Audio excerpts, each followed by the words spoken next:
All right. Let's go, guys.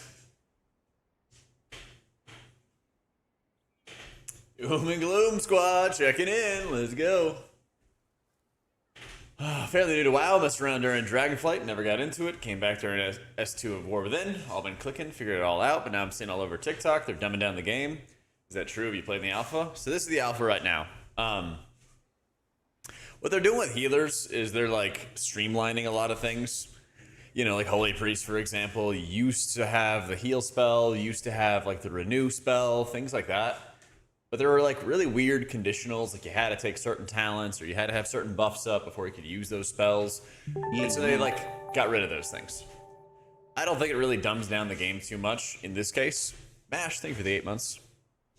I think it just makes your decision making more about like target selection than it is on like what buttons you're pressing, you know? And so I think there's still plenty of complexity when it comes to the game itself. I'm most worried about the add-ons.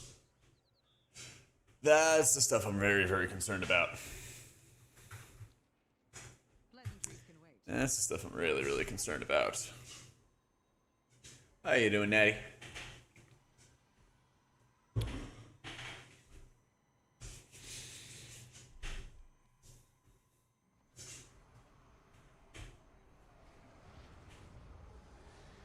Ooh, that's pretty cool.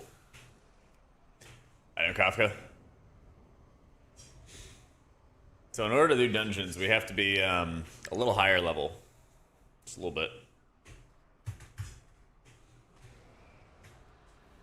Yeah, so they've said that they have plans to change around the UI, but we don't know all the details there. We don't know all the details there, so we'll have to see.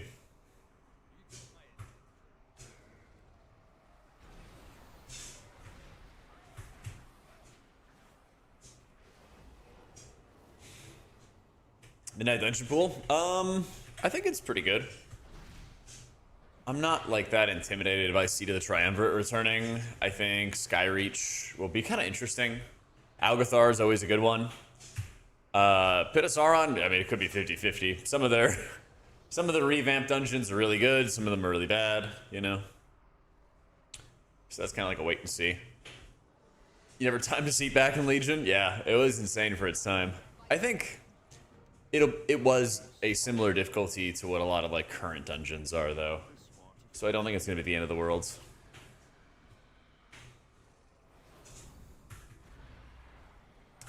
I'm not too worried about that kind of stuff.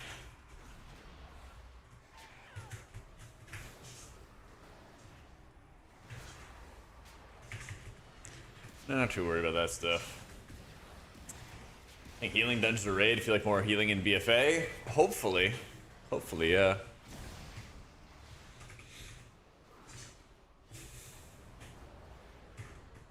I think a lot of what I'm excited about for healing, though, is less modifiers and like random stuff to juggle, because it felt more like a trap for noob players than it was like a good way to express your skill.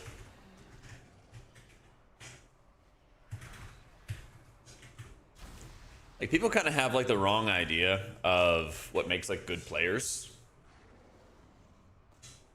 And I think that's fueling some of the like, oh my god, they're making classes more simple, kind of like hyper doom concern type stuff. There are like too many players who think that like being able to do your rotation automatically means like you're a great player. But that's a part of being a good player.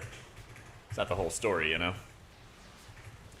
And so the way I kind of see it is like a lot of those fundamentals for how you played your class for people who did like a lot of research and stuff isn't going to be as big of a focus, but the raid encounters, the dungeon encounters are still going to be hard. They're still like, I can't even tell you how many times as a healer I've seen people, you know, push their buttons well, but yeah, stand in fire or like literally stand in like basic mechanics on a 15, and it's just like, oh great, cool. You know, so like they're fucking lost. Yeah. Exactly, Mesh. It's like your baseline. And I see that just like way too often over the years. Where people think they're like God's gift to healing or damage or whatever, right?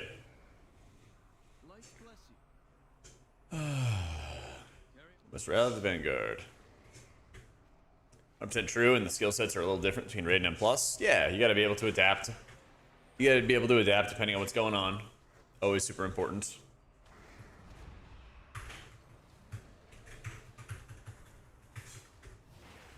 No, I don't think Midnight's too neutered or anything like that. I think the add-on situation is the biggest concern. I think every class, every healer class but Shaman, I think is in like a good or interesting state, you know? Not everyone's perfect, obviously. You know, I have complaints about every healer or feedback that they could do better, blah, blah, blah, right? I'd be concerned if I didn't. But this whole like, oh my god, like, they're making stuff too simple. I'm not worried about that at all. Problem with Shaman right now is by getting rid of Surge and even getting rid of a couple other buttons like Cloudburst Totem or your Unleash, for example, it reduces a lot of your decision making, but there's also not really many like buffs to track or like other tools to track to increase your output in meaningful ways. Yo, Neolox, thank you for the new sub. Ooh, that's a big ass dragon. Victory lies ahead.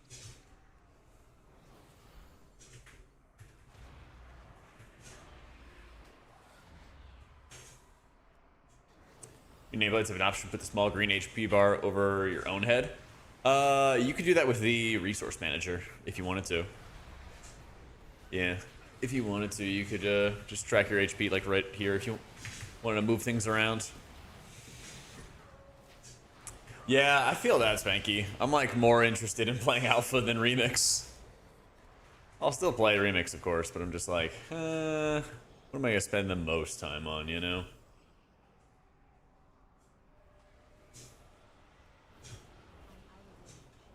So killing in the wrong direction with the limitations of what they allow. Almost feel like tanking, and that there isn't much help and the role is important.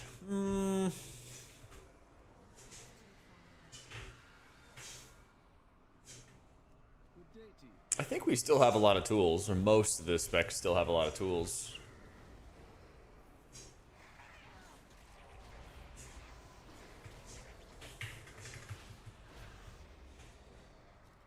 Yeah, the way I see it, I feel like there's still plenty of challenges. How did I not get? Oh, I got Alonzo's Foul. Okay, I need to get Lothar and Thothraxian. I see. I see. Ah, there they are. Void Shield's like super powerful. Yeah, it procs like every other penance cast.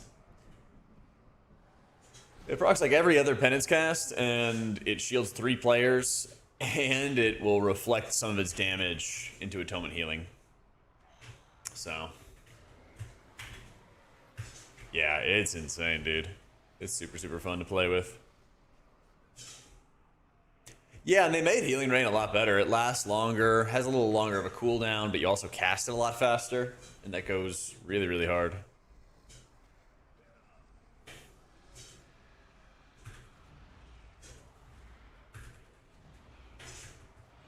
It's not enough.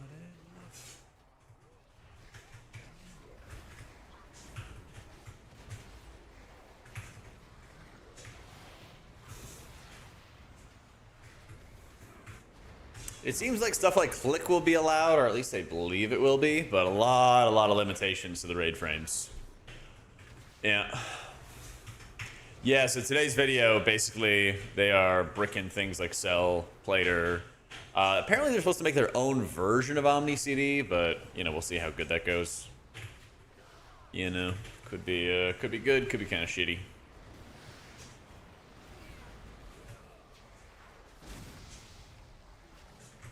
Could be good, could be kind of shitty. Oh, we got like Proctor Random Hype Train. Let's go.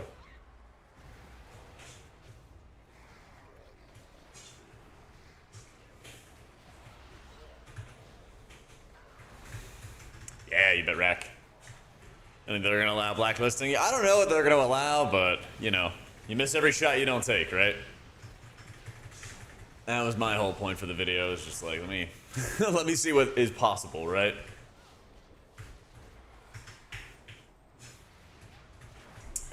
Delusion Vigor kind of go hand in hand with Riptide. Earth Living doesn't really change your decision making too much. Downpour is probably going to be a like totemic thing to track. Yeah. What was the Surging Catalyst? I don't think they need to add a ton back for Shamanal, is all I'm saying. I think there's like room for them to make it just a little, like a smidge more complex. So, yeah, they're going to allow you to set audio cues for your abilities. It isn't working right now in this build, but they said it's going to work in future builds, basically. But yeah, you can individually be like, I want, you know, per bending to make a buff sound whenever it comes off cooldown. You'll be able to do all that kind of stuff. Yeah.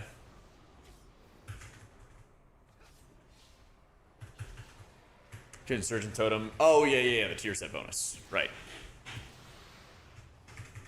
Yeah, if you're playing in that line, like, so Totemic will have it, but, like, probably not Farseer, for example. Yeah. Where is Farron? It's just a tuning thing, Zim. Yeah. I'm not worried about that. Totemic feels okay, but, like, I'm not even remotely worried about the tuning so far.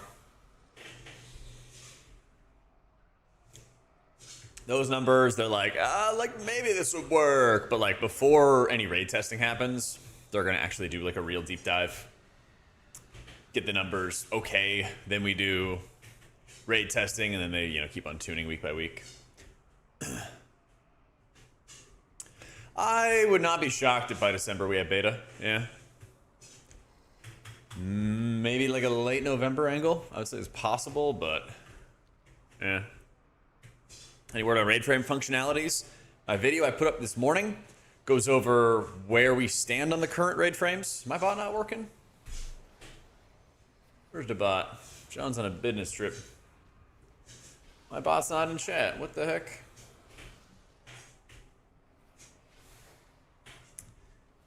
Let me go manually. I know. Bam, there's the video. There you go. Anyway, that video goes over like where we're at right now. What's going on with stuff.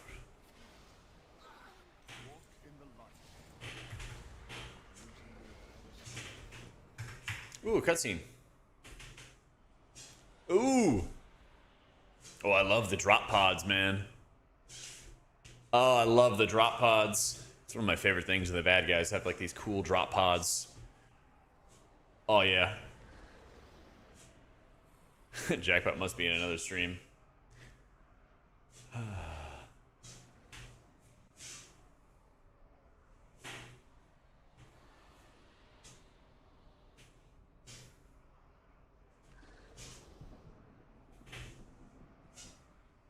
Dude, Arthur's looking sick.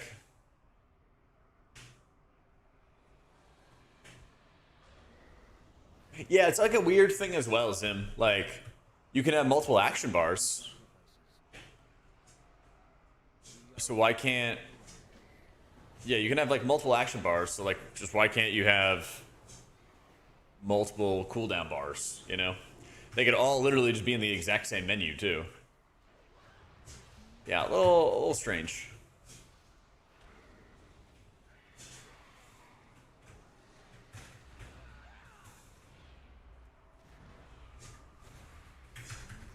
Hope so, Feck. That's all we can do, right?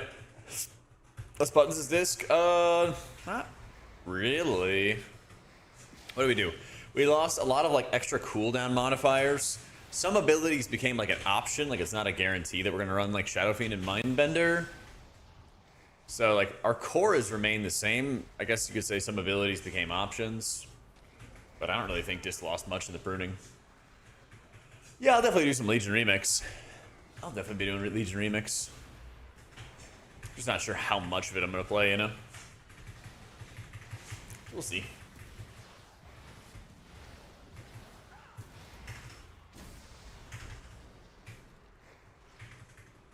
I was kind of thinking about making a DPS. Yeah. I was kind of thinking about making a DPS. Something I'd never played before. The eternal sun guides us. But I don't know. I was thinking maybe Rogue, maybe Demon Hunter, maybe DK, something like that. Yeah. PI staying is a little weird. Nah, I think it's fine.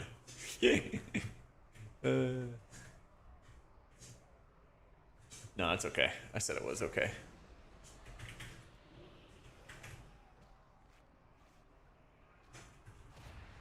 Rip queues. Yeah, I was kind of thinking about that too, but I might just do like a bunch of questing and just kind of chill with it. I don't know. I'm kind of surprised there hasn't been any announcement on more like appearance glyphs. I know that's not like a major focus, but like still, the people want it. Bro, what is this planning for the city? Why are there so many just civilians? Where are we in the city?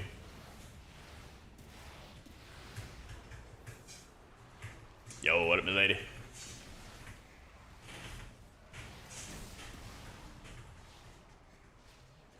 No, I totally understand that, Marcus. On the one hand, like Blizzard's fine with having it so that you can add audio cues to your cooldowns, and it's a really big accessibility feature, right? But then on the other, you're not able to color your raid frames for specific buffs or debuffs. Like, that's a huge problem. Huge problem. In order to do any dungeons on Alpha, you have to be able to be level 81. So I figured we start our day with a little bit of dungeon action, or questing action. Hey, thank you, TJ.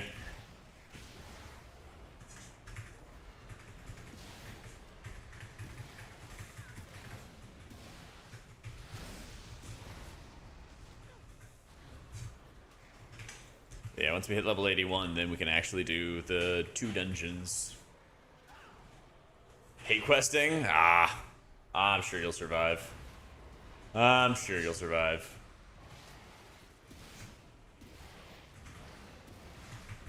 Nah, I don't play Shadow Priest.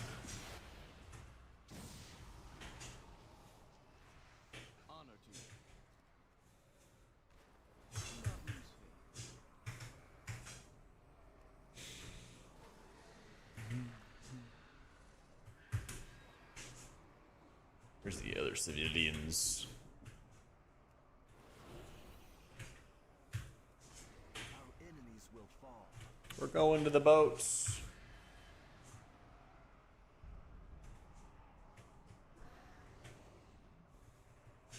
Damn it.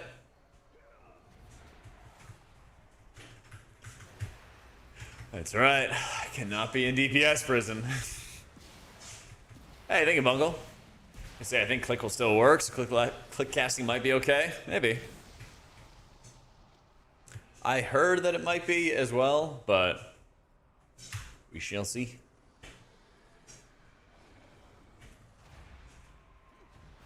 All these little goos.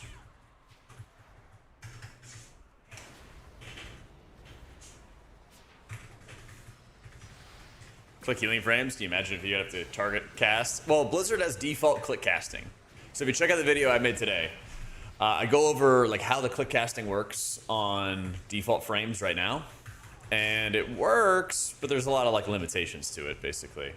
So my hope is that while they're updating the raid frames, they also update the click casting.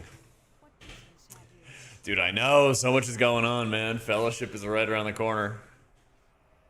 Yeah. Gonna be lots to do.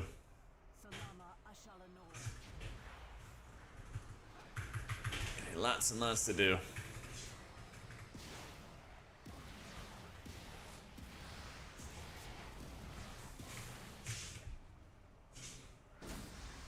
Now we... Oh, I can't fly. I was gonna say, I'm just gonna like dragon ride away. All these civilians will find their way, you know? We'll figure it out.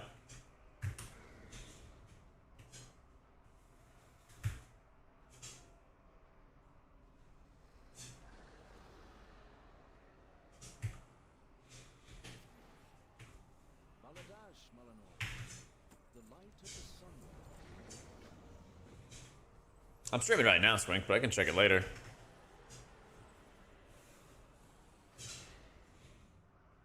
Change pres to make it less rampy, proactive into a more reactive. That'd be pretty hype.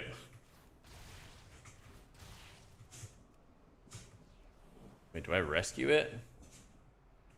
Oh, toss a grappling hook. There we go. Ah, I see. Get rescued. It's just like a big ass cast.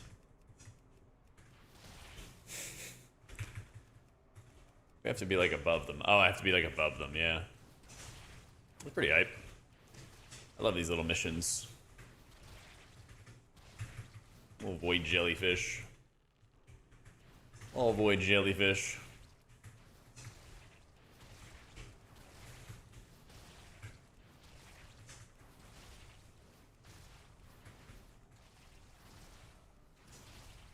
Bam. Alright.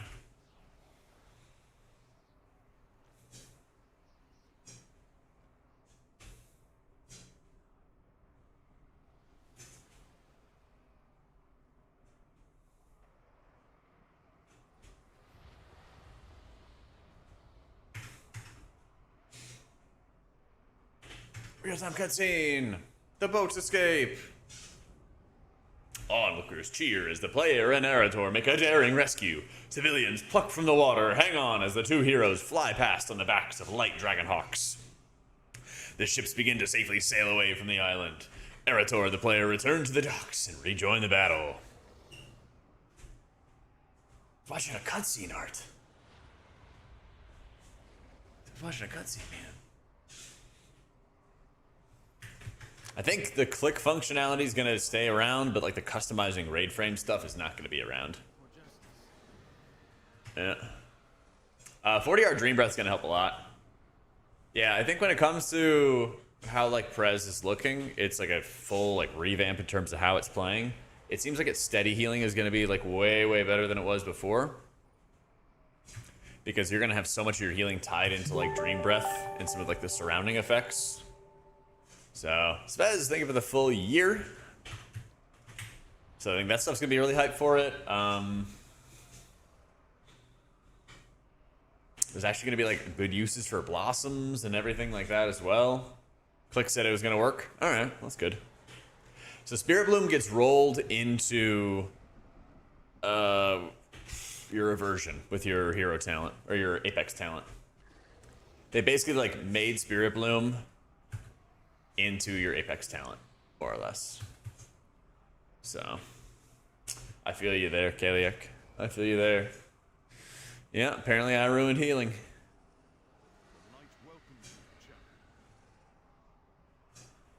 Bro, Lorthabar told us to, okay?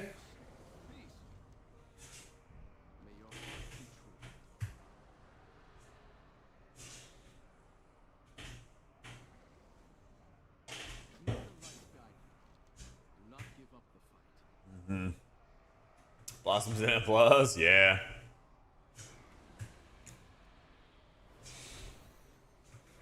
Apparently we soiled it, man. Apparently we soiled it. Actually, we can just go over here. Xbox like your basil plants, getting lots of pruning, making some good spaghetti. Oh, let's go. Oh, let's go.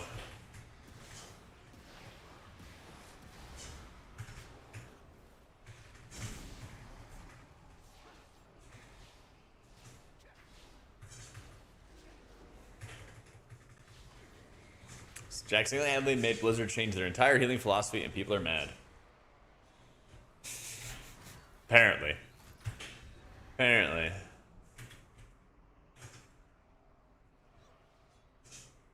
I think it's basically just a lot of people that don't actually heal. And they see pruning, and they're like, ah, pruning bad! And I'm like, I remember when they had to do pruning. I guess it was in Warlords of Draenor, if I remember correctly.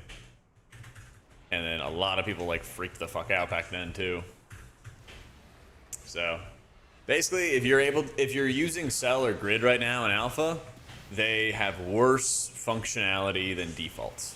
So like they might exist, but like they're just shitty, you know. But yeah, check out the video from today.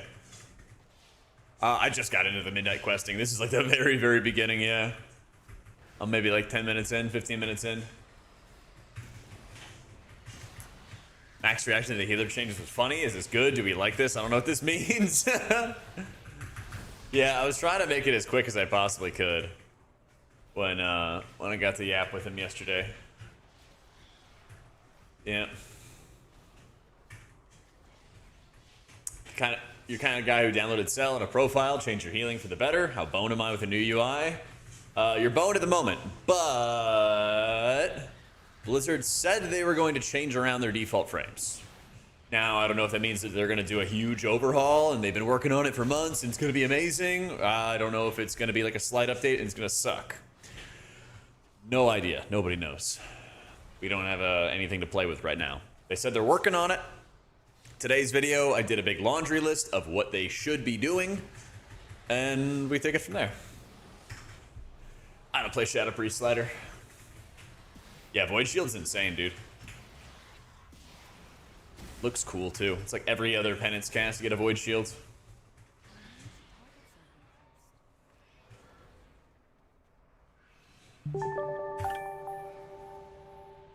Yo, Tinker Spella, thank you for the new sub.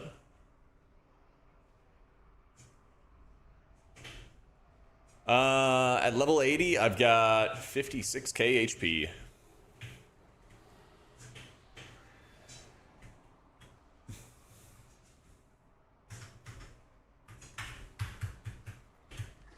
Mouse over macros still work. Yep.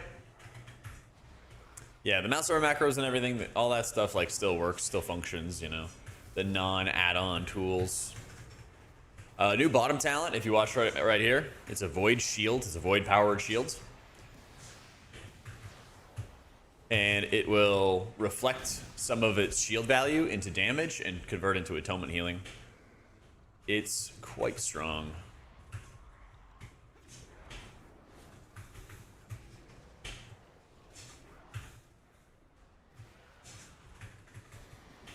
One of the distry they added. I mean, inner light and inner shadow?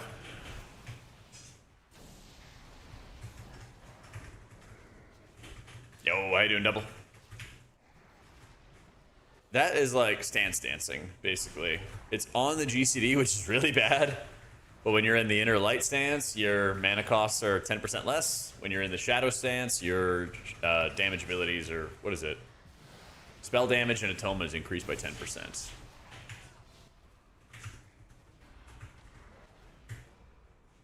My penance is just canceling. What the fuck?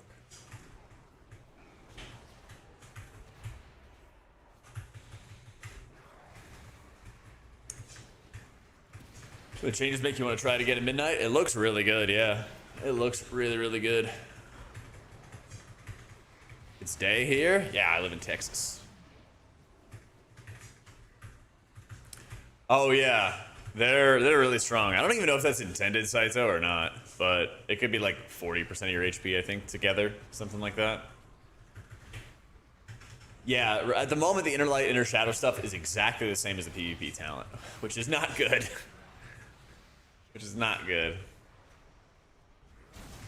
Yeah, I have Void Shield, and I have the Powered Shield.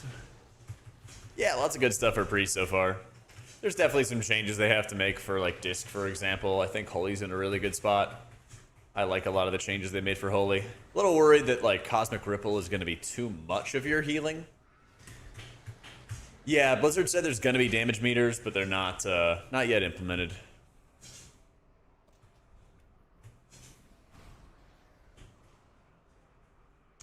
Not just yet. Used to live near DC, like basically just outside of DC.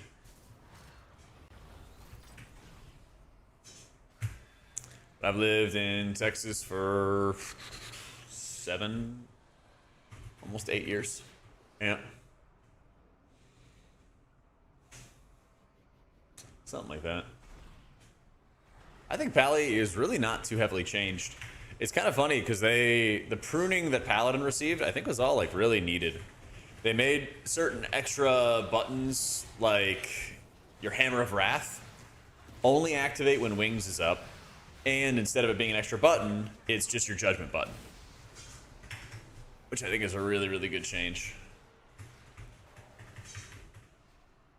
Fellow Texan, I'm sorry. I mean, I live in Austin. I'm chilling, man. I'm chilling here. What's the other one that comes to mind? You have to choose between Prism and Divine Toll, which I don't think is too bad, as long as both of them are strong, you know? Oh yeah, Houston definitely sucks. I've been there. Not a fan. Not a fan. Yeah, Sentinel's activated. Oh, I missed it. Rip. Yo, Durl, thank you for the new sub. I'm trying to remember what the other... Prune. Oh yeah, Consecrate, that's what it is. You don't have to cast your Consecrate anymore. And instead, it just automatically, if you talent into it, a Consecrate gets dropped by your Judgment. And like, that's the only way you do it. Yeah. This guy actually said, you are not prepared for what awaits you. Is it tomorrow yet? Afraid it is not tomorrow yet. Lemix soon, though. Lemix soon.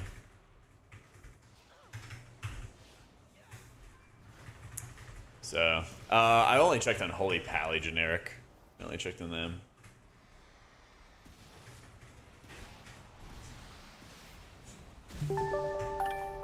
Yo, Knock. Thank you for the 5 months, man. Twitch needs to do a better job of letting people know you can get a free sub from having Amazon Prime. Learned 5 minutes ago after months. What the? You mean to say that you just learned you could click on the sub button and scroll all the way down to the bottom, and then you'll be able to see if you have a free Twitch Prime sub that you could drop, which means you get ad-free viewing? Well, I'm glad you found that out. I think there is some time getting on Remix, yeah. I'm gonna play it a bit. I think the questing was super fun in Legion and everything, so I'll probably do some quests and play it a bunch for like a week or maybe 2, and then we'll kind of see where we're at, because Fellowship is coming around soon, and I know I'm gonna play a bunch of that. I know I'm gonna play a ton of it. Yo, Alan Name, thank you so much for the new sub. I gotta get to level 81 before I can do any dungeons, so I gotta quest and I gotta level up before I can do that. So that's what we're doing right now.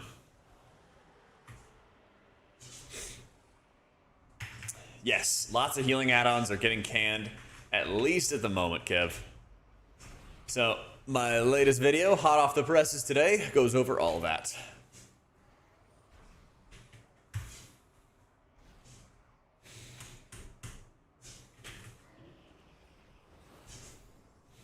Kalamazi sits in hours of queues and gets no healers. Nah, I hate to see it. Eritor, you broke formation. Fucking Eritor, man. Fucking Eritor. Fellowship is like a standalone M+ game, basically.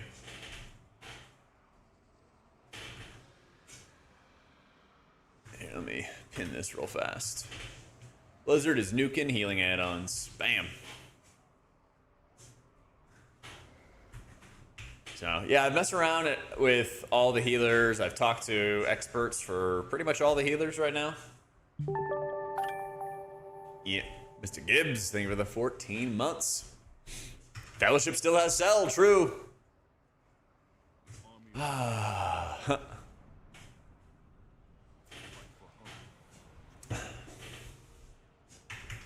shouldn't air this family business. Yeah, you shouldn't. Get your shit together, man.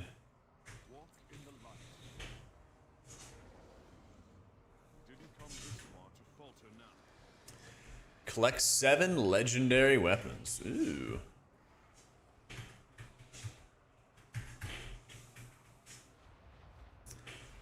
You don't have a lot of talent points right now, but you get, I think, 5 more.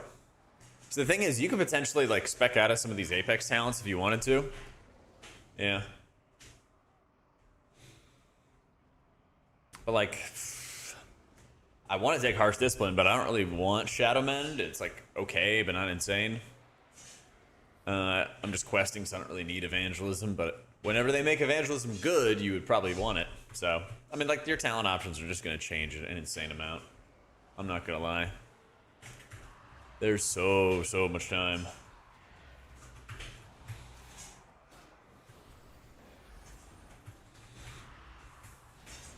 Some good talents, not enough points. I think that's a good thing, honestly. I think that's a really good thing.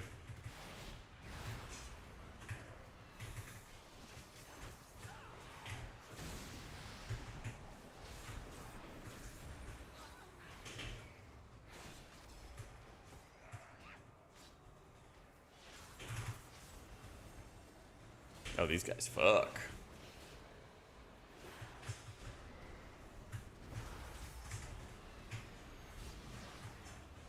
Maybe it's because I lost Erator and he was giving me a bunch of free heals. The only difference between Legion Plea and this plea is that Legion Plea would increase in mana cost depending on how many atonements you had out. That's not a thing with the new plea. It'll function just the same as a renew, except there's just no hot component to it. So I think it's fine.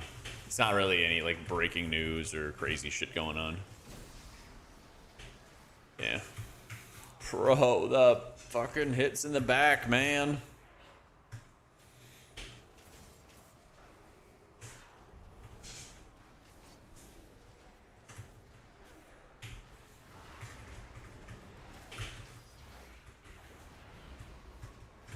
Finally, I'm killing some of these guys.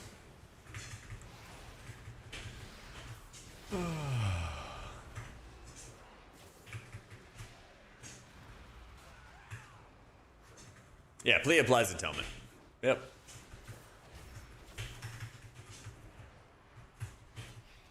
Everbloom? What are you talking about, Squink?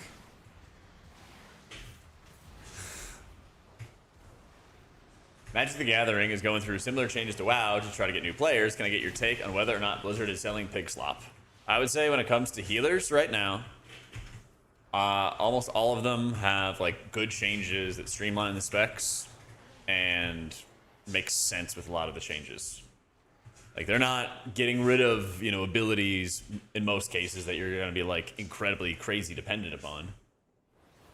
It was like a lot of, oh, hey, under this situation and this scenario, then you would press this ability. And then if you didn't have that scenario present, then you wouldn't press that ability. It was like a lot of those kind of things. So like some abilities, you know, for example, like Renew back in the day, were such a huge noob trap. What the hell? I can't even... They were just like a huge noob trap until they made Empowered Renew, where you would just cast it on cooldown. So Shaman is the exception, 100%. Shaman is the exception to this. But I would say for all the other healers that I've seen, yeah, a lot of good stuff. Yeah.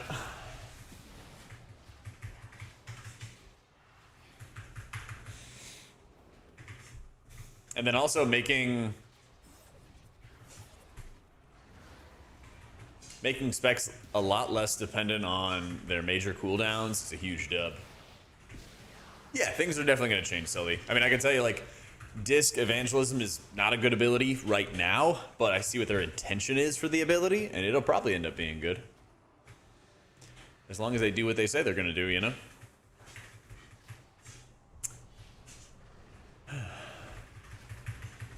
Oh, the Ardruid Apex talents. Yeah, I think it's pretty insane for, like, single target healing and stuff. Yeah. Yeah, get him, Saito. Marvel Rivals is 4 buttons.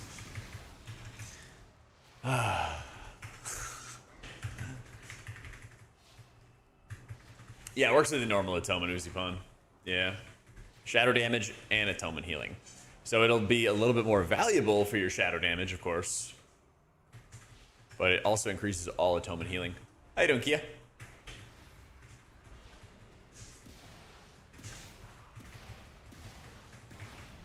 Yeah, they even said, like, they want the Apex talents to be strong. They want them to be powerful. So if they're not, they're going to find some kind of way to buff them up. Yeah.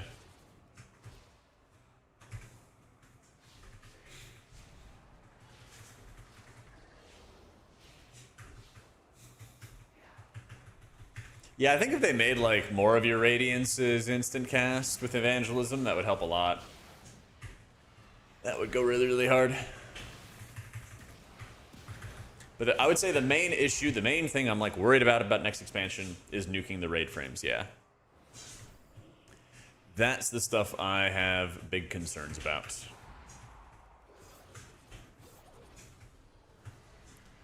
That's the stuff that could, like, really mess up the game. I think there's, like, a cap to mastery stacks or something, Goobla? I thought there was. But it gives them a ton of stacks. You're just doing, like, crazy single target healing with it.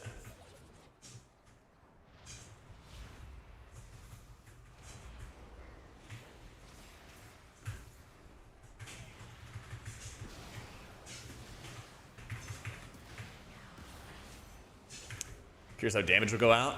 Well, from my time playing Fellowship, what I think is going to happen is there actually is going to be kind of a similar amount of buttons between Fellowship and WoW.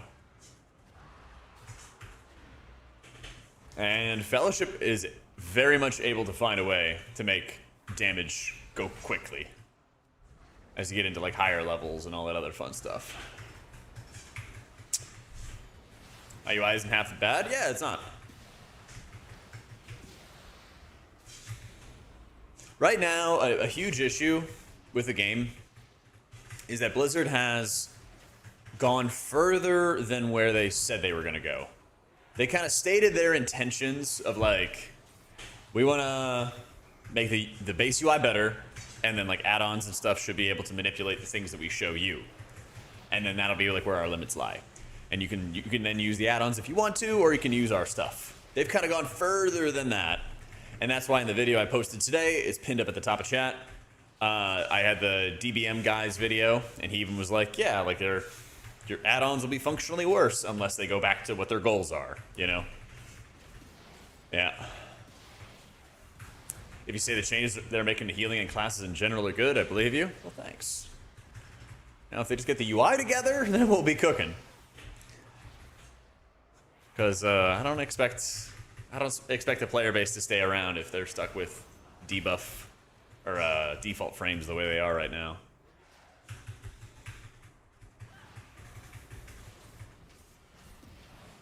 Well, I think the biggest thing with the weak aura stuff is exactly what I was just talking about. Is you're so limited in what you can do, and more limited than they originally said that you would be. And so if things stayed that way, then yeah, you would see people stop using, weak auras, or weak auras stop developing entirely and stuff. But if, emphasis on if, they start kind of going back on some of those things, then it shouldn't be too bad. Because if you look at Just Wait, he is the Bigwigs developer. He started messing around with the timeline, the encounter timeline that they have, which is replacing boss mods. And then he started kind of making an add-on around it, and he's like, oh, you can actually just skin this differently and present the information differently, and that's going to be great for people with accessibility concerns. So you can have a lot of customization with it at the moment, what they're looking at. It's like, that's like a huge dub, you know?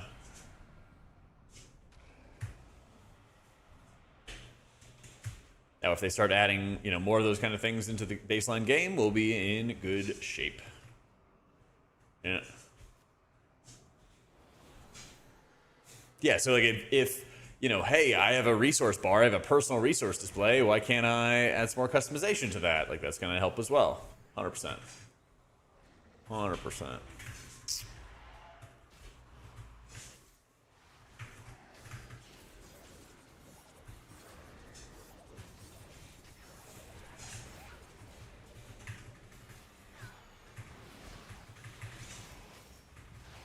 I really hope targeted spells is going to be around. I don't know.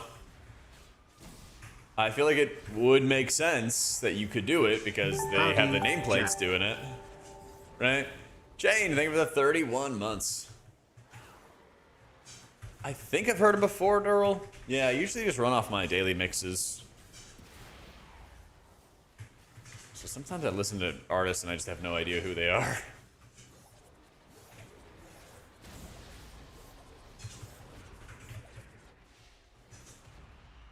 Ooh, big battle axe.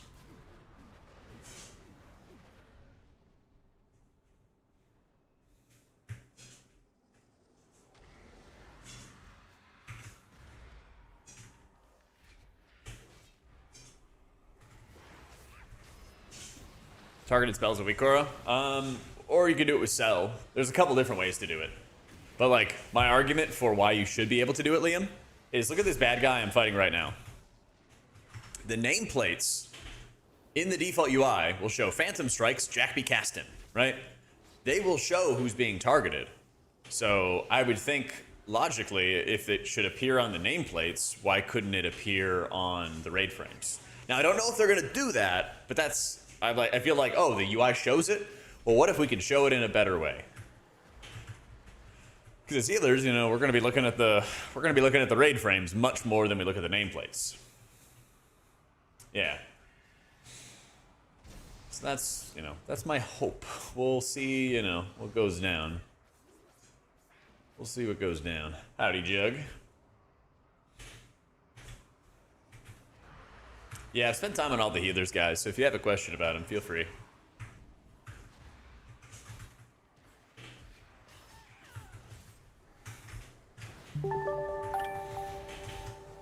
Yo, Sky, thank you for the new sub. Yeah, I talked about it in the video today. I talked about all kinds of different scenarios and had a wish list of things they should add. Shaman's just like way too simple. And they even said, if you read the post for the class changes, they even said that they knew it would be kind of controversial. So I'm not too terribly stressed at the moment. If they keep on communicating and they're like, oh, you guys are saying it's too simple, all right, we hear you, we're gonna do something about it, then like we'll be fine. I think Shaman, they overpruned a little bit much, but I think there's actually quite a bit of complexity when it comes to Prez. I think they're in a really good position, yeah. Because you still have Spirit Bloom. It's now going to be built into your version, which is really, really nice.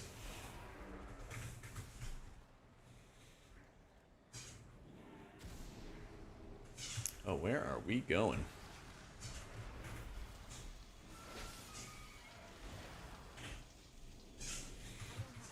Nice.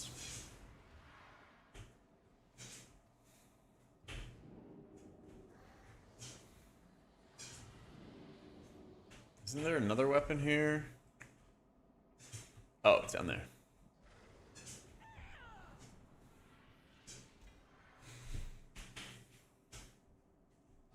Take away all the healer kicks or give them all one? I'm down. I'm in the anti-healer kick union, you know?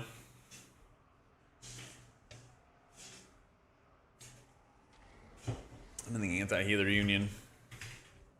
No, Priest didn't get a battle res. If only. If only. Join the charge, yes!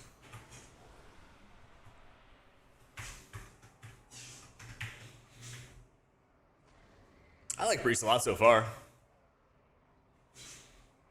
I like it a lot so far.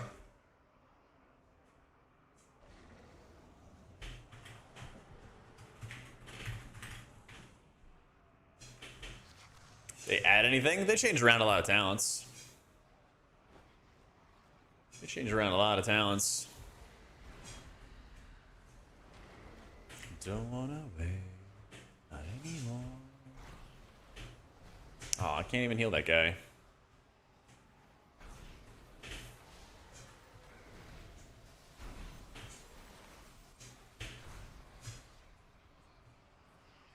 Oh shit, oh shit, oh shit, I'm gonna die. I'm gonna die. I just got bubbled. Oh, that's funny. That's kind of funny. It's cool, it just teleported me to the front. They were really nice about it. They were really, really nice about it. Ow. Alright, I'll stand into the bubble.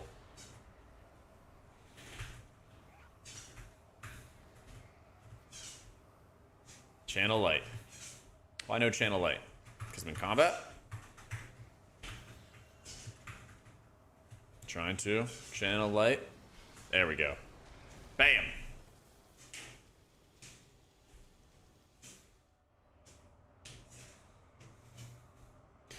Ah, the behemoth retreat.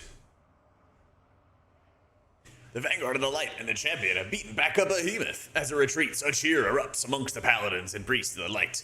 Their celebrations are cut short as one behemoth falls into the sea. Two more arise from portals. We hear Zalatos taunt the assembled forces of defenders. What was once a victory celebration has turned into a rout as the forces of the light are in full retreat to escape the gigantic monsters. Nope, Priest didn't get a kick, chat. Priest didn't get a kick. Womp womp.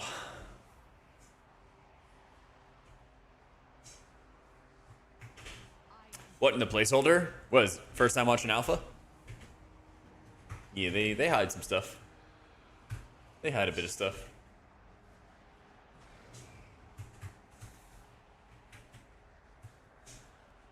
Yo, what up, Stark?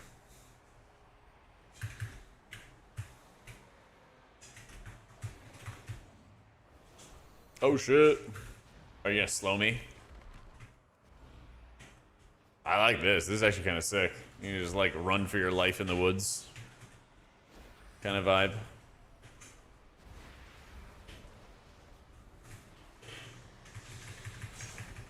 That's right, Luminous Barrier is gone.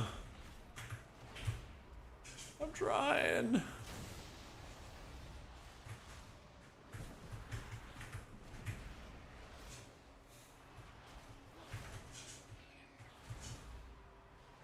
Get me on the bird.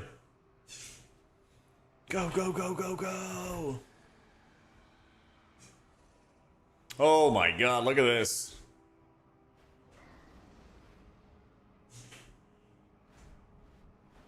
Let's go, retreat to the Sunwell.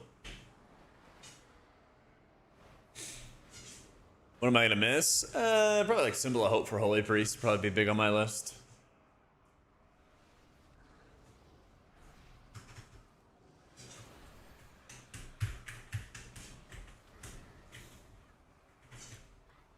Go, go, go, go, go.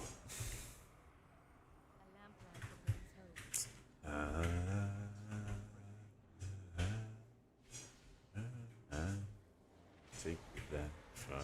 Fresh info? All my latest stuff is on YouTube. Alright.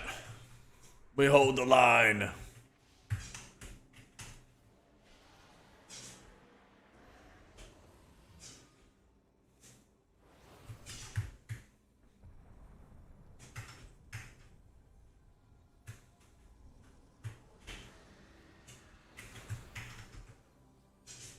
So let's attack this guy.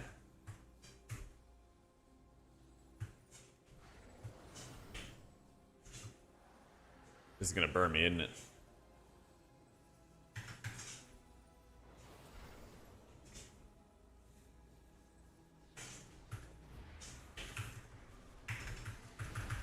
Yeah, big Legion remix tomorrow. Empowered by Sun's Ember.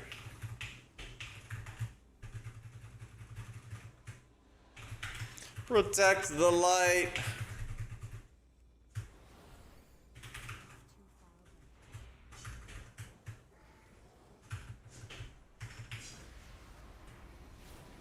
There we go. Oh, priests know how to PI in groups. They'll come to them in a dream. Like, people can still send you whispers, right? So you can just like make a macro to send somebody a whisper.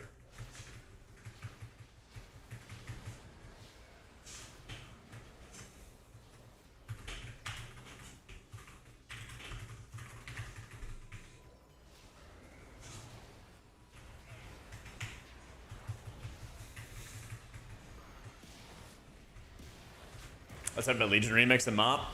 I think it's just because there's other hype things going on. I don't know, at least for me. That's how I feel.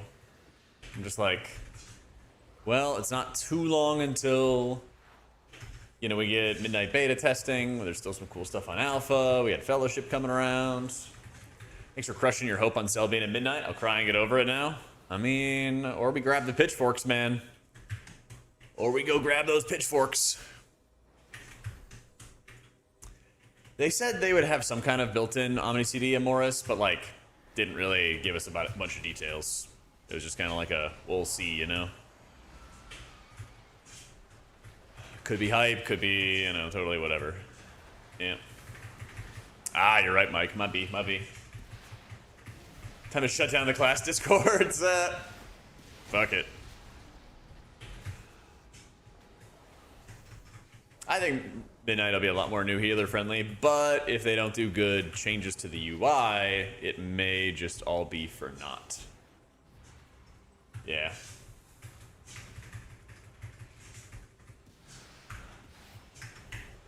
They're bringing back RC Loot Council type stuff. That stuff's staying around.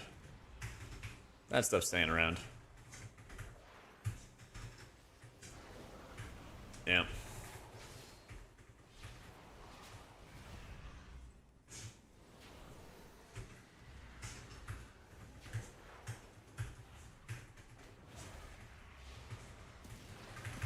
Yo, what, Murloc? There is an atonement modifier for 5-man Siege, but they like changed it around some. So your atonement healing kind of scales up and down depending on how much atonement you have out. It seemed really like vague, so I'm waiting for the math geniuses to figure that out, basically. Yeah, it looks like Plater's cooked. Looks like big features for LVI are RIP. Seemed like LVI could still skin everything, but you know. Then having custom nameplates, raid frames type stuff, yeah, it's pretty fucked. Void Weaver feels really good, especially with the Apex talents, increasing your shadow damage and all that good stuff.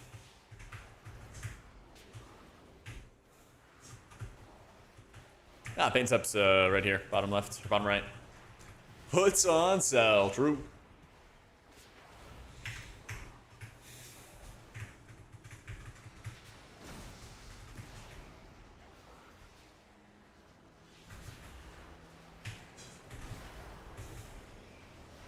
Nah, I don't miss Shadow Covenant at all, Murloc. Oh my god. Less stacking modifiers to set up feels so good. So good. Yeah, bring back Spirit Show. Yeah, any like buffs or procs, like you see Surge of Light from the default right here, but you can also see it right here. There's a little section to set it up.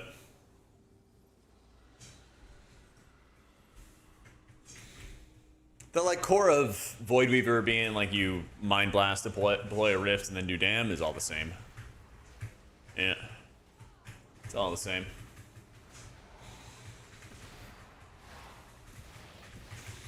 I was thinking about doing some kind of melee DPS for Legion Remix, but I'm not sure. That'd be a game day decision.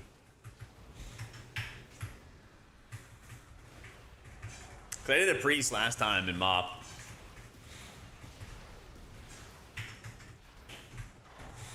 I was kind of leaning towards Demon Hunter, but with everybody saying Rogue, I think that might be fun too. Oh, that might be fun too. We did it! In-game cinematic 12.0 Sun, the Sunwell. Erator, Liadrin, and the other paladins chant a prayer in the Sunwell to focus their light. As they channel the light, the Sunwell begins to glow. The pressure builds as they chant until we cut outside to see a massive light beam erupt out of the Sunwell, lancing into the void storm above and holding it at bay. The void has been defeated for now, but Erator expresses worry. The paladins can't maintain this ritual forever. Liadrin tells Erator to have faith, but Erator isn't convinced.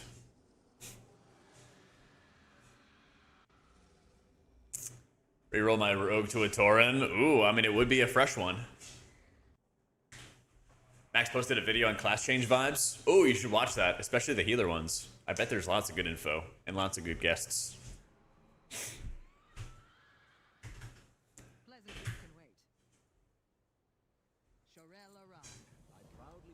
But your voice is too loud.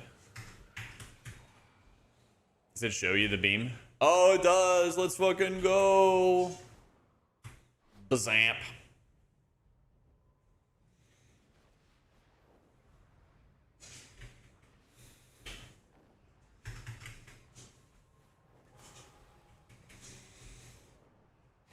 I feel like Void Weaver is in charge right now, Murloc, but yeah, shit's early. Oh man, we got bazapped.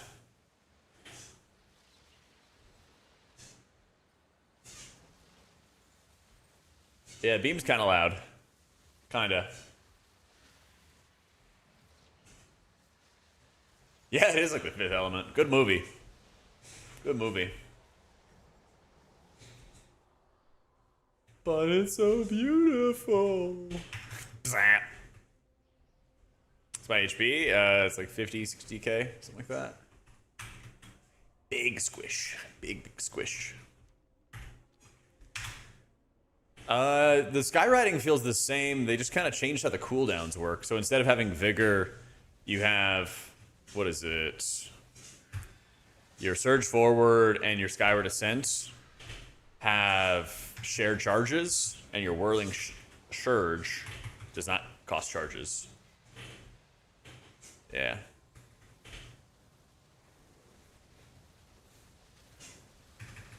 This is a sick animation. Bazam! Oh, it didn't even hurt us. Just invincible. There it is. There it is. Oh, it hurts. Oh, it hurts. Looks like it, Merle, yeah. Looks like it. But not like the raid frame customization of things like Cell.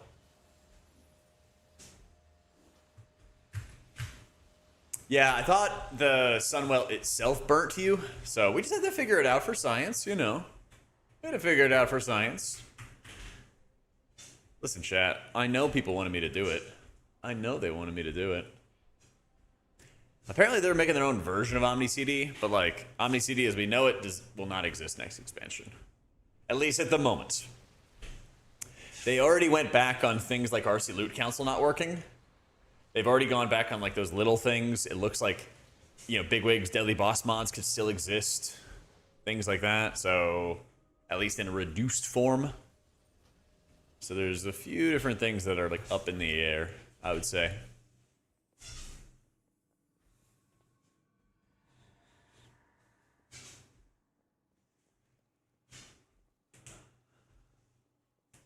Reminder should be fine. I don't know. I really don't know.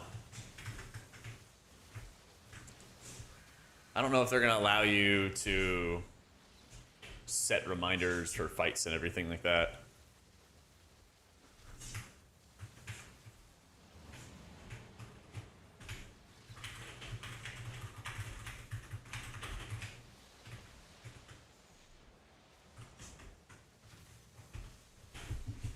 Bigwig's DBM doesn't make sense, so they were bringing in the DBM folks to encode it. No, that's like a pipe dream. Like, they definitely should, but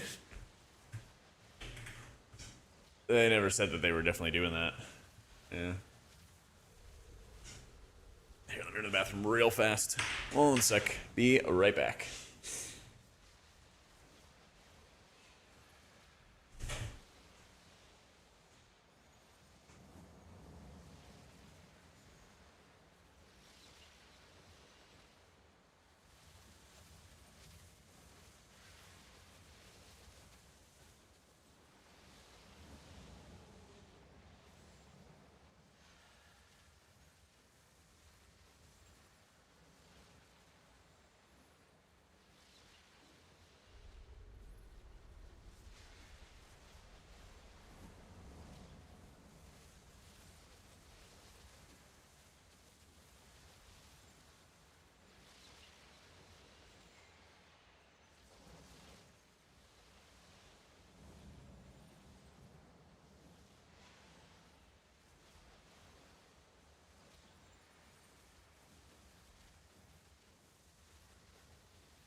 All right.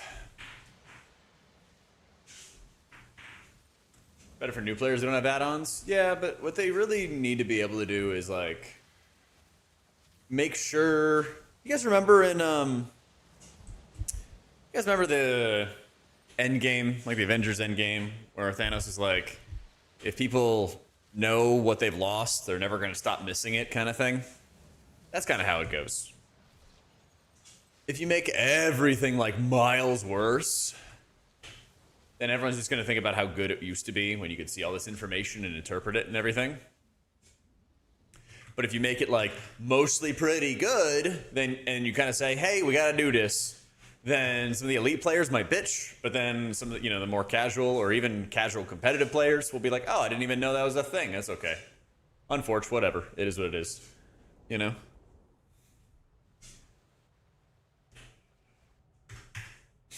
Air quote in the series, yeah.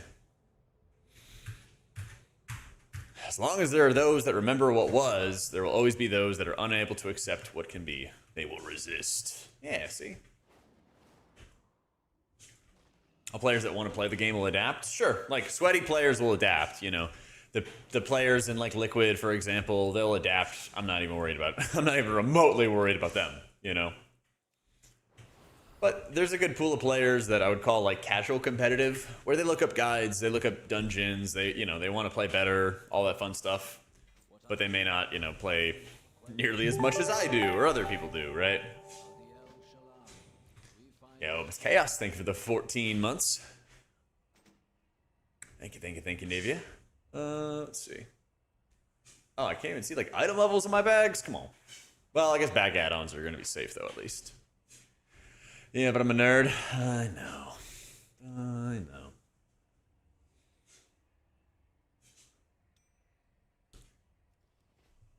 Screw that, I'm gonna be Fat Thor. I'm definitely not quoting Lennon. What am I trying to achieve by walking while playing? I'm trying to achieve not sitting down. And I think I'm doing it.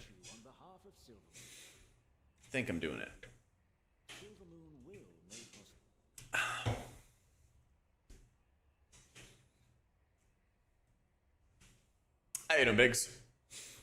Healer re-education camps. Yeah. If they make sure that the UI is not awful fuzzy, then I think people feel good playing a healer. Then they'll feel fine. But if the UI is awful, then it's going to be a big problem. Yeah. Someone recently got into the game, Dragonflight Season 4, who slowly learned all the add-ons and learned how to tweak their UI to play the desired specs. It's kind of like, damn, I just figured this out? Yeah, exactly. And like, you might have to like relearn if they add a bunch of good tools to the game, but if they just take away all those tools, then you're just going to think about how much worse your UI is. Yep. We're definitely not going back to Wrath or even Warlords of Draenor powered shield spam. Hell no. I would riot.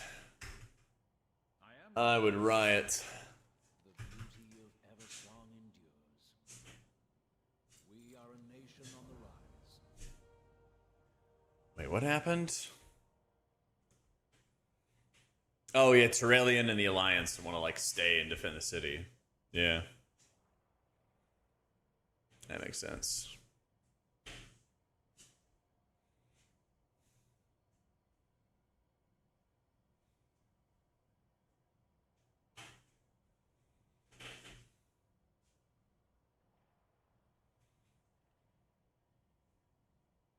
Neat.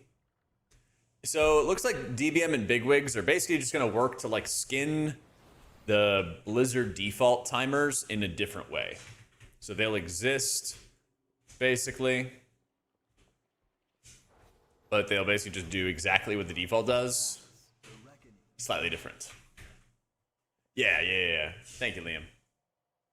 How timely.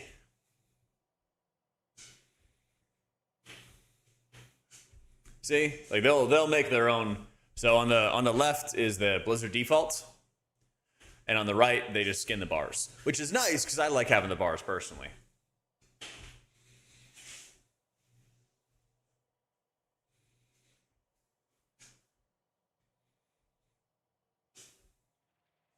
Yeah, so the timeline view is default. The bars here are bigwigs.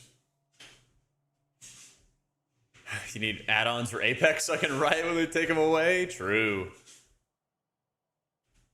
You know, like having to read something that's moving around on your screen? I know, it's crazy. It's crazy. Yeah. Let me see if I can get my feather macro working. It wasn't letting me save. Oh, that's right. My bot's not even working today. Tragic. Tragic. Oh, you want to see nameplates? Sure. So here's the preview mode. So there's different bar styles that you can have. If you want to see them there. I like the block one. You can show the health percentage, health value of the monster. I don't know why it's not showing right now. You can show aggro in different ways. Where is it?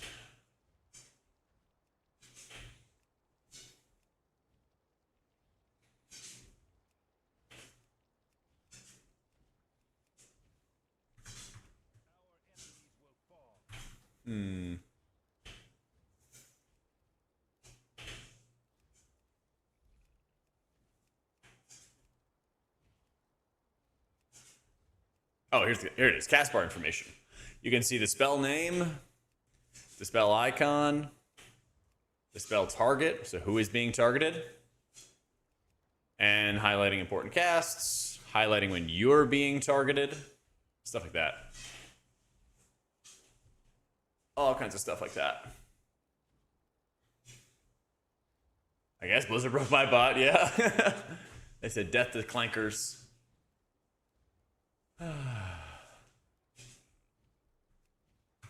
What's the Spectral Illusion do? It just spawns like a version of you, and assuming that it's between just you and the illusion, they'll attack the illusion.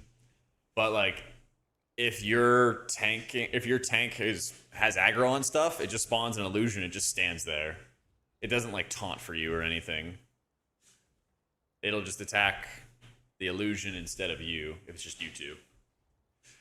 Usually it's pretty inconsistent, Tobias, with their alpha builds. Yeah. You can change around the friendly nameplates quite a bit. So let me get them. See all the guys on the right? Keep an eye on them. Look to your right. So you can simplify the nameplates for like friendly NPCs and then make them smaller. Or you can like hide them entirely. And then when you actually like click on them, then it'll show different stuff, right? So a lot of people are speculating Midnight's going to be like a February or March angle. We don't know for sure though. There's some issue right now with like how your nameplates stack on top of each other. That's probably the biggest issue facing nameplates is they like get very cluttery with multiple enemy nameplates. And that's been a big point of feedback I've been seeing from a lot of players. Yeah.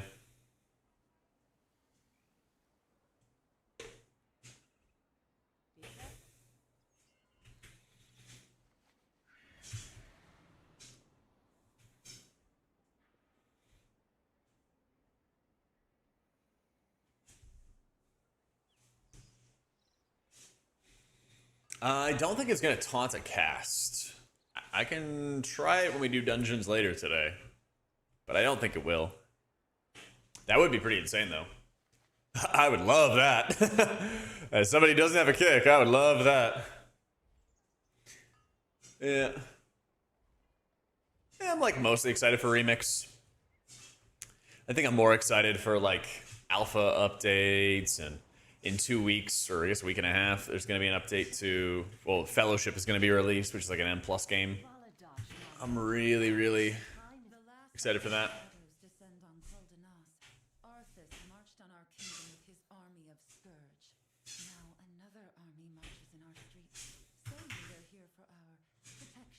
That's right. We gotta convince them. We gotta convince them. The Alliance isn't going to invade.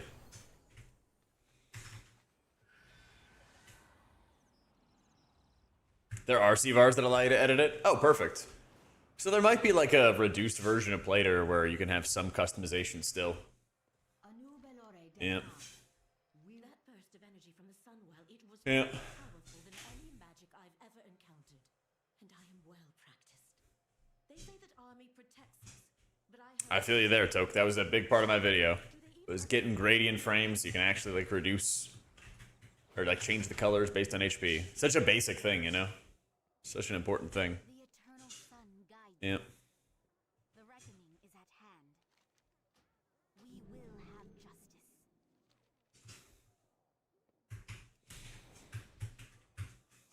The vanilla damage meter is coming soon, TM. They said that they've like made it, they're working on implementing it into the alpha, etc. So, it's coming. Yeah.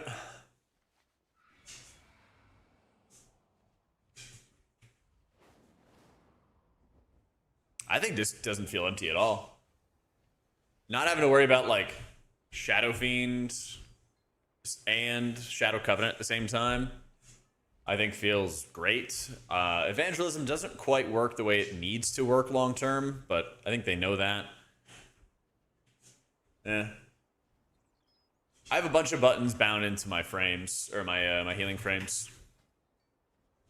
If you see right here, I have 1, 2, 3, 4, 5, 6, 7, 8, 9 abilities here. 10, 11, 12, 13, 14, 15, 16, 17, 18, 19, 20, 21, 22, 23, 24, 25, 26, 27, 28. Mind Blast is a 23-second cooldown, but it gets reduced by haste, so it's going to be much lower when I'm max level. You cannot bind stuff to scroll wheel. That was also my video today. This click casting in-game works, but it's rigid and kind of mediocre. So they definitely need to improve that too. I think Inner Shadow, Inner Light kind of sucks. Yeah.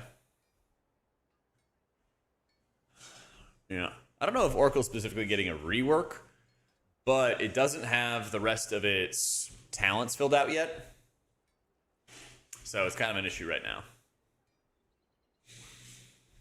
So click casting exists on retail right now. You can go and play with it at the moment. It exists already.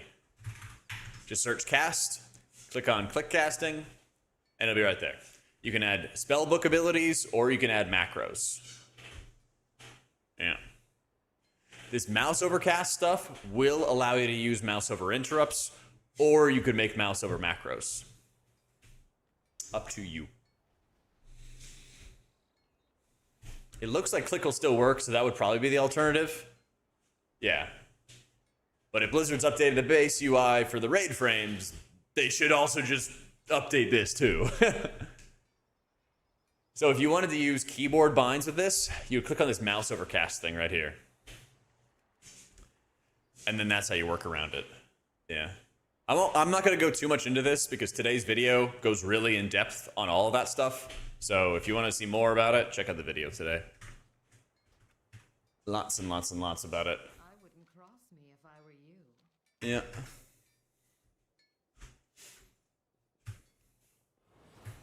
Yeah, Piety baseline is really stupid. So disc gets 20% overhealing redistributed permanently. Holy too. And this shit is like mega broken. And they're gonna like, I'm afraid of them making it so that like disc is just kind of shitty or Holy's just kind of shitty because of it. I really hope they get rid of this. It's permanent, it's up all the time, no matter what. It's like, holy shit. It's really silly. Wait, I don't. Oh, I see. Never mind.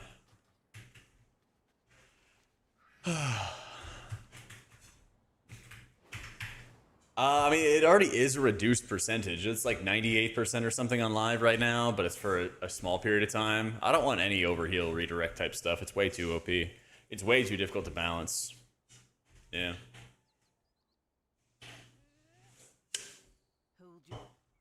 Yep. Oh, the red banners around the city will keep the Alliance out of those areas. Oh, that owns. Ah, a little Horde only spot. No Alliance here. Here's the proper inn. The Alliance free inn. Who's welcome here? Farewell.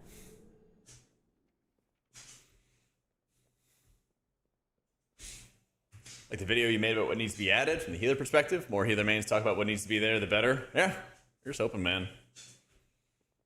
Is it sleep? Oh, wait. Hang on. Gotta do a little snooze.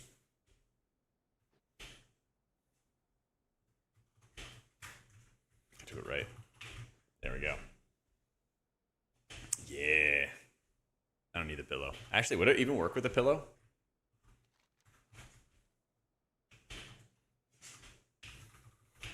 Does it put your head on the pillow? I mean, that kind of didn't work.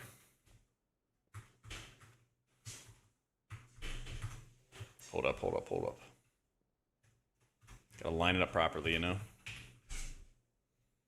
Come on, put your head on the pillow.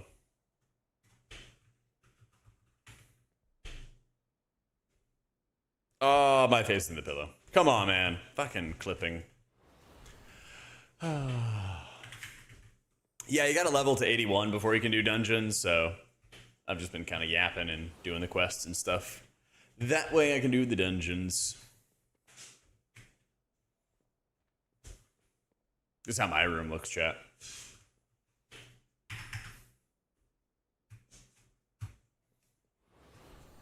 A nice little banner of a bridge, you know.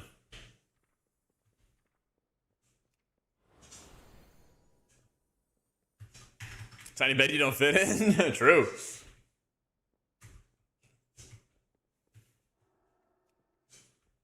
This is my bookshelf too.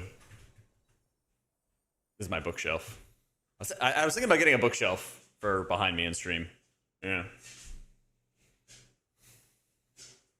Oh, you want to see what that bed can do, Tobias? Oh, yeah? Okay.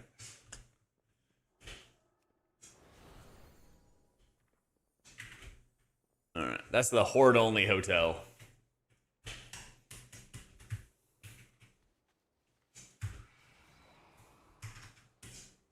What is a Billy cabinet?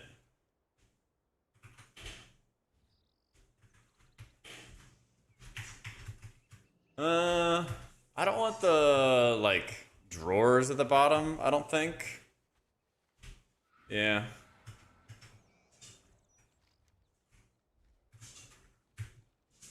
Seems like it'd be just kind of heavy.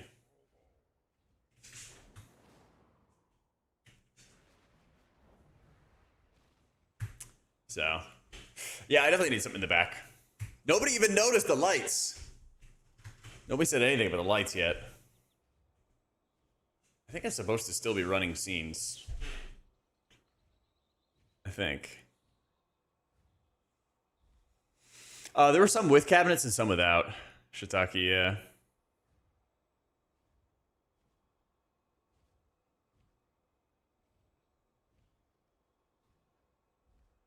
Shape of the light's an interesting choice. It's a staff.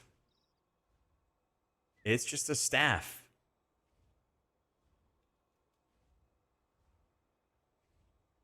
Let's see, I'll add some more. Very phallic.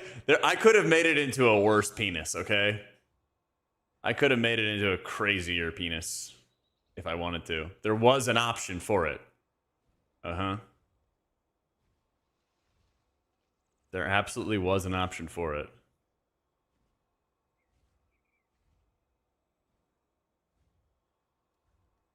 There you go. A boot.dev design? Hell yeah. Yeah, go for it, Shiitake.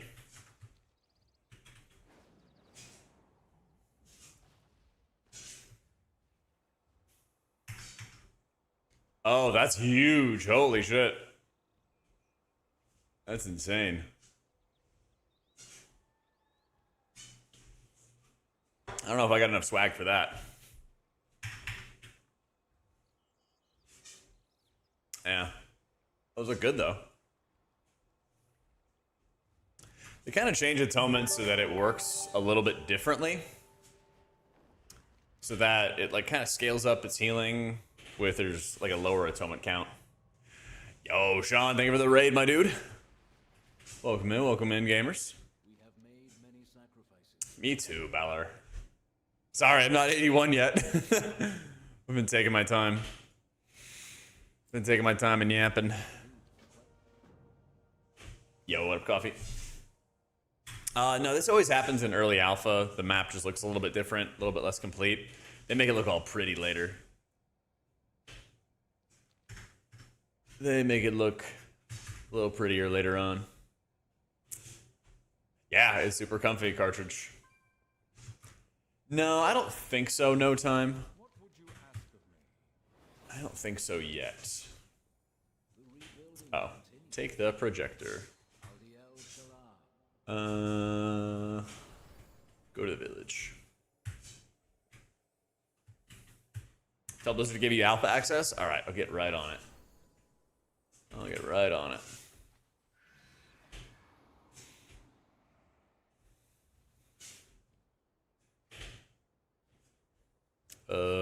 There it is.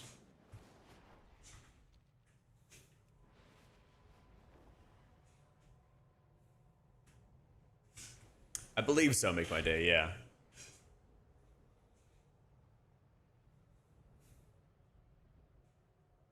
That is a crazy beam.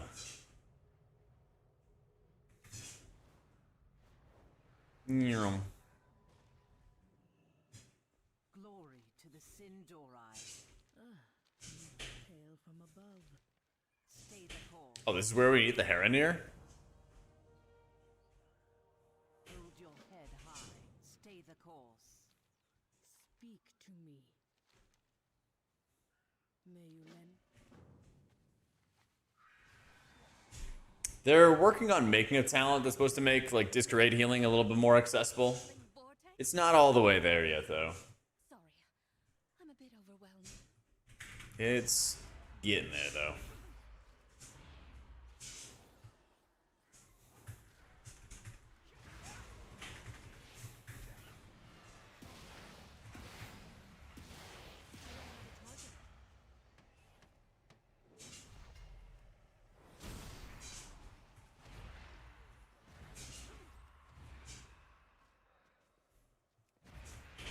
We have to shoo the Hawkstrider, so we just walk up to him.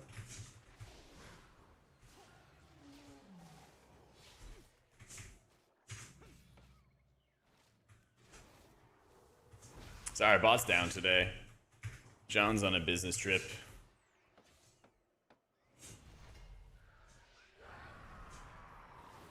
Oh, we have an extra action button for it.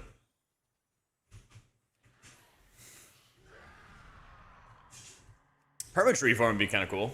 I'm down for that.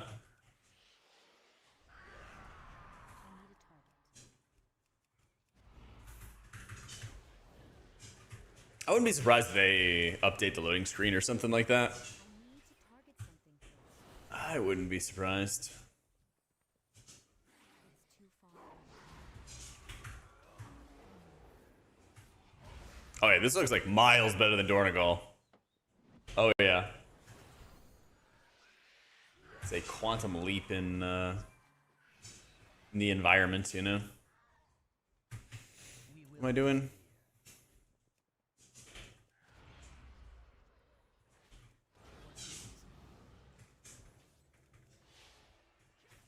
Said help citizens. Anaria Sholam. Anari. I'm out of range.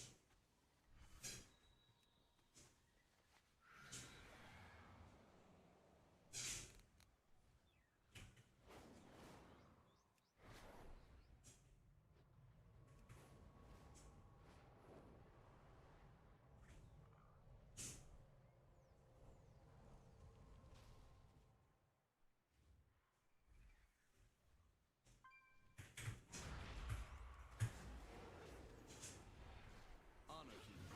Light bless you.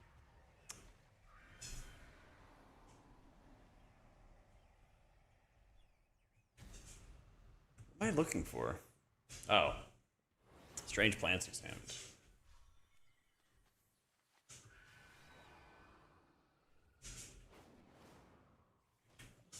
Hawk Striders running amok. Help citizens. I don't think the button reduction really hit too many healers that badly. I think it mostly helped, or mostly hurt Shaman. I think that's kind of the only one. Prez got like a big redesign. That's most of what it has going on. I think like both priests got like really good pruning. Like needed pruning, you know? Oracle gives you perma piety. It's really nuts. It's really, really insane.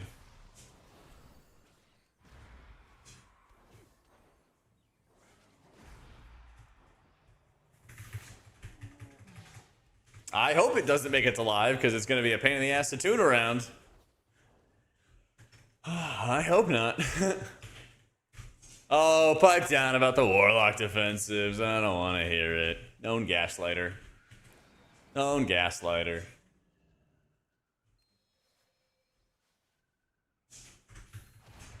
Oh, the plants killed it. Spoiler alert.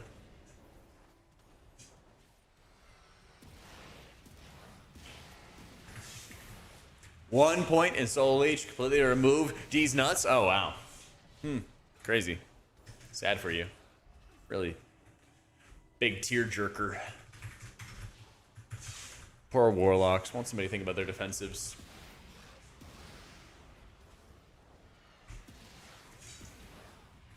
Oh, DN is Dark Nexus? Sure it is. Sure it is.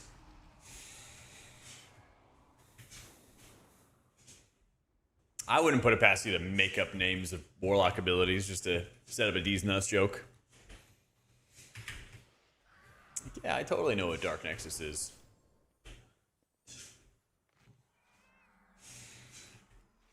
My poor kitten was savaged.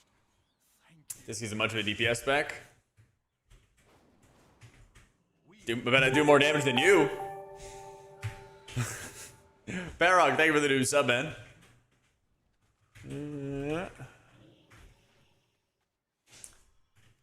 Raise the S tier? Who knows, man? We have so much time till the new expansion. There's going to be a crazy amount of changes and tuning and updates and all of that. I don't know.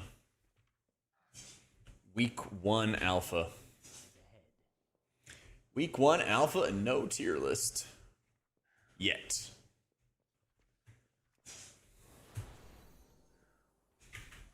It's true, purposely hiding things. Just that I can keep pretty strong, you know? Yeah, poor pruning for the mages, man. Won't somebody think of them? Won't somebody think of them?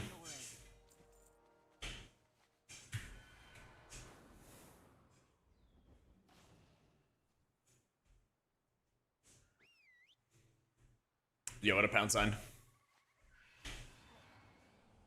H probably have better absorbs than disc shields. No, but they will have a lot of frequent absorbs. And that will be really powerful.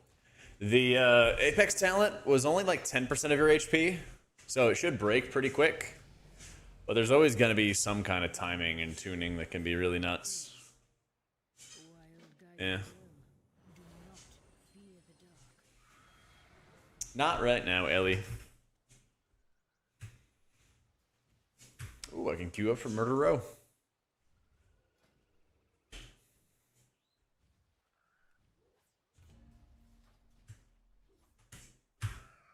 Trevor's been good. Pounding out some steps today.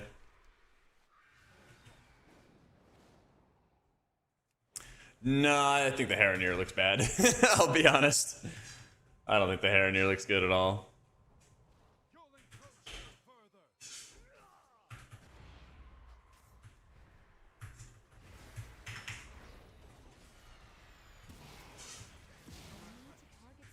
You can choose what feat you have, though. Sounds like a good selling point for you. Really happy. Huh. Huh. Best race for Horde Disc Priest? Probably like a Is it even? No, Void Elf's Alliance. Probably Goblin. Yeah. Yeah.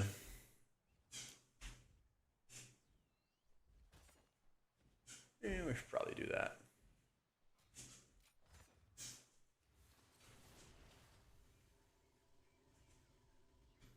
Nah, I'm not using any mouse or macros. Nope.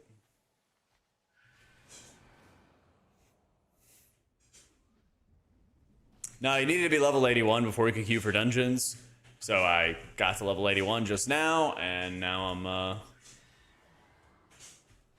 just waiting for the queue to pop, basically. I gotta ruin Midnight Healing today. Let's see if I can maybe get rid of some more defensives for people. Maybe get rid of some more interrupts. Who knows? Who knows?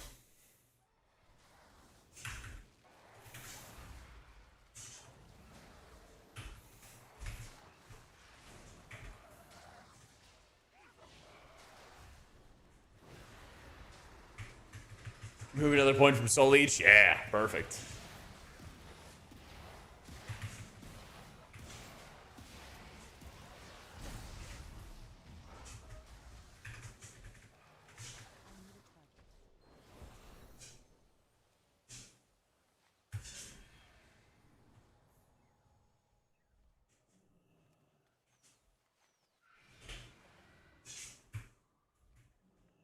You have come far, stranger.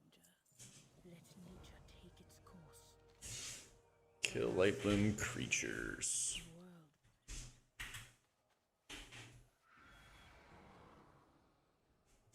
The world Oh, that's right. You can be Drakthir. Yeah, Drakthir. Drakthir and then Goblin would be the priority.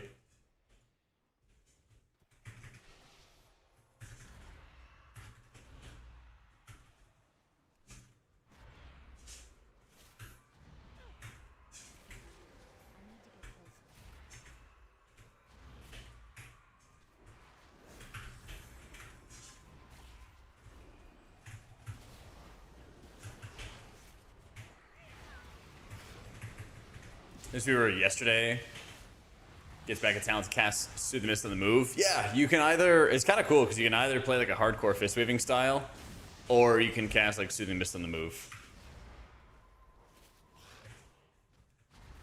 You just don't even have to worry about casting Jadefire Stomp anymore. All those benefits are just going to roll into the Way of the Crane talent.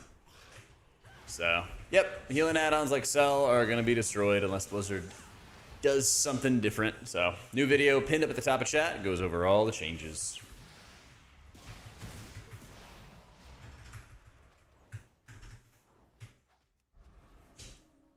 So, your path leads you here.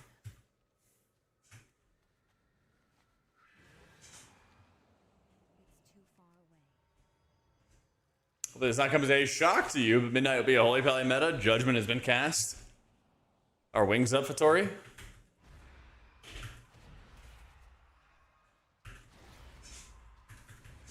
But our wings up?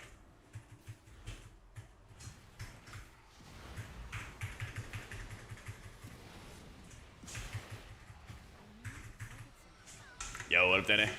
Wings are always up? Then it's not Judgment, it's Hammer of Wrath, you noob. God, this guy doesn't even know. Oh, this guy doesn't even know.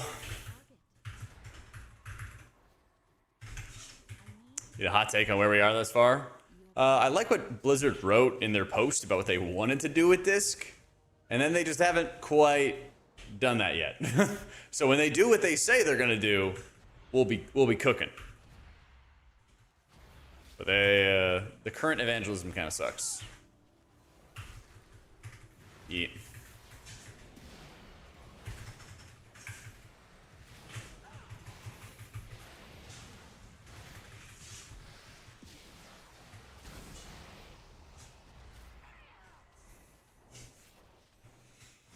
I think the rest of the disc changes look pretty good. You got a talent that, like, every time you cast Smite, and it stacks twice, you cast your next Smite faster and dealing more damage with it. It can be really, really busted for Void Weaver. You're just pounding out lightning quick Void Blasts. Like this. Like this. No, the WoW to console thing is like a fear-mongering tactic, basically.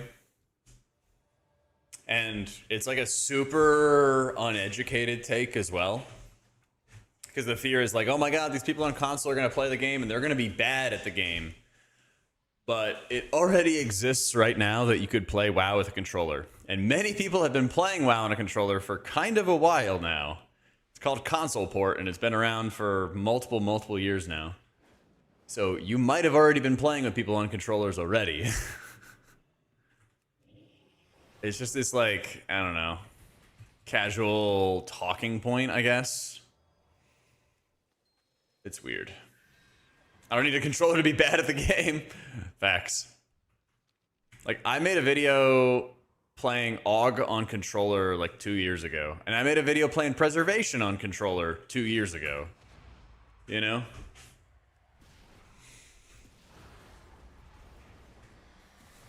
People that are bad at the game already play WoW. Won't matter if the consoles play. Exactly. Oh, yeah, like people have already been playing like on a Steam Deck and everything like that. So I'm just like, what are we even expecting? So that's why it's just like this hyper uneducated, like casual take, I guess. I don't know.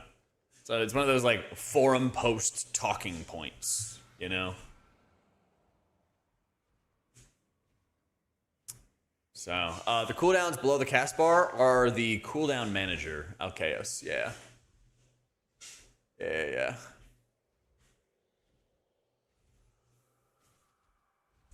WoW players would never do them, I know, right? I know, right?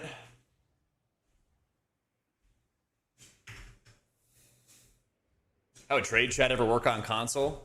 Oh no, the people that go and play on Xbox won't be able to post their really important opinions in trade chat? Oh, that would be the worst.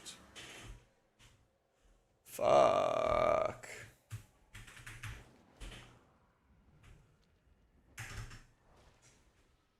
How you doing, Esmer? I just don't see any, like, grave downside if console players, you know, join the game, you know?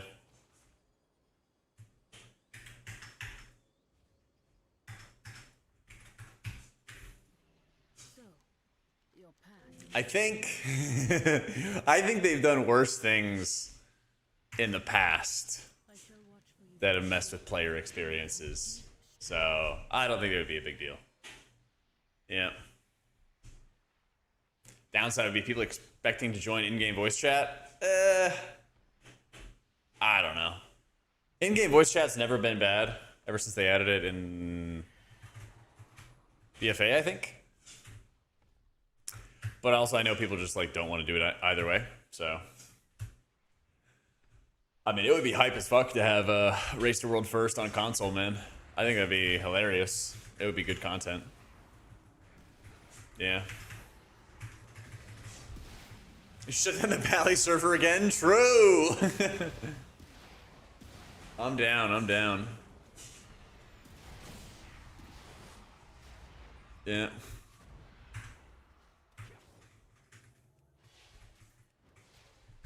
Spicy take on WoW coming to consoles that Xbox is increasing Game Pass price to eventually include a WoW sub. Yeah, pretty much. I would not be shocked if, like, maybe it is WoW. I would not be surprised if it's WoW. Maybe not, whatever. But, like, Game Pass is probably going to get some more updates that'll add, like, cool shit and extra value to it. I don't know what extra value they added recently, but it kind of seemed like they didn't even add much value to Game Pass. They just increased the price. But if that's the only price increase or, you know, shitification it's doing, then they just need to keep on adding value and making it worth people's while if they want to keep on capitalizing on it. Yeah. Oh, yeah. I can put Twitch chat back. I was showing somebody something. Good call, Master. I appreciate that.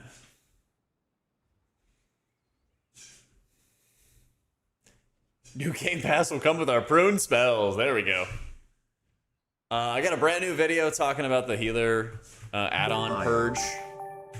Yo, what up, Telly? Thank you for the 14 months. Yeah, check the pin up at the top The healer add-on purge is like the biggest problem and the biggest like threat to the game being good, in my opinion. I think the changes that they made to the game, like the changes they make to the healers, are mostly good. You know, Shaman got over pruned, but I think they're kind of the only one. Microsoft wants their value out of the acquisition. I think if we do a console version, it'd probably be a result. Oh yeah. It looks like something like Click will work, but not like your add-ons that are changing how your frames look. Yeah. That looks to be the case at the moment, you know.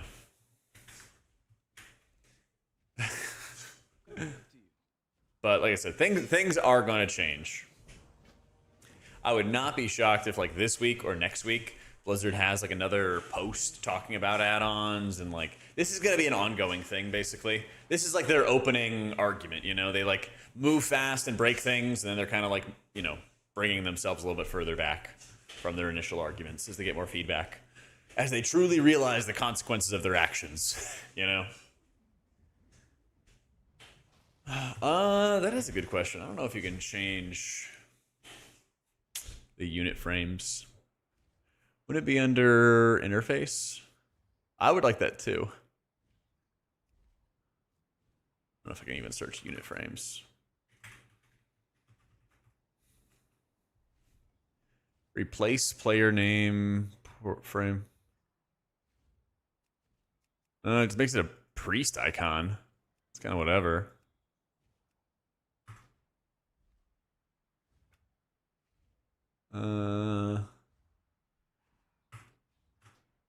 Just use cell and remove it? Yeah. Just use the raid frame thing? Huh?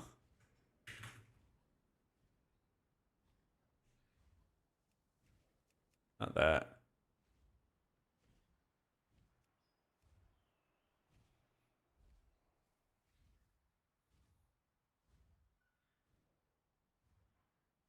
Well, I'm talking about the unit frames then. It's not the party frames. Talking about the unit frame right here.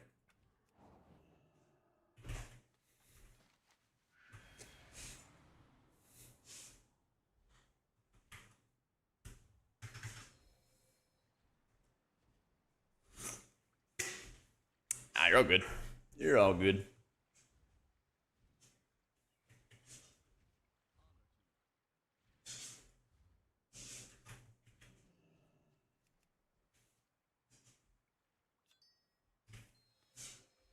Ah, good to know, Kenver. Thanks for the tip, man. Did you know about that coffee? Yeah, if you Alt-Z, it'll hide your player frame. Useful tips. Useful tips.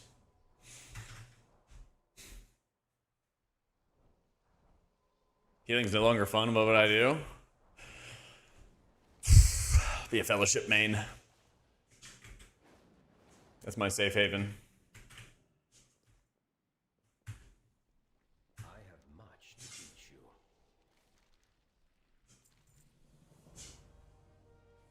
Shadows watch over you. Turn your monitor off, just as good as Cell. There you go. Out of sight, out of mind.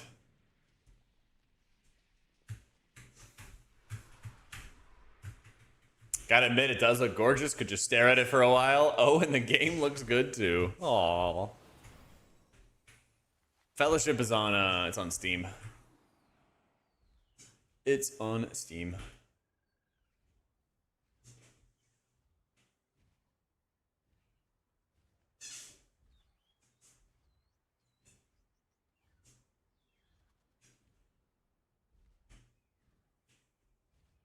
So good. Microsoft buys them and merges them with WoW. Oh my god, dude. We've lost 3 more scouts down south since the void storm appeared. The dark times will pass. 5. Something odd is going on down south, but we haven't the numbers to patrol. I was excited to see what other heroes are available. I feel ya. No, Fellowship is like a 4-player dungeon run game.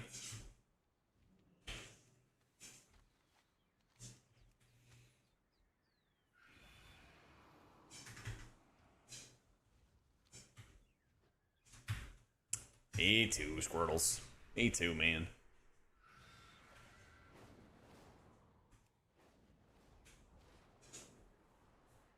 Good timing, Hamish.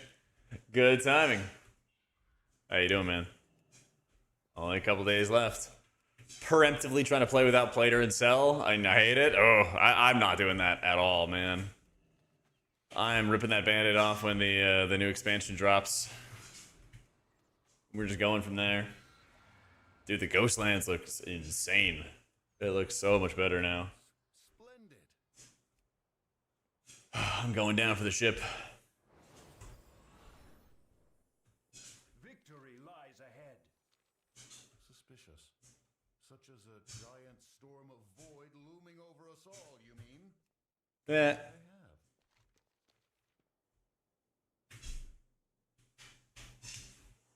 Wasn't the pruning supposed to happen the patch before next?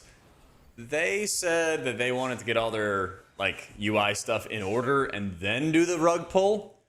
And it seems they kind of changed their direction. And then they were like, oh, JK, we're just going to do it with a new expansion. So, you know. Day to you. Embrace the shadow.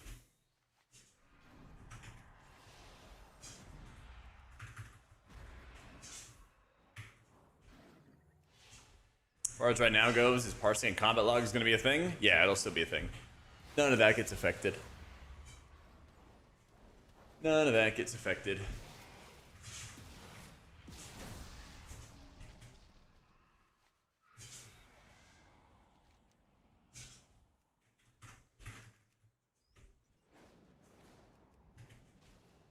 Our enemies will fall. Remember the Sunweb.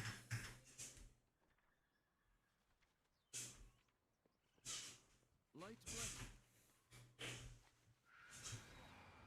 Private auras all over again. It's just there's never like they would never do it in the middle of an expansion. They would have to do it at the beginning of an expansion. So they either do it at the beginning of Midnight or they do it at the beginning of the Last Titan. Woman rushed out of Yeah. here last night as if she was trying to flee.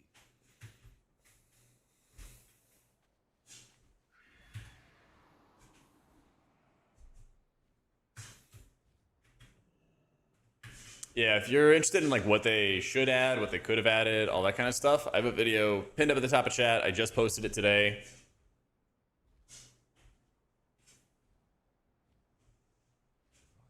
If you want to see the deep dive, it's like 15 minutes.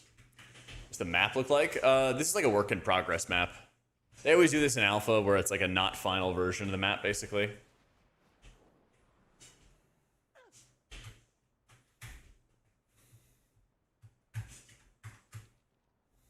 Yes.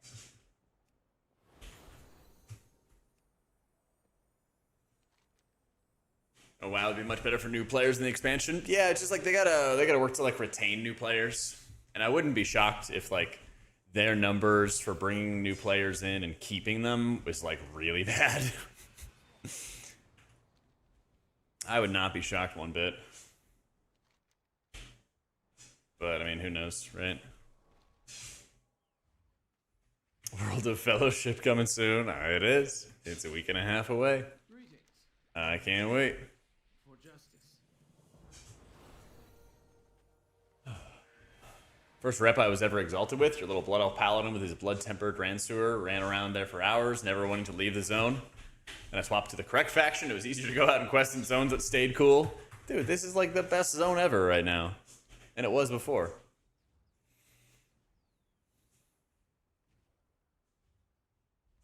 Has the leveling experience been that bad, Valiance?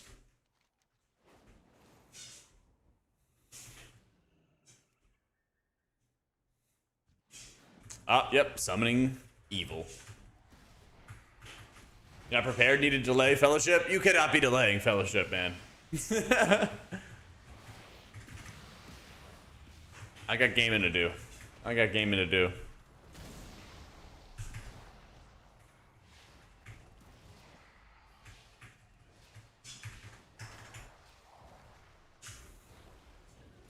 The thing is, I just don't see WoW being oversimplified. I think they got rid of a lot of bloat and a lot of garbage. They got rid of like a lot of noob traps that people never got over. And I think it also makes it easier for me as a guide writer to explain.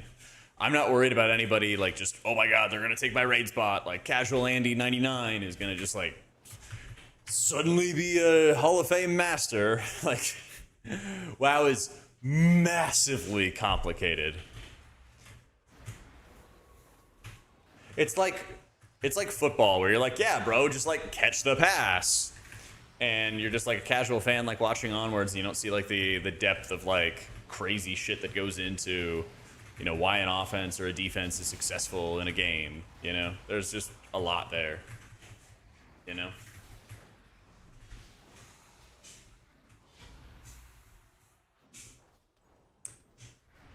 Also, they better remove the regrowth heavy Resto Druid gameplay. Ooh, I regret to inform you, they're kind of doubling down on that one. Yeah. Talk about American football, the real football.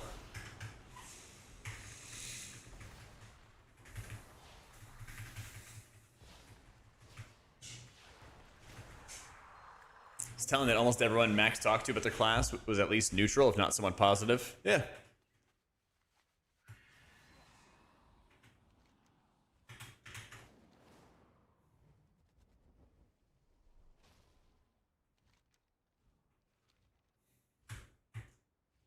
Druids are hots. What are you talking about? Sure, man. Whatever.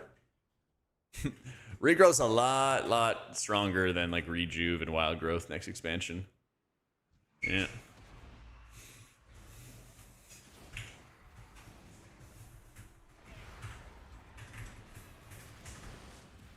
Equal level of fear mongering when Legion did a class overhaul. People thought it was gonna be too simple. Look how it turned out.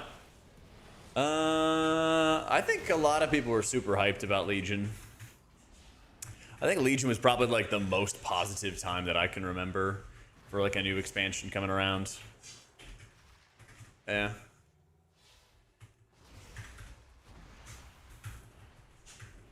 Wait, our Druid is right now. There will certainly be a big difference in high level output and lackluster play. It's not like the ceiling has been lowered that much. Yeah, exactly.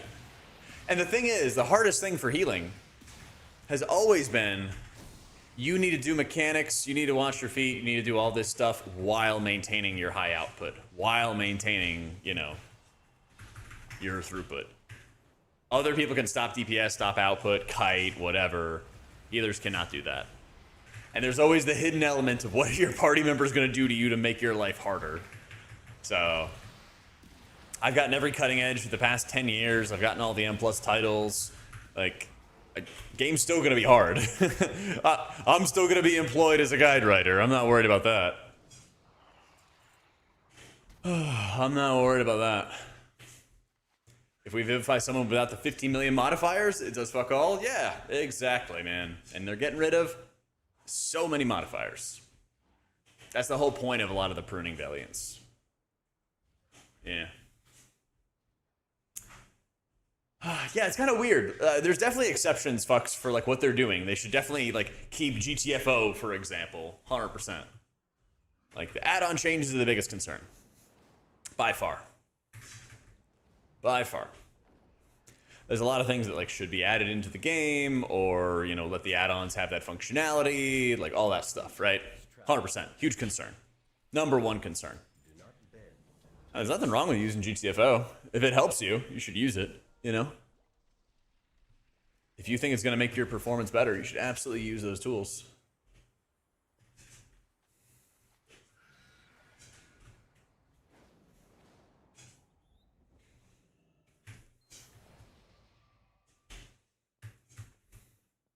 She is a demon. We need to speak to the Lord.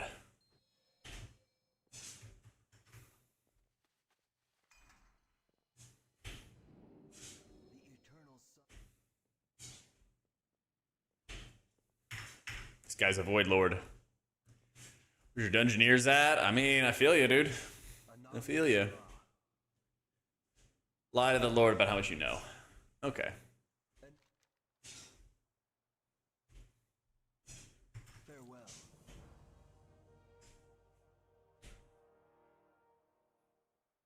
Keep your wits about you. Glory to the Sindori.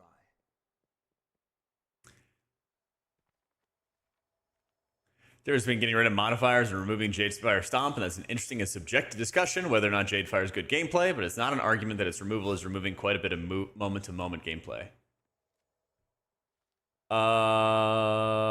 I think getting Jadefire Stomp removed is removing a maintenance buff that you just were forced to press no matter what, and it wasn't like a situational decision. It was you have to cast this every 15 seconds no matter what. And I think its removal and its replacement by just having all those benefits passive fucking owns. I think a lot of people who like Jadefire Stomp just like it because it looked pretty, and they cast a button that looked pretty. And so maybe Blizzard should just add more buttons that look pretty. You know?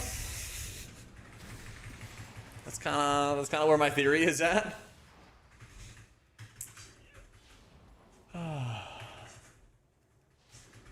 That's my take on the hate I'm getting on Twitter regarding the healing changes that you moan for months for no reason. I mean, I definitely moan for good reason.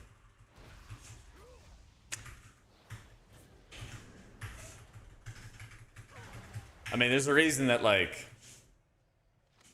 the video I posted in, what was it?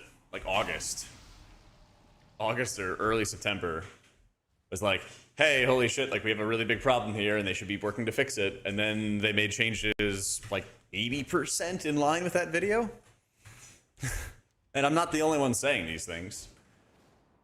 Like so many of those comments. Like, I'll just show you.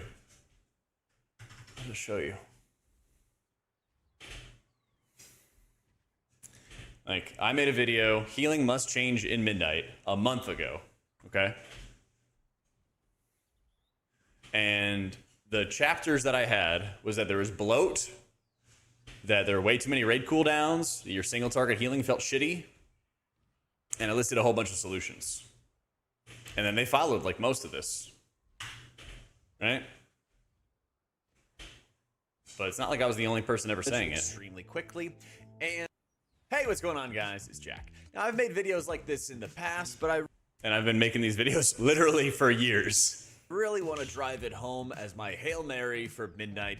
This is what Blizzard needs to do to address healing and kind of the game and damage intake for the future of WoW. Throughout Dragonflight and the War Within, damage is ultra bursty. Health pools just like jump up from healing really fast and drop low from burst damage extremely quickly, and it's gotta stop. I mean, this game has accelerated so hard that there's more 3 heal encounters than ever. A lot of raid damage doesn't feel as satisfying to heal as it used to be. It feels like you're even just waiting for damage or even stacking healing cooldowns on top of each other. In Mythic Plus, you quickly start progressing, you know, past like 12s, and you immediately are getting people like one shot or wombo comboed by a number of effects, and all these things are related. So in this video, I want to talk about the problem, what's causing the problem, and some real solutions that are going to deal with it, okay? First and foremost, there is an overall bloat problem in the game. For some specs, it's related to how many buttons there are, but in a lot of cases, it is on what spells you use and what spells you don't use from a class perspective, and cooldown and defensive bloat. So, Shaman recently got a change to Whispering Waves and to their Farseers that allow them to transfer more healing into Ascendance and Cloudburst. What this has caused is a build that completely ignores Chain Heal, completely ignores Healing Rain, and mashes Riptide and Healing Wave over and over and over again to do just basically like spread light healing, which stacks up and builds up Cloudburst really quickly. As a result, the spec doesn't care about mana almost at all. It just mashes 2 buttons the entire time and doesn't actually use your other core abilities. And it's an enormously like polarizing build, which sort of is a mirror to the hardcore Chain Heal build that they were just in last year. So they really have gone from a one end of the spectrum of using, you know, Healing Rain, using Chain Heal, to not using those abilities and only using Riptides and Healing Waves. And it's because the hero talents so heavily focus your gameplay into a very specific section. And as a result, you have hero talent power, which doesn't encourage you to use the entirety of your kit. That stuff. I didn't fuck up Shaman. No. I didn't fuck up Shaman. I was talking about a 2-button build here a month ago. I'm not in the like make something 2 buttons. But like the bloat from the very beginning, stacking modifiers, stacking cooldowns on top of each other, like that's all these changes that they made, you know? I think that's a huge problem, as well as bloat when it comes to raid cooldowns and healer cooldowns, as well as defensives. For raid cooldowns, there's more abilities than ever in the game to start pushing up health pools, that whenever you assign cooldowns as a healer, it's less about actually healing through the damage at a specific point in time, but more so about letting your healing cooldowns do the work for you. Now, some specs like, preservation or disc are actively pressing those buttons. They put out the atonements or the echoes, and then they engulf. But for others, they're just, this is where you trank, this is where you divine him, this is where you healing tide, this is where you slink, and you just take care of the mechanics. And in fact, you often stack multiple healing cooldowns on top of each other to deal with that incoming damage. We saw that. So when they prune our cooldowns, when everybody has less raid cooldowns to use, you have to choose between Prism, and you have to choose between Divine Toll, when you have to choose between Uppies and Barrier, when you have to choose between Ascendance and Healing Tide, those abilities now can feel more impactful rather than let me just smash all these buttons together and just do healing. So instead of the cooldown doing all the healing for you, you, the player, have to push your buttons good to heal players. That's why the gameplay change is good. Because just like you can have too many abilities and it makes all of your abilities feel shitty, you also can have too many cooldowns and your healing inside of cooldowns can be over here, and then your healing outside of cooldowns will get broken up into little scraps, right? Yeah, like Holy Priest, for example, casts its holy words and it's one of its highest output or something, but most of the healing comes in this period when you have Apotheosis up, right? It's so dominant, it's so focused in that area that that's all of its healing. And so by reducing those things, you could still have a lot of healing during your cooldowns, but then they're going to break up some of the rest of your healing into your sustain, your healing outside of your cooldowns, right? Yeah, that's a tuning thing, Tuck. So or Toke, they might just need to make Prism better so it competes with Divine Toll and make the numbers equal, right? But that by making it so you have less cooldowns, your button presses will matter more, because the pie went from half of your healing being about being in a cooldown to maybe a third of your healing being about being in a cooldown, 80% of healing from engulf, for example. Exactly, same kind of thing. Where it's well, I did all my setup and now I just do infinite healing. And then if you, didn't do your setup properly, you didn't set up your cooldowns properly, you do no healing, right? Now it's going to be actually in some ways harder, because you need to push the right buttons at the right time and the right targets, Yeah. When it came to the Race to World First, where people would just explode if they didn't have Rally on top of Aura Mastery, or healing cooldown and a damage reduction cooldown stacked together at these specific moments in time to survive incoming damage. And because those defensives were so strong, you also had more 3-heal encounters. And this goes hand in hand with having lots of defensive cooldowns. The more defensive cooldowns that players have, the harder it is for the developers, the encounter designers, to create lethal damage, because it can always be expected that you have certain cooldowns available for every incoming hit. We saw this on Fractalus, where Race to World First was basically hey, if we ever have to stack any circles on each other, we just pop a defensive and then we'll be fine. And almost nowhere throughout the fight, in my own experiences healing the fight, did it really feel like there was much lethal damage. Even when we had Mythic Walls break, which put out a huge dot on the raid, we basically just cooled down through it, so it didn't feel like an extra moment where I had to heal especially hard. You just have to pull up the spreadsheet, assign the cooldowns, and then just start blasting. Furthermore, there's also a lot in the talent trees and your spec trees that really do not encourage any sort of single target healing. We had it a little bit with Lightweaver, and it's kind of an exception to the rule with Whispering Waves, but in a lot of cases, triage healing has gotten pushed down so far on the list, and so many builds are just focused on how effectively can you AoE heal.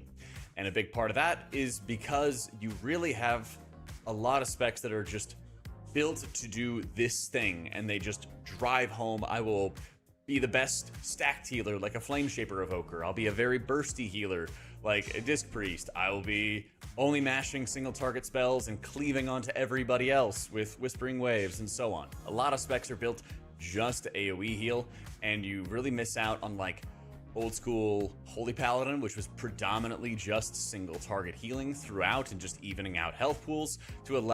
And a lot of the reason for this, by the way, is because of how much bloat you had with your cooldowns. Where Paladin was only really doing, like, Paladin today is only really doing healing when you have, like, wings or toll or, you know, something like that up. You know, you're entirely, like, cooldown dependent and you have no sustained healing.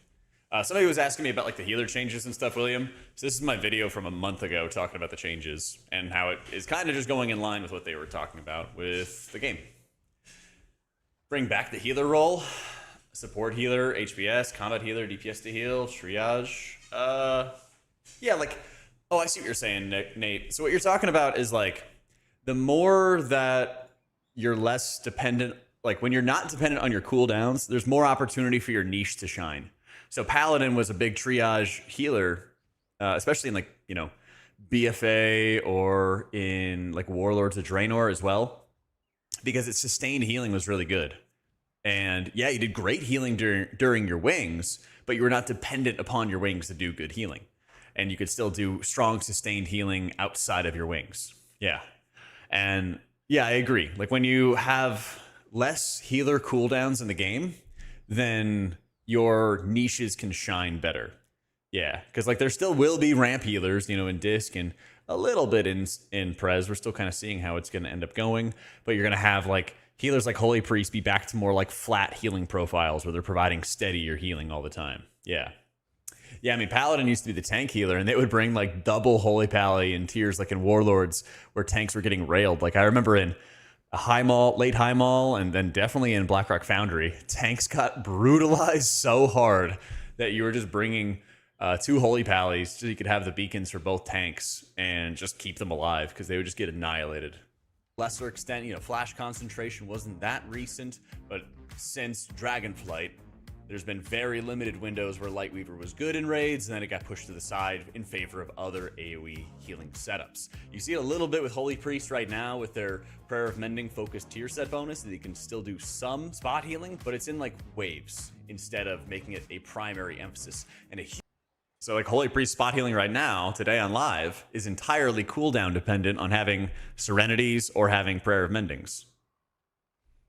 Huge amount of the healing for Holy Priest is actually just your Prayer of Mendings bouncing, which is just sort of like auto healing as well. And so what does this cause? Well, you watch World First or you watch High Keys, you just see people explode if they don't preemptively use a defensive. Everybody is focused on, like, spreadsheet optimization for when you time healing cooldowns, to the point that everybody is, like, wanting to learn how to use, like, the WoW util site to figure out. Look at that. Look at that Divine Protection fading at the very last possible second. How to organize their cooldowns before the raid starts, and every single time a damage event happens, how to organize their cooldowns. This optimization that Dryny did for his defensive starts, and every single time a damage event happens, you're stacking multiple different abilities. Oh, whoopsie. Back a little bit more. Where's his Divine Protection? Learn how to use. Oh, yeah. Right. Use a defensive. You'll see in a sec. Everybody is focused on, like, spreadsheet optimization. He takes the first hit, optimization for when you time. Then he hits it, and then he has it for all the rest of them. Healing cooldowns, to the point that everybody is, like, wanting to learn how to use, like, the WoW util site to figure out how to organize their cooldowns before the raid starts. And every single time a damage event happens, you're stacking multiple different abilities on top of each other just to survive. And so it becomes a really harsh pass-fail situation where healers are not able to as highly flex their decision-making to decide who lives and dies. What I said right here, just to reiterate, is that if your focus in a raid on surviving is just on how well you map out your healing, your raid healing cooldowns, and on your defensive cooldowns, then it actually takes agency away from healers. It's less about a healer having a good rotation and priority system to keep you alive, and it's more about just, hey, we organized our cooldowns properly, and therefore we win, and therefore our players live. Which is stupid. To decide who can live this hit and who will die to it, who needs more healing. And the game has gotten so fast that you're pretty much just, like, preemptive healing. I'm 6 of 8 Mythic right now in the raid, and I feel like I'm just pre-casting healing spells to just jump the gun and be ready for incoming healing events. Otherwise, everybody just dies. So what should they actually be doing? What are the solutions that should be having to the game? Well, that gets tough. The new expansion is bringing something called Apex talents, which probably is going to be more of these hero talent tier sets sort of baked into your spec or class tree. So it'll be a little bit tough for the hope of greatly reducing the talents, not to like the mop like 3 rows of 3 or 6 rows of 3. I don't want to have like only, 20 talents or something silly like that. We can have a lot of talents, but I think these trees don't need to be as large as they actually appear to be. But that's probably not going to happen for the new expansion. So instead, what I think that they should actively be doing is they should prune down everybody's defensives in the game so that everybody has one active button press for a defensive. And you see, I had more radical ideas too, guys. I had more radical ideas too. It could have been worse. Okay? We could have taken everything. You can make them a choice node so that you actually have to flip between, hey, in this situation I want diffuse, this situation, well, I want fort brewing. Oh, this is actually kind of funny because this actually did happen. They got rid of diffuse. so maybe the monks could throw the blame on me about that one. They actually did get rid of diffuse. It's like a cruddy passive now. Actually make fort brew good for the Mistweavers.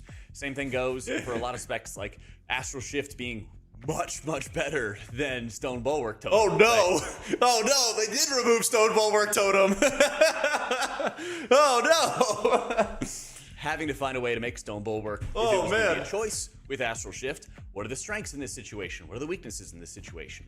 And as a result, you can make both buttons feel good, both buttons feel strong, both buttons have a place for them. And for those other defensive nodes, they should be adding a lot of passive mitigation. Oh, they definitely did add passive mitigation too. And what I mean by passive mitigation is stamina nodes, DR to like magic or physical effects, and just have them baked in. Priest got a stamina node this tier, guys. Just saying. Priest got a stamina node this season. Coming up. Because they do have these in a few of the trees, but I think having that more widespread and replacing active buttons and having less overall active buttons means that it becomes easier for the encounter designers to tune damage, because then they have a greater expectation of the average damage that's being taken, rather than having everybody in the game with a slew of active cooldowns and a very big difference in performance for a player for whether they use those cooldowns or not. You want some proof? Well, look at any mage player. Mages being able to make very good use of Alter Time or Ice Cold or Mirror Images and so on, right? The slew of defensives they have can really make a massive difference between a mage that never dies and a mage that can blow over at the slightest breeze. The more active defensives in the game, the more of a skill gap that gets added into it. So, do I want to make the game brain dead? No, but I don't want the game to have such wide disparities, because how do you actually tune the damage for that? That's a huge issue. Oh yeah, it was 100% an easy call, fucks. Yo, Danny, thank you for the new sub. Because if you have the average player not doing a great job hitting their defensives, then you as a healer are going to be making up for that. You are going to be paying for it on the back end with your regular gameplay. They added this one button rotation into the game, which is probably going to offer a huge DPS increase for the average player. And I think at the same time, you can have defensive abilities, but not make so many of them. So you have to make a choice between when to use it and how to think about how you use it. And also that you need to have moments where the healer just has to heal you. That also means that the gameplay needs to be less fast. You can't have these yo-yoing health bars all the time, no matter what. Pruning defensives is absolutely going to help. Pruning raid healing cooldowns is also going to be a really big assist in that as well. I think there's way too many times where you have so many different cooldowns that stack on top of each other that it feels like your character is something completely different when raid damage actually goes out. And the more tools that exist in the game, the more challenging it really is to find the right amount of damage to challenge players, to threaten their lives, versus, wood fights are 3 healable because you have so many different tools on top of each other. Things like Rallying Cry, things like AMZ, Zephyrs, there's a whole laundry list of them. Mass Barrier, I think, is also big in many situations, especially for dungeons.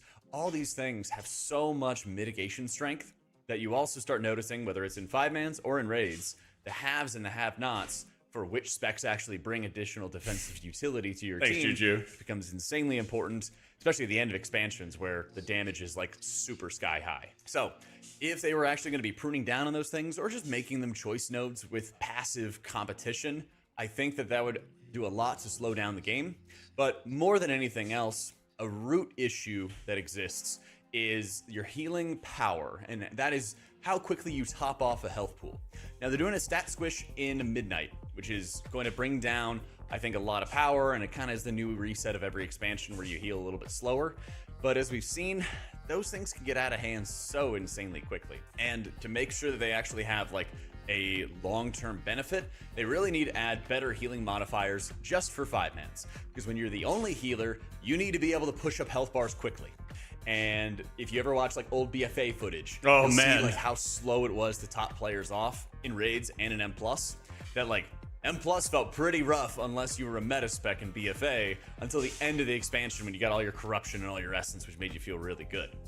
There's a fundamental issue at hand where if you can top off health pools quickly and effectively in a 5-man, then you're also topping health pools off too quickly in a raid to the point that you are just like bumping everybody up to full with almost every single heal cast. So just to clarify, I'm not asking them to make healing like BFA. Here comes the solution. Especially when you're healing with 3 or 4 other healers, to the point that it's extremely difficult to avoid overhealing. You top everybody off in a raid and then you're just done and you're just waiting for the next amount of damage, or you're just mashing overhealing for the chance that you're going to catch a little bit of damage, so you're still actively healing. It becomes a huge mess.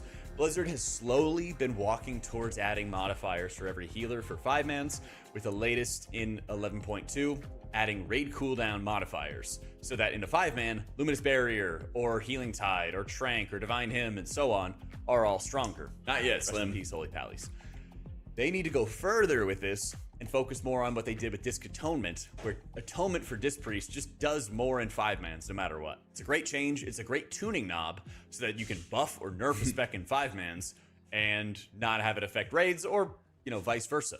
I think this is super apparent in terms of like the tuning for the game, where you should be slowing down raid healing to encourage more 4 and 5 healing fights on encounters and really actively discourage 3 healing. I think it's an abomination that it's happening on like Nexus King Salhadar, for example.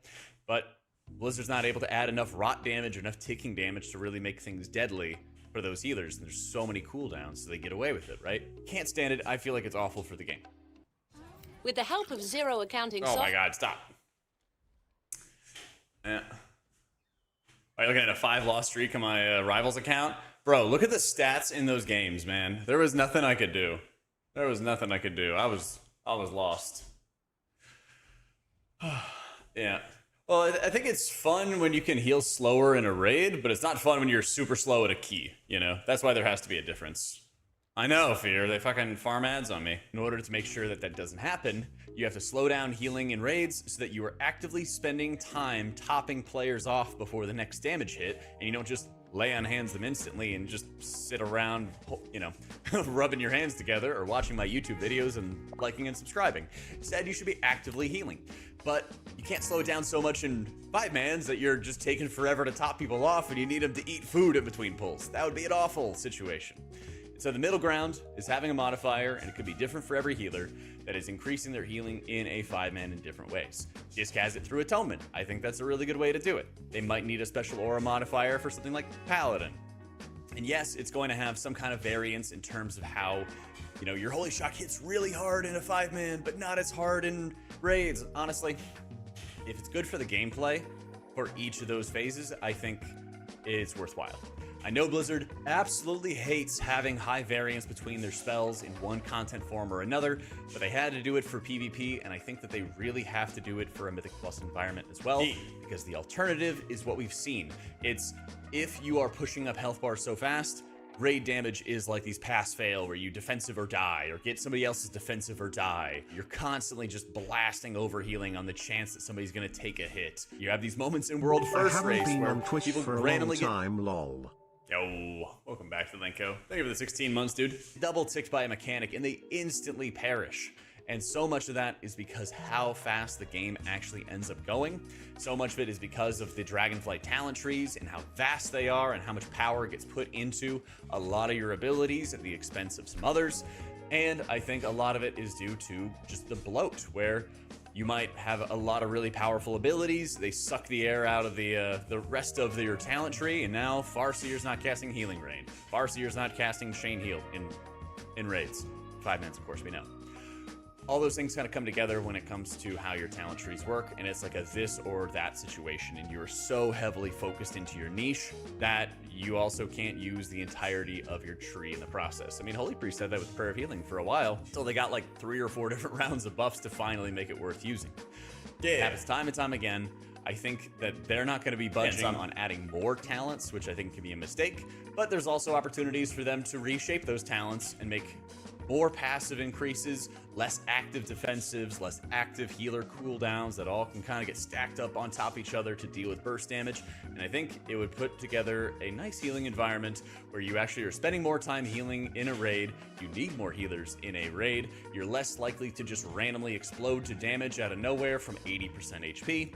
And hopefully that also gets reflected in a 5-man, where you can still have some fast damage going out. You still can have some burst situations. You can push up health pools quickly, but it's not immediately getting into higher level keys and somebody just randomly explodes to a bolt out of nowhere. That's my hope, but I would love to also hear what you guys are thinking about for the new expansion. JK, don't want to hear. Oh, 2.7% in Hall of Fame. Let's fucking go, man. But yeah, that's the video I made a month ago. And they did a good chunk of what I was hoping for.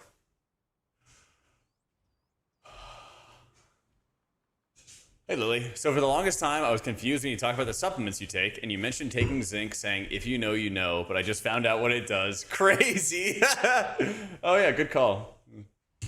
Good call. Forgot to take my zinc today. Good comms. Good comms. Allow slower damage to healthy cycles. Yeah, that's why you need a buff for 5-mans, so it's not super slow. Yeah. Yeah. What does zinc do? Google it.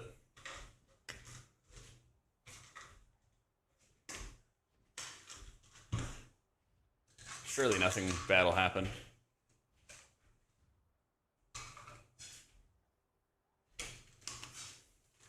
Surely nothing bad will happen. Yeah, I take, what is this? 15 milligrams a day. And I get my fish oil. So I got my fish oil, got my multivitamin, got my zinc, got my vitamin D. Actually, I'm out of water. Let me get water. One sec. Taking my 50 vitamins. BRB.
Okay.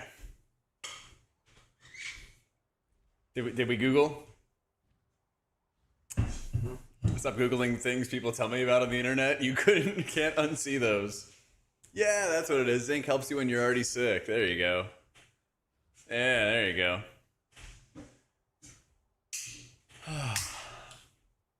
Check out my video, Stevie. Pinned up at the top. Goes over everything.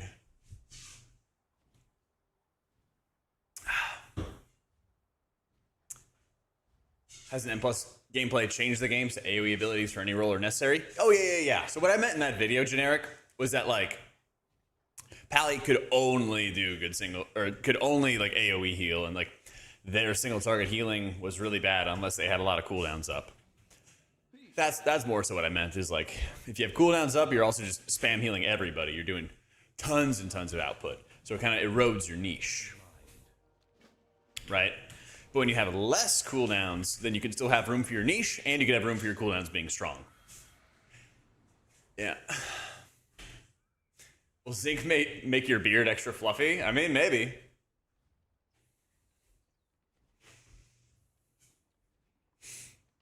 Is essential for the normal function of the prostate gland, sperm production, regulation of testosterone, and overall fertility. Straight from Google. See what Antonio said. It makes you jizz more, chat. That's actually what it does. Okay? Well, amongst other things. But it is good for you. Yeah. So ladies start, that's a way to say it. What? I mean, it's true, okay? It's true. I said what I said, Shiitake. I said what I said.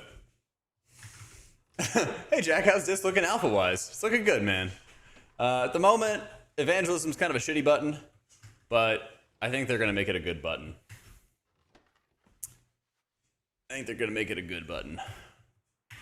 We're getting close. Taking minerals. I'm hoping to be the manliest man that ever manned. Yeah, there you go. Do it up. What changed? They revamped evangelism, so it basically lets you spam radiances. It's not that great in its current form. So add to your boyfriend's search, zinc takers a plus. I mean, if you put that in like a dating profile, you might get some hits from it.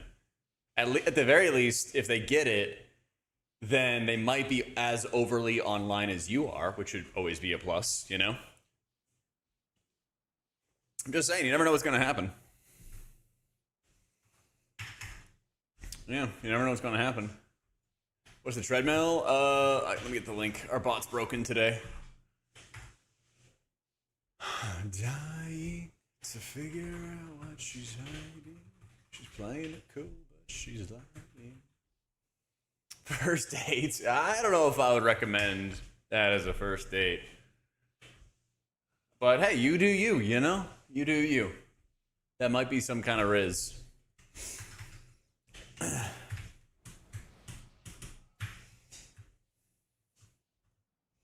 It might be some form. What? If it's a hurry, chat asked, okay? You know, it's like things I learned from like my non-gamer friends, you know? It's just things I learned from non-gamer friends. I'm just trying to teach you guys new things, all right? It's the governor. Anatorian peers out of the gloom, taunting us. He admits to the murder and reveals he's the leader of the cult, the Twilight's Blade. He teleports away. We see a sweeping view of the cult descending upon Tranquillin. Ooh. They got rid of a lot of stuff, 60. They got rid of Shadow Covenant entirely, and so your pet just does extra damage. Yeah. They got a new talent, Inner Light and Shadow, which is on the GCD. It kind of sucks, but it buffs up either your damage and atonement or reduces your mana cost. They got rid of Renew and replaced it with Plea. They just work the same way. Is that what you talk about with normies? All the homies take extra zinc? I mean, there's some like gym friends, you know?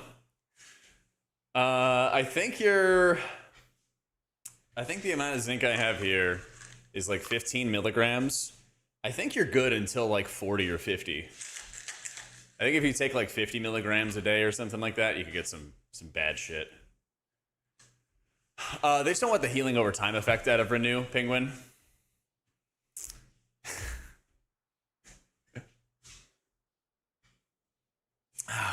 Exclamation point, Zinc. You don't know why out of everything you said, the if you know started living in your head rent free? Well, next thing for, any male partner, now you know. You could just tell them and not tell them why. You could just tell them and not tell them why. They'll never suspect a thing. Do not give up the fight. For just Maybe you just secretly knew there was a reason for it, Lily. That there was just a good reason. Tell them it makes you bigger.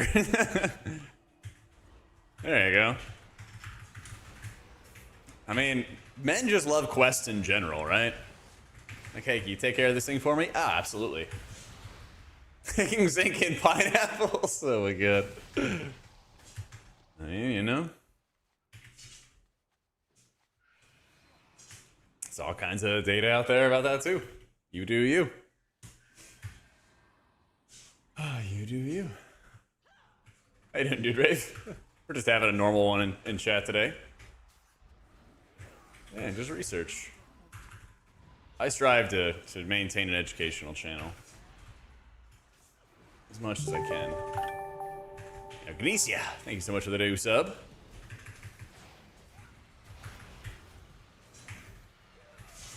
So I like how the Blood Elves are getting invaded and to take advantage of the crisis,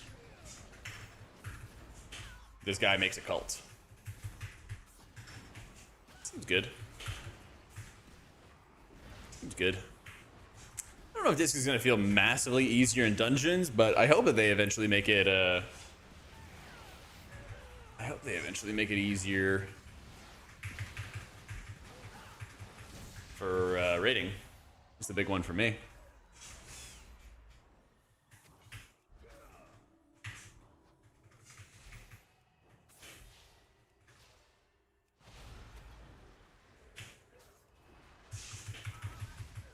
All healing to instant cast to the CD instead of channel casts. Then you like run out of abilities, Midnight will have healers be in more even playing fields. It might be easier to balance around all the stacking modifiers being gone, or many of them being gone. Yeah. I would hope so.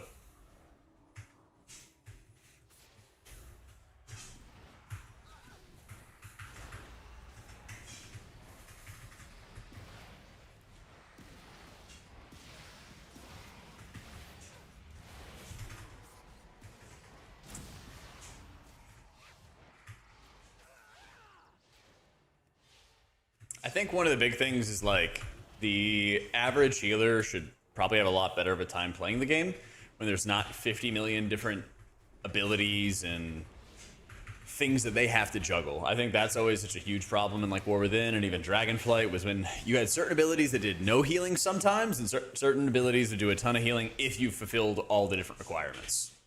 And that I think is like a huge problem. What up, Bree? Oh, there's nothing in here. Also, we're trying to do dungeons, but we're just waiting for 1 DPS on Alpha to queue up. And then we can actually do it. We're getting there. We're getting there. What aid has Silver Moon sent us? None. Time to take over the city. Yeah, like there'll always be like a meta for sure, Gem. But I think it's gonna make things a lot better. Yeah, your progress resets after Alpha. Otherwise, I'd be getting a huge advantage over y'all, Yeah, all the Prez mains I've talked to are really excited about Flame Shaper so far. They're very, very excited for it.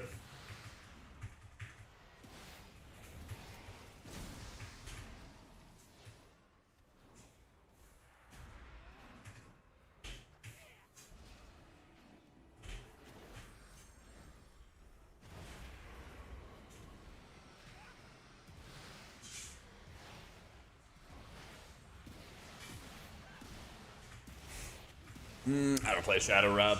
Sorry, big dog. I just heal.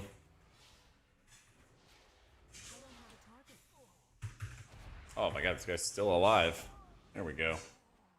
That worm. You have our thanks. Yes.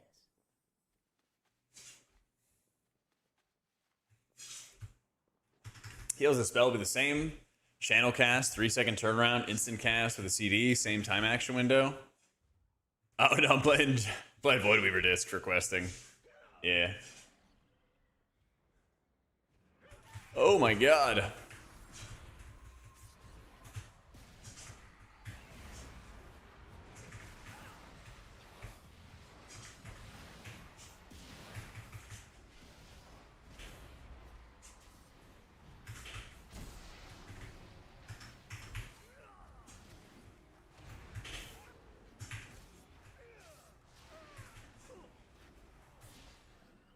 Gone for ages, but after a couple year break, the healing seems so rough to get back into. Like a slight mess up in your group, you're screwed. Group or raid. Yeah, and that's part of like the game just being like bloated is super unforgiving. It'd just be ridiculously unforgiving. And so I hope a lot of the changes that they're making are gonna help deal with that. But it might all be for naught if the UI sucks. So I'm like very, very hopeful the raid frame stuff gets addressed. There's a lot of improvements. Like they say they're gonna make improvements, right? We just don't know specifically what they're gonna do. And so if they make it pretty damn good, we'll be cooking. So they're trying to make discs simpler to play for ramping in a raid. At the moment, their first talent iteration is pretty bad. It doesn't really hit their goal. But we're given like feedback on it and everything like that, so we're hoping that long term it's gonna be good. Yeah, so basically, if you want to check the video at the top, Rob, it has a deep dive into everything going on. The TLDR is if you need the game to communicate to an add-on about a specific buff or debuff or something like that in combat, then an add-on cannot manipulate that information. It can't take a buff or a debuff and allow you to scale it up, scale it down, or change colors or whatever. You could change the size of all of your buffs together in a pocket, or all of your debuffs together in a pocket, but you can't manipulate like individual things.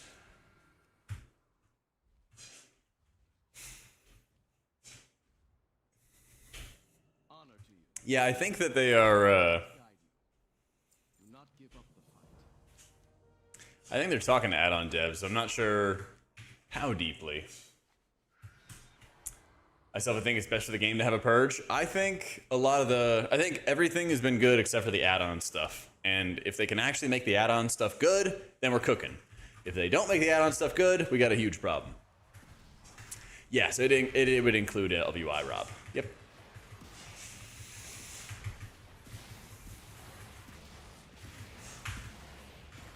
Like, healers just need to have a good interface to heal from. And honestly, if they took a page from Fellowship's book, which is like a standalone M+ game, and they added all that information that Fellowship makes by default for the players, that'd be perfect. Fellowship doesn't have all the functionality of Cell. There's a couple things here and there that are missing, but it has like 80 to 90% of what I want. And I think that's fine by me, you know? Light bless you.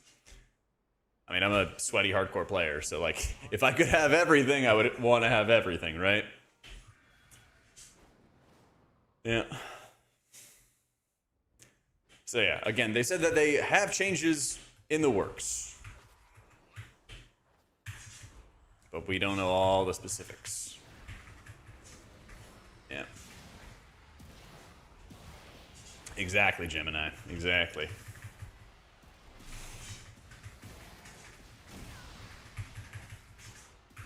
This is like really, really similar. Next. I think it's still really, really similar. Yeah, I think they updated nameplates. Like, I'm not a tank, so I'm sure that other people have complaints about the nameplates, but like the nameplates are fine by me. But that's the thing, is like a tank will care more about nameplates than raid frames. And a healer will care more about raid frames than nameplates. So, you know, it's all kinds of different audiences.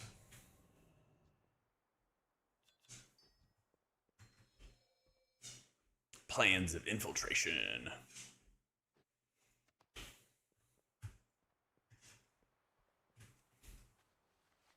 Yeah, top players need nameplates for dot tracking. Yeah, so it'll be a little different for everybody. Yep.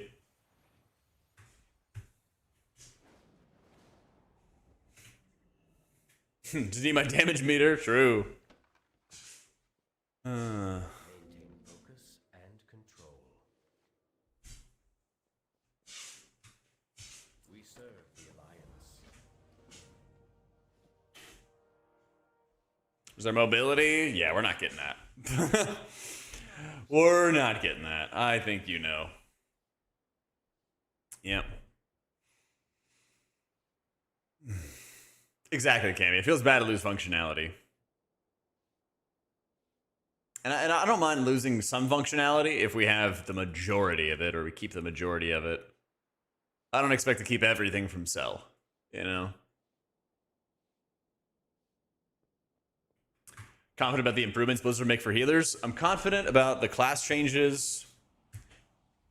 Some of them obviously need some work. You know, it's not perfect, but I think their overall intentions are good.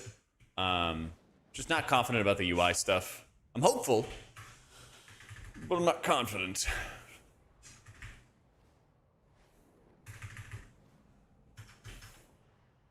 This questline's kind of funny because the Blood Elves were like kind of racist against the Void Elves because they're Void people. And then it was actually Blood Elves who got tipped towards the Void because they didn't want to get killed when Xal'atath arrived. And they were the bad guys.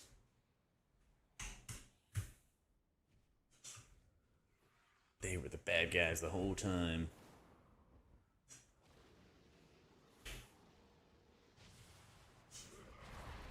Yeah, beat their asses. I knew there wasn't any point in finishing your UI in weak auras. Glad I put it off for 3 years. Yeah, buddy. Well, I was using Luxthos weak auras forever, and I was gonna put together my own version. And then this announcement came out, and I was like, oh, never mind. Never mind. I don't have to worry about that.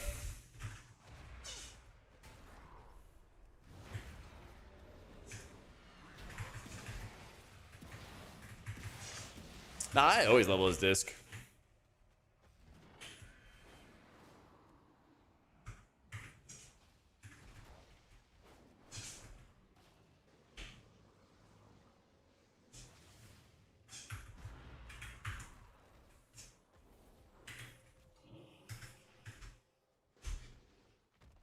As opposed to like what before next, you know?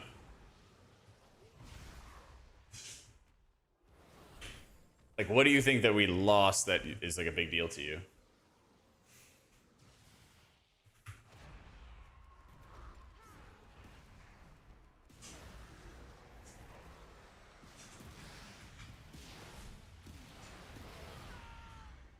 Looks the same? Yeah, I mean, it feels the same to me too. Feels the same to me as well.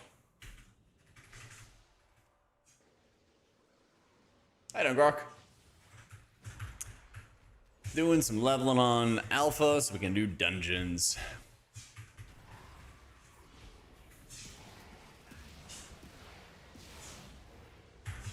Right. Shaman's the one that's a problem. Covenant Rift and Rift alone? Yeah, but that's what we have on live right now. That's quite literally Void Weaver right now.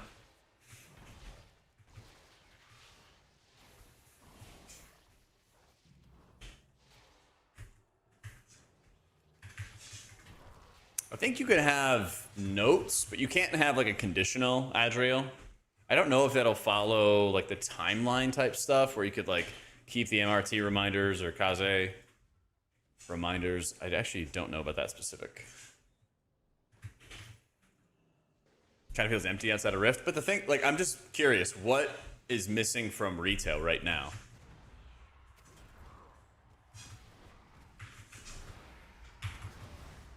To make it say it feels empty.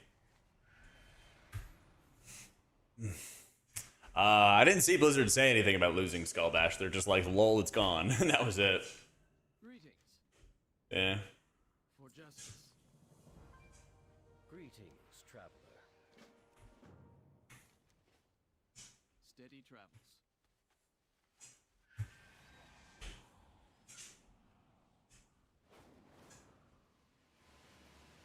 We embrace power. We do not fear it. I think I'm missing from retail access. Oh, true. Do I soak these? Oh, I see. Hall of Fame Raiders are dooming, or more casual players dooming with the changes? I feel like a lot of Hall of Fame players are not looking forward to their UIs being shitty. Like, a lot of it comes down to the UI stuff. And I think everybody who's worried about the UI stuff has a point. I'm not... I think there are some Hall of Fame players who are like, I don't know. I haven't seen any Hall of Fame players who are like, oh my god, this is too simple. Like, yes, there's exceptions with like Shaman, but I mean, like, by and large, people who are like, oh my god, the game's gonna get too simple, I feel like are always like casual players who don't actually push. I haven't seen any Hall of Fame players be like, my class changes, make my class way too simple, and the game is gonna be brain dead. I've seen a lot of hardcore players who are like, yo, I'm really worried about my UI, and that's gonna suck. And I get that. I get that.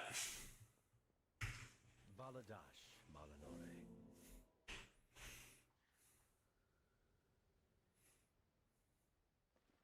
Be open to possibilities.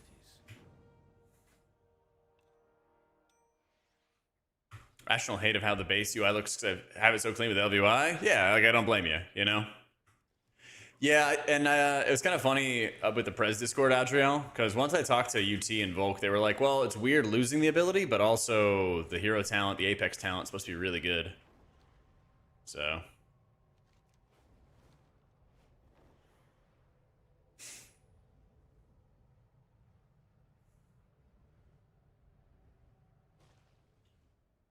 But the thing is, they rolled Spirit Bloom into your reversion, basically. So you still will kind of have it. Ooh, a movie.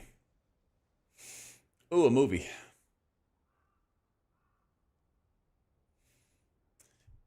Antenorian waits just inside the delve. Terminus, Salhadar, and Xalatath discuss their mass domination plan for the Void. Antenorian pleads for help and attention. But Xalatath laughs and discards him now that he's served his purpose. Yeah. Oh yeah, they always do this crawl, Matt. Yeah, in Alpha. They hide the cinematics. All paths are possible. I like the talent changes for discs so far. They got rid of a lot of modifiers like Schism and Shadow Covenant, so you don't have to worry about like having those up to make your smite or penance do real healing or real damage. Yeah, after you kill Salad Bar, Xalatath basically like takes him to an alternate dimension to be her slave, basically. Yeah. I made a video about it, Jeej. Yeah.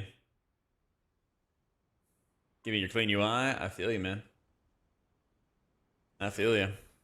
Yeah, they got rid of things like Shadow Covenant.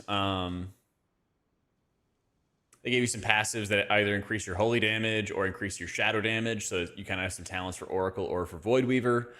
Wheel and Woe only impacts powered shield now, but it stacks to 10 times. You have some buffs to your penance for the more penance bolts that you're channeling, which is good synergy with Harsh Discipline. Yeah, just like some neat stuff. They didn't really like reinvent the wheel with Disc, but it should mean that your smites outside of your cooldowns should hit a lot harder, which should feel really nice.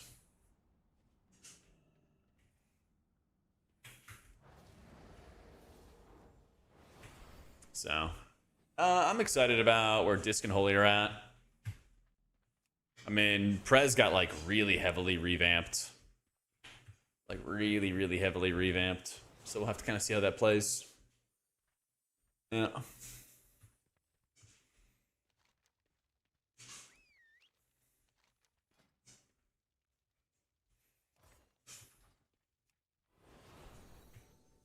Yeah, our shaman's the one that needs some loving. They're the ones that need some loving.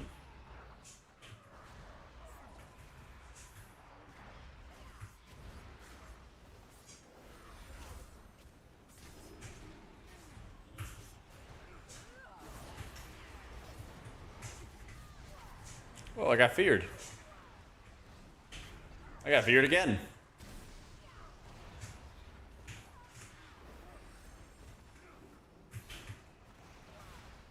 How you doing, Lizzo? What's going on?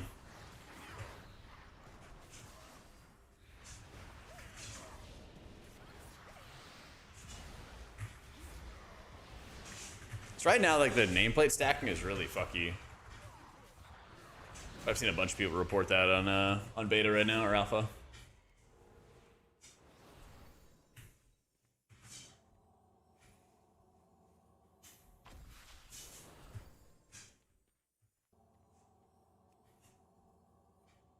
Yeah, I mean, I use Blizzard action bars as well. Like, they improved pieces of their UI to be good, you know? I know they can do it, it's just a matter of how much time is it gonna take, right?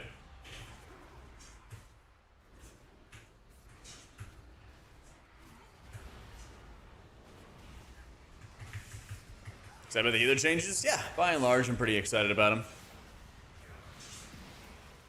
Excited about the gameplay changes for healing. I think it's gonna make healing better. Now, if they just make sure that the UI situation is gonna be good, we'll be cooking. If the UI's bad, we're gonna have a big problem. We're gonna have a big old problem.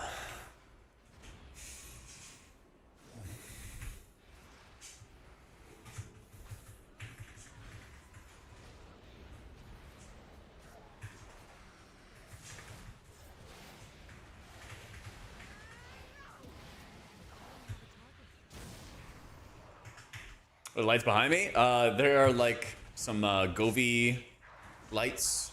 I have another one right next to me that are like some, they're like light strips. But I'm gonna put up more of these lights because right now I use these Elgato key lights, and they're these big, overly bright lights that shine into the wall, basically. And they're not really even, so I was looking at just how I could replace them. So probably tonight I'm gonna hang up some more lights. So, yeah, you can tap it, you can like change colors, a bunch of different like scenes and everything like that. Yeah.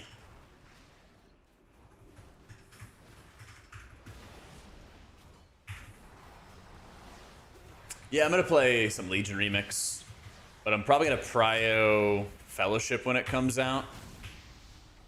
Yeah.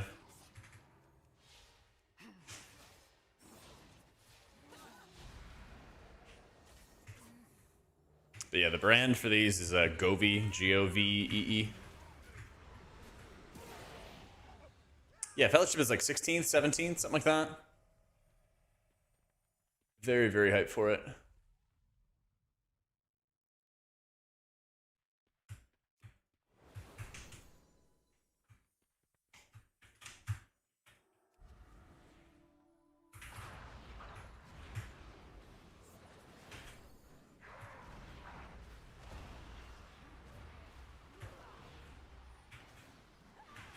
Your sister got you to install an entire wall of those lights in the children's area of the church she works at? Let's fucking go.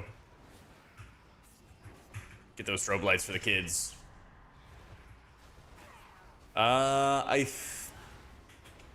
Don't know like what the full list of like new things that Fellowship is gonna have, but I played their beta a good bit, really enjoyed it. So I'll probably main that for at least a couple days. I'll probably just bounce back and forth between beta or alpha midnight and Fellowship quite a bit.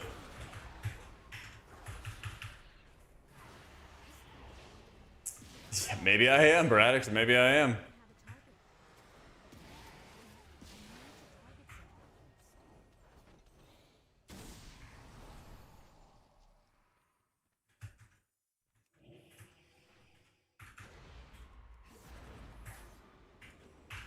See how the X-Pack is? Yeah, I expect a lot of changes over the next, like, month or two. It should be pretty exciting. Should be exciting and maybe even a little scary.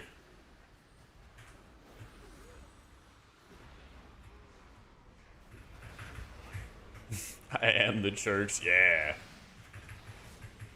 It's me. Dude, is this like a swirly or what?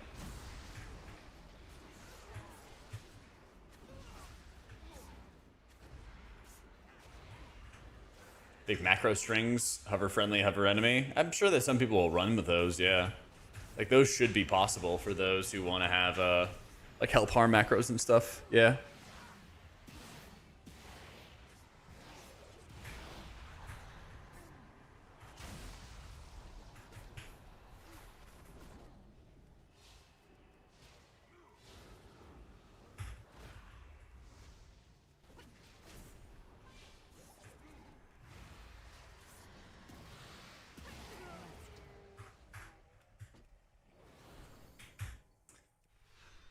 Yeah, like you have to know that there's going to be some amount.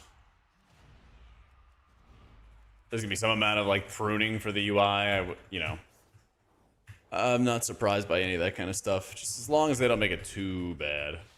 That's the struggle. How do they find the right level of it?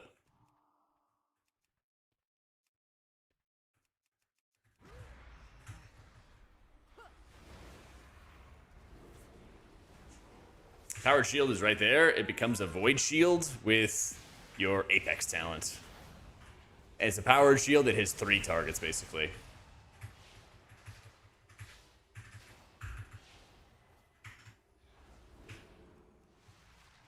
It's very, very strong. So. Yeah, it's supposed to be pretty OP. Let's talk to us. Sometimes they have creators do interviews and stuff, but like, no, they don't like hit people up and be like, yo, Jack, what do you think of this? You know, I just make videos, you know? Like any feedback I give to Blizz is basically just me making videos. So, yes, click should still be a thing, Lexa. Yeah. The built-in click casting kind of sucks. I go over it in the video in the pin. But, it works, like, well enough. It works, like, well enough. All my fault. True.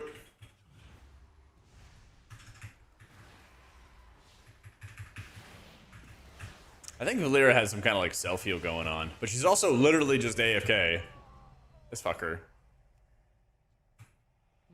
This fucker.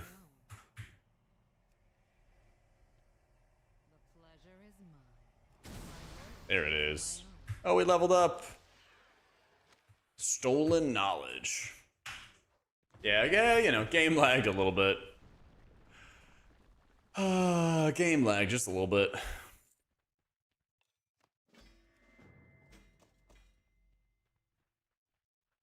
Let's see. Epic offhand. Decipher the map. Guarantee you'll find a hidden prey or delve trove at the end of your next nightmare prey.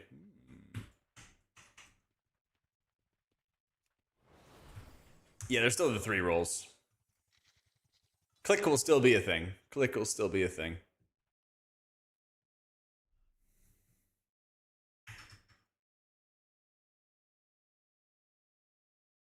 Yeah, I didn't really look too much into the prey system at all. Not gonna lie.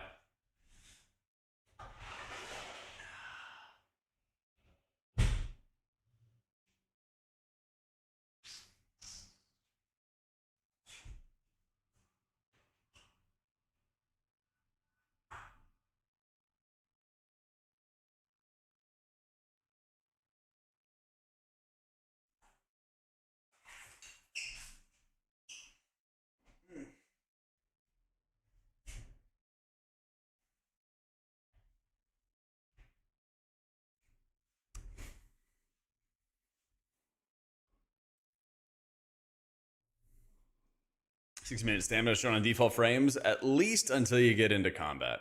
Yeah. At least until you get into combat. Yeah. Once you get out of combat, it goes away.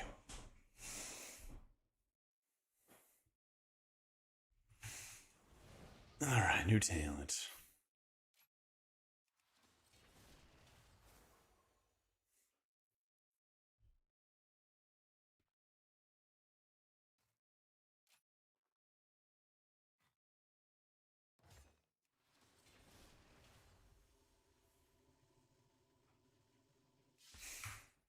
I seen any like new mechanics? Not really. But I also have been like queued up in a dungeon for over an hour, and there's just nobody doing dungeons right now, unfortunately.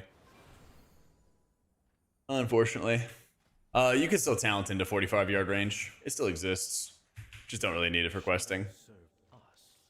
Yeah. The light is not the only path. Do not give up the fight. Contact Silver Moon.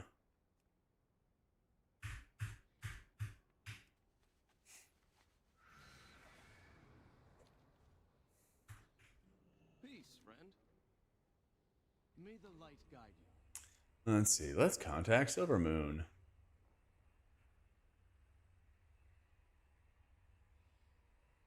Let's contact Silver Moon.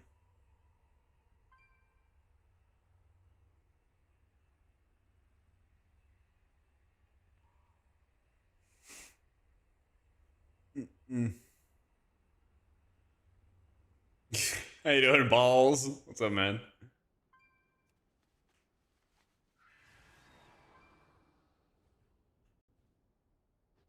On the Adrenaline Sun Crowns, Southgate.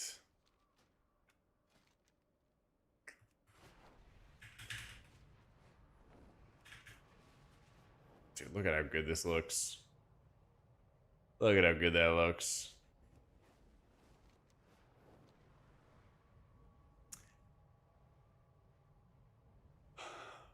Pre-showcase the add-ons that visually impaired people use in the latest video, and yeah, Blizzard needs to address that part. Yeah, I'm really curious to see how they're going to do that too.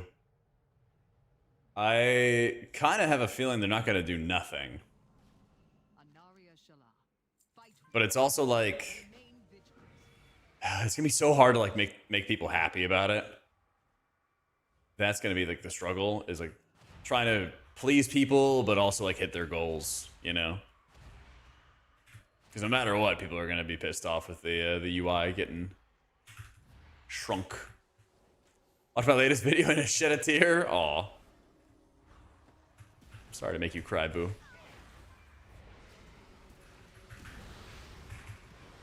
I know, right, Bizzle? It's insane. Yep, all this stuff is default UI. All this stuff's default UI. I don't know, man. I need to target something.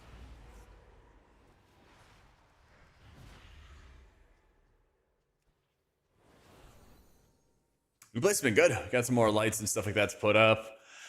Got more like decorating and home decor stuff to work on, basically. Lots to do, you know? Endless things to do.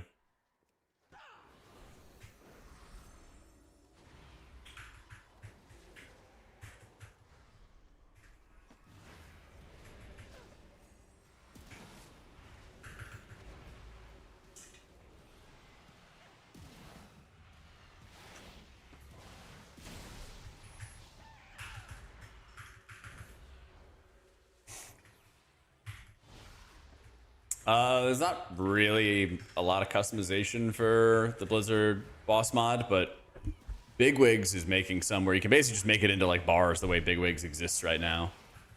Yeah.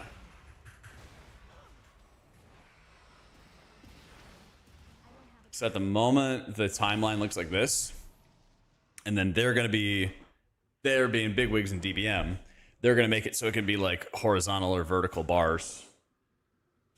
And then you can use those bars instead of the timeline. I don't know about any like custom sounds or anything yet.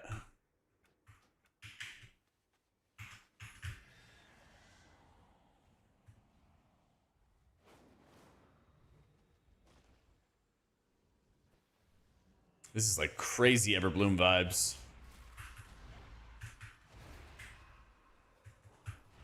Oh, don't worry. I'll just bring him in here. Disc is feeling good so far. Yep. Yeah, I mean, Opie doesn't fall under the combat add-on thing. Well, I don't know how it would work if you used it in combat, but I never use it in combat. I feel like it's bad to use it in combat, in fact. So The auto combat version should not be changed at all.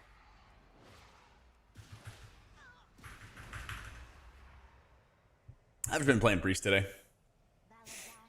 You have to level to 81 before you can do a dungeon, and I can't like queue my Priest and then start leveling something else. So I've been in a queue for an hour and a half. Unfortunately. The only healer I'm worried about with like rotation simplicity stuff is Shaman. They pruned Shaman a little bit too much. All the other healers I think are going to be fine. I think they're going to be just fine.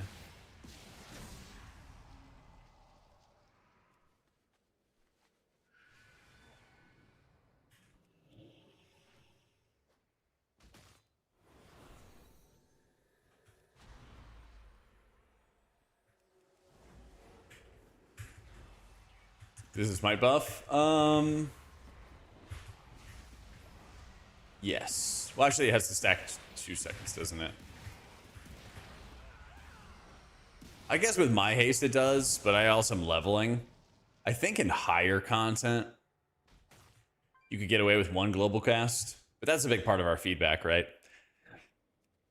Making it like 3 or 4 seconds will help a lot. Small difference that could have a big impact. Yeah. Yeah, Holy Pally is still melee healer and stuff. I like that they got rid of a lot of like extra fluff. I mean, you don't have like Consecrate anymore unless it automatically casts from your Judgment.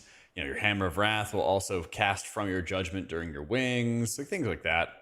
I think kind of like make it a lot more efficient, less bloated. Yeah. Pally still has a lot of tools. I think the biggest thing is like getting your Divine Toll compete with like your Holy Prism is probably like one of the biggest ones.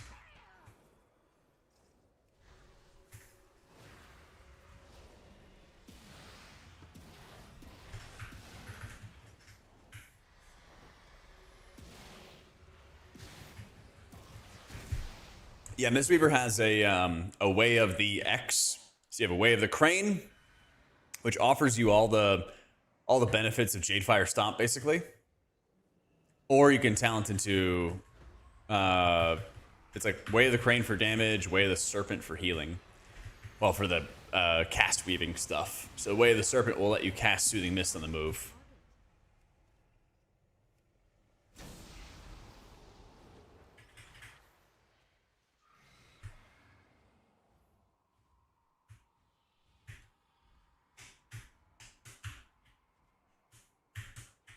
And Druid. All right, we should go down the line. We can go down the line. One sec. One sec. Let me get my notes together.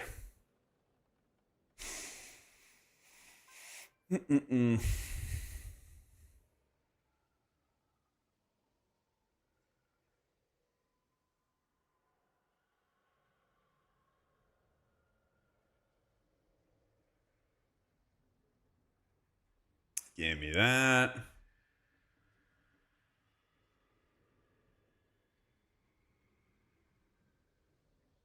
Give me that.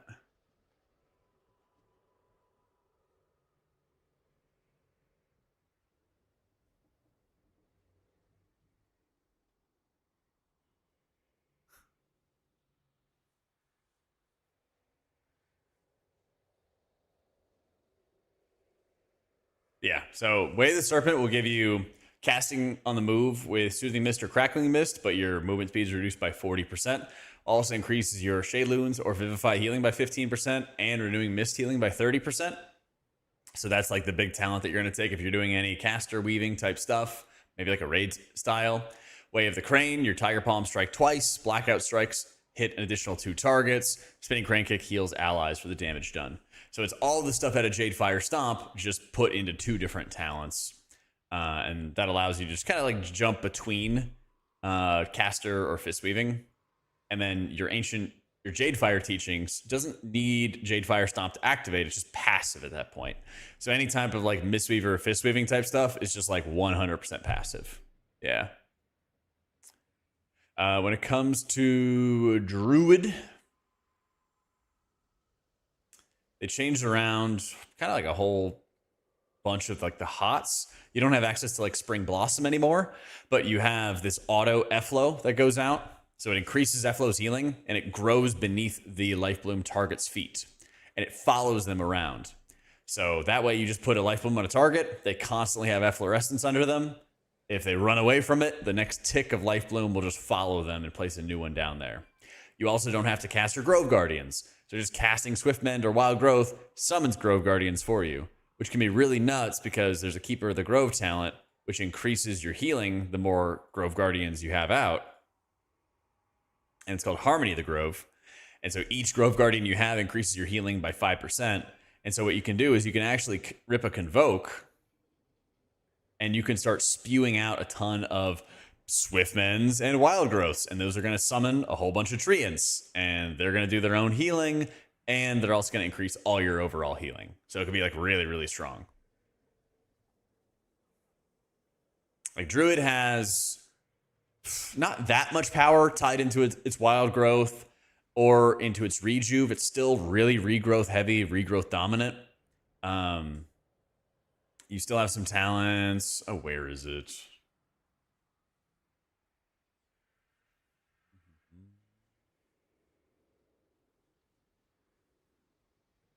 Oh yeah, regrowth heals all other allies with the regrowth hot on them for 30% of its healing. And then you have another one called like intensity. When regrowth crit heals, it's 300% effective instead of the usual 200%. So a lot of your healing is going to be tied to regrowth still in the next expansion. Yeah, it's like super, super good. Oh my god, we got into a dungeon. Who'da thunk? Oh, who'da thunk? Maybe, if the tank and DPS accept. Oh god, the DPS is AFK. Let's go.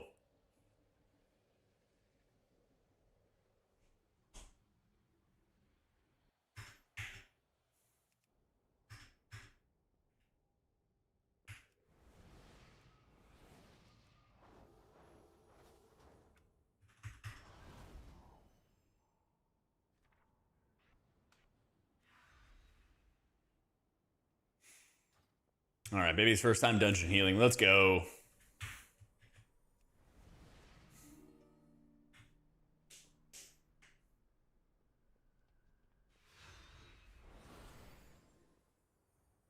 Oh, dude, there's a ton of mobs.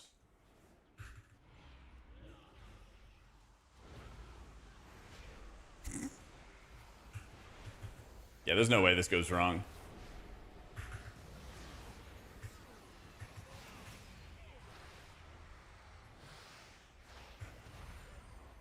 Seeing stacks of damage taken increase. Uh-oh. 90% increased damage taken.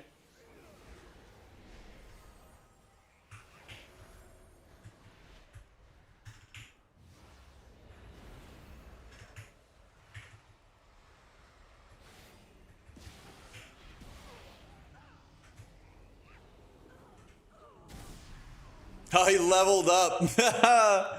He leveled up and full healed. That was convenient. That was convenient.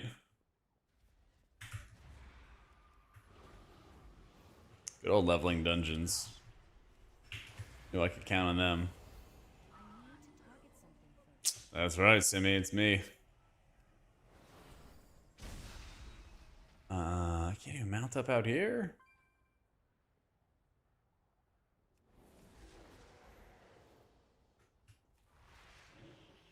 Oh, chat, any Final Fantasy 14 enjoyers? You know what this dungeon is already reminding me of? There's this dungeon at the end of Endwalker. And while you're going through the dungeon, you kind of see a bunch of like memories of people that you'd met over the various expansions and like the sacrifices that they made and everything like that. That's what this kind of reminds me of. I forget what it was called, but it was like all like blue and crystally and like pretty looking and stuff.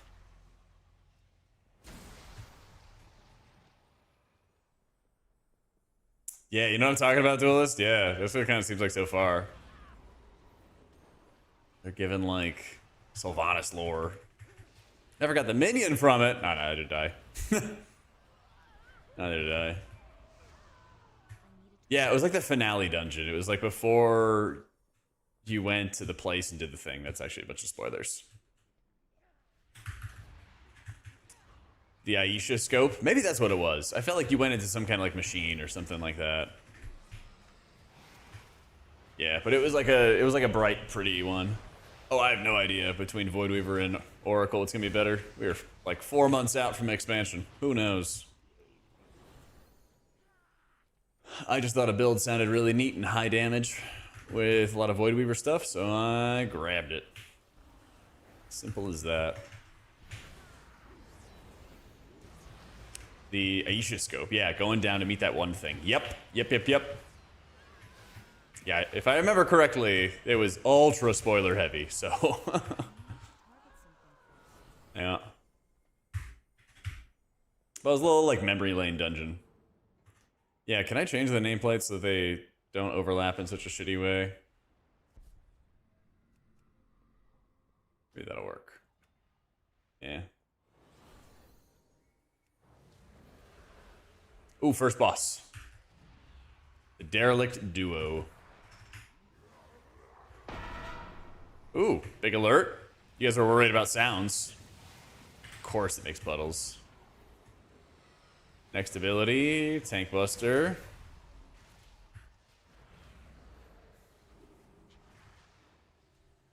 Or goo.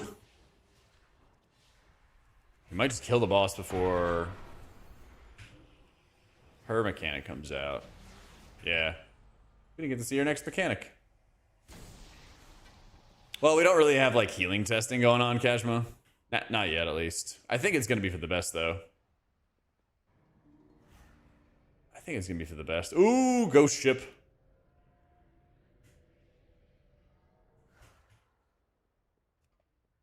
Yeah, those are the baked-in CV timers.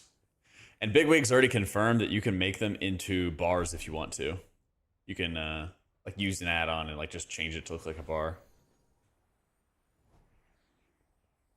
Yep, everything is default UI. There's no add-ons on alpha at the moment.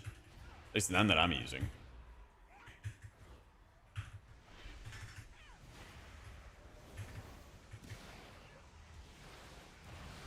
So these are actually the stacking nameplates, but they kind of spread out in a weird way. I don't know, I guess I don't mind it.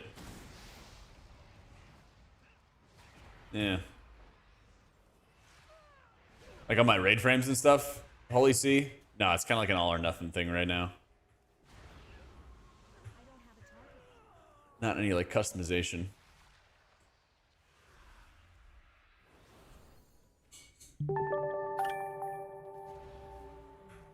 Yo, Bondre, thanks so much for the new sub. Looks like Click is still going to exist. But things like to customize how your frames look are not going to exist. Yeah, you can definitely make the nameplates smaller. I have mine ginormous. You can definitely make them smaller. Not at the moment, Pope. At the moment, the raid frames are really bad. You can't like make your buffs larger or anything. Because yeah, they look tiny for me. They look tiny for me too. So. No option to color the nameplates, but you can make them like flash, and I guess you can make them turn like really red. Like right above where it says Spiderweb Hatchling. If you have aggro on it, they can either glow white or yellowy, or they can have like a big red bar around them to show that you have aggro on stuff. But like, if you wanted to color a specific mob for like, hey, they have this prio cast on them, can't do that. Can't do that.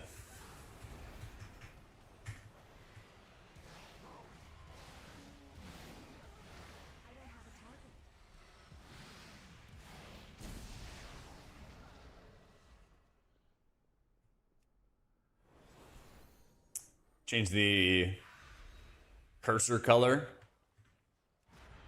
Not that I know of. Yeah. But then say the debuff's always present. True. Just if only we had a Warlock Tiny, then we'd be able to see the Warlock Gateway. So like it disappears in combat, but like I just want the ability to never see it, you know?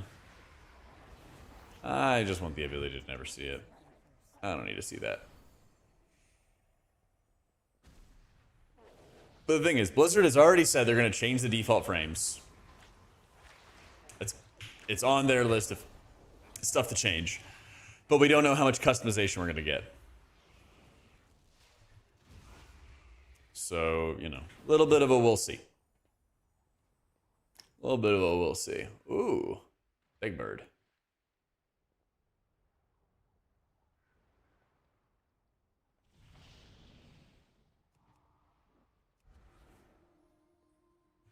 No idea on the next build.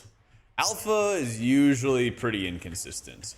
Then beta usually gets into like a once a week, mostly Tuesdays, but not guaranteed kind of thing. So, okay. She burns the winds, stirs the winds.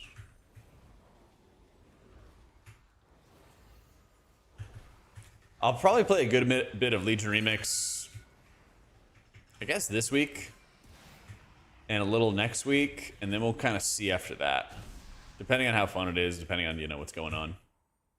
So I'm gonna do probably like Remix and see if there's anything left I need to do in Alpha for just content coverage, and then late next week, like Thursday, Friday, is when Fellowship drops. I'm gonna play a bunch of that. And so then I'm probably going to jump between mostly Fellowship and Alpha/Beta. Probably will not play that much Turbo Boost until maybe November. Like, I'm going to raid. I'm still going to, like, you know, gear up, and I'm going to mix my alts into raid and everything like that and get them more gear, do some weeklies on them. I'll play, like, a bit, you know, but I'm not going to have, like, big, long stream days with it. Yeah.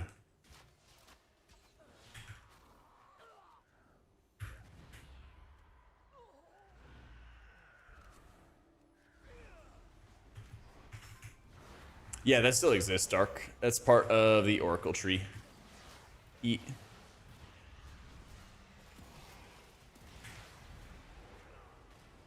I got kicked. One of the shots just interrupted me.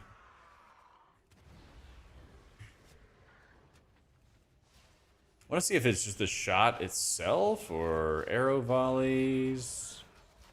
What interrupted me?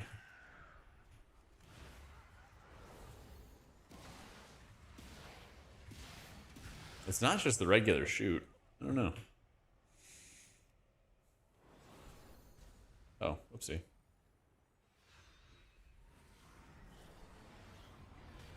Oh, I didn't see the interrupting screech. Was it the bird?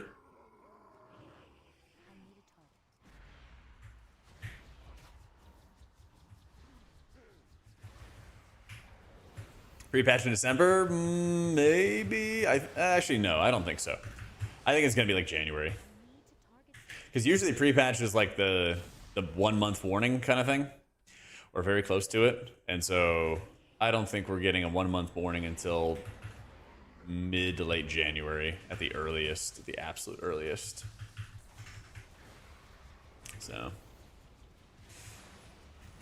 that's right, Danny, and it's coming soon to the game near you. That's right, man. Yep. Well, today's video is my Hail Mary for feedback and hoping Blizzard would change stuff, right? I'm hopeful. I'm certainly hopeful.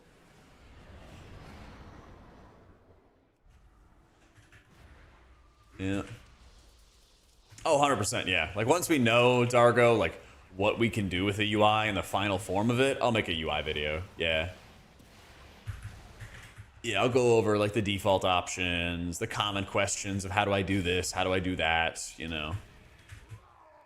Hopefully a better one, Chili. Having two receivers stacked on top of each other, I don't think I've ever seen that in my life. And I've watched a lot of football.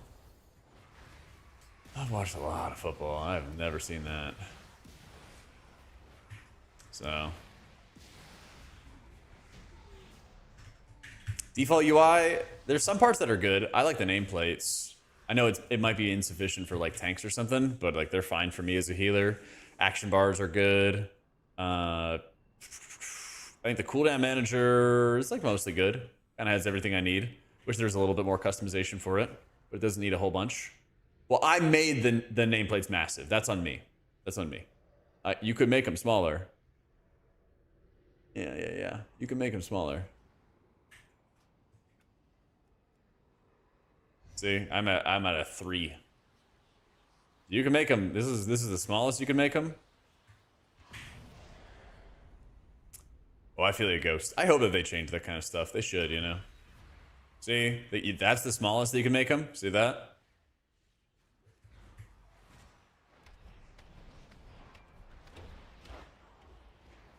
Here's the largest.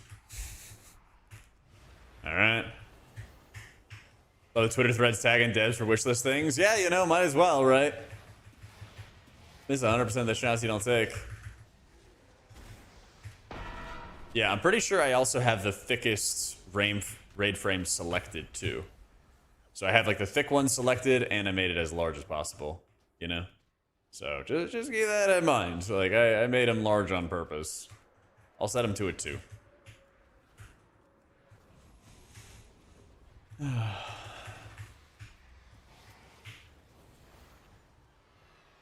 Oh, that's a haste. Oh, it's a movement speed reduction. Oh, dude, this pipes.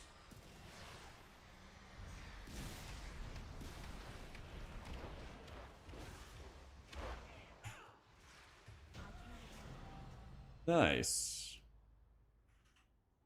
GG's.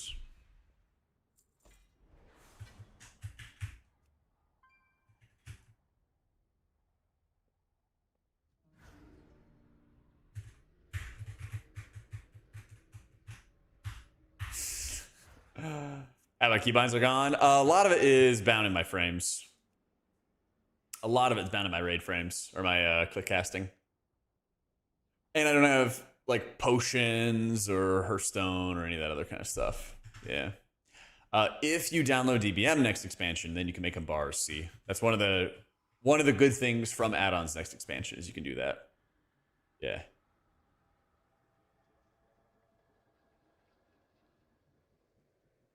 Health percent nameplates? Yeah. I thought I did have it in there.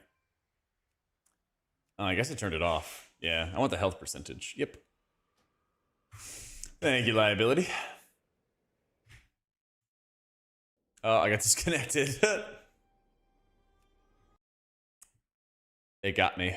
I blew out the fuse in the Blizzard servers with my sneeze. I can test Ultimate Serenity Ice, but also the dungeon queues are like an hour. So I'll test it at some point. I'll certainly test it at some point. I'm very much like, I advocated for this haste. Yeah. I advocated for the world that we're going into when it comes to gameplay. Not with the UI! Don't come for me for the UI. But yeah, I mean, I asked for like less healer cooldowns, less defensive cooldowns, all that kind of stuff. Yeah. Be tested eventually. Yeah, pretty much.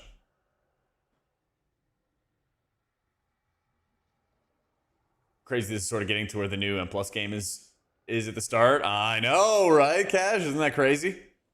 Yeah, like I haven't seen where like tanks are at, for example. But I think like where healers are going is really good. Yep. Exactly. Like if they can get their shit together with the UI, then we're cooking, you know?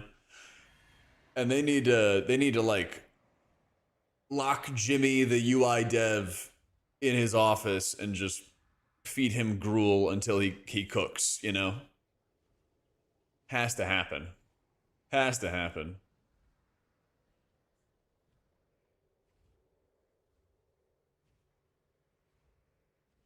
So I think our shaman, they could add a couple things back, Sam, and we'll be totally fine. And then people will not be worried about it at all, and it'll be chilling. I think there's easily room for them to add Healing Surge back to the game, probably Unleash, make Cloudburst an option, things like that, you know? I think they could very easily turn the tables on it, you know? Oh, shit. Myself in the city at the outskirts of Affinity. Just watch you during Mythic Sue Garrosh Prog on your Twitch. Daliar1, always enjoyed watching you prog and play. I remember how much DPS could heal. That was a long time ago. Holy shit, man. That was like the very, very beginning of the stream days. What up, man? I think HBL got some good stuff. I think they got rid of a bunch of garbage.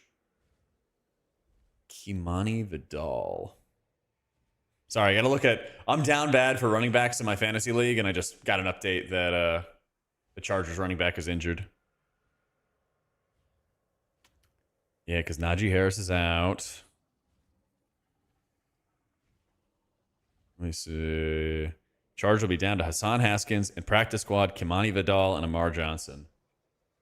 I have Jahmyr Gibbs and I had Bucky Irving, right? But he's injured for a couple games.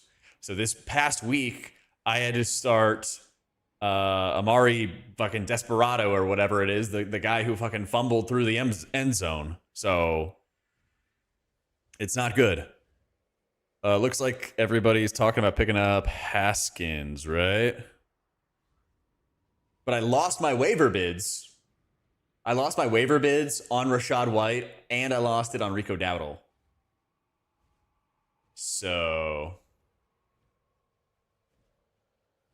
yeah. Yeah. But it looks like it's either Kimani Vidal or Hassan Haskins.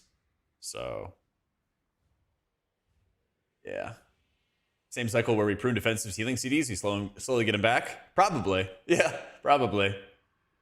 I do feel like they've been kind of wrecking Resto Shaman for a long time now, yeah. I absolutely feel like that's the case.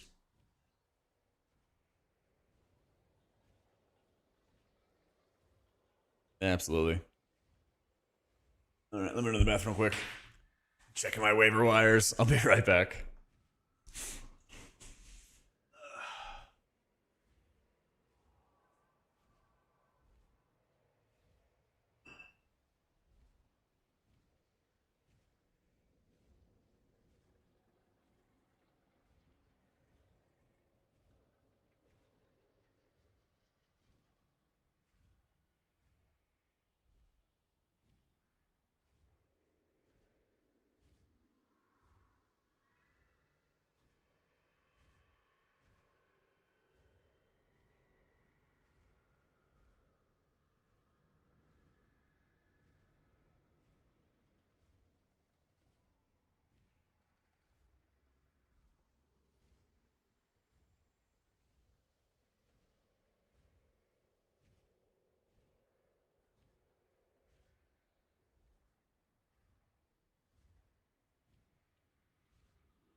Dude, so much my fantasy roster got hurt. I got Najee with like my second to last pick of the draft. Like super cheap, super cheap. And you know, I had him comfortably on my bench behind Jahmyr Gibbs and Bucky Irving, and he would have been like popping off at this point, you know?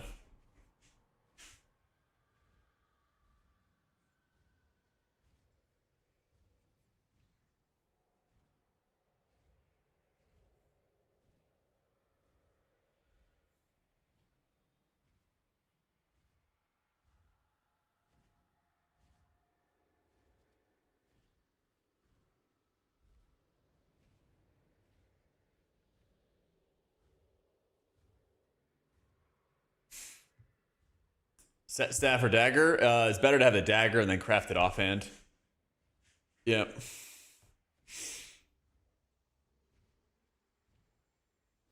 Najee is out. Gainwell.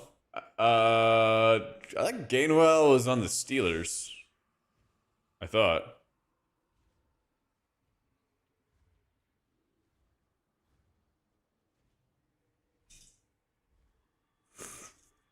He is? Yeah.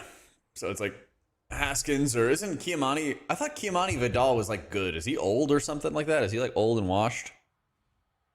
I feel like that. Oh yeah, I had Amari DiMercato yesterday, and he helped me lose. He was part of the team.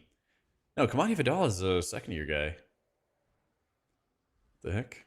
Did he have any good stats? He had a bunch of like 4 and 5 carries. So yeah, he hasn't done shit.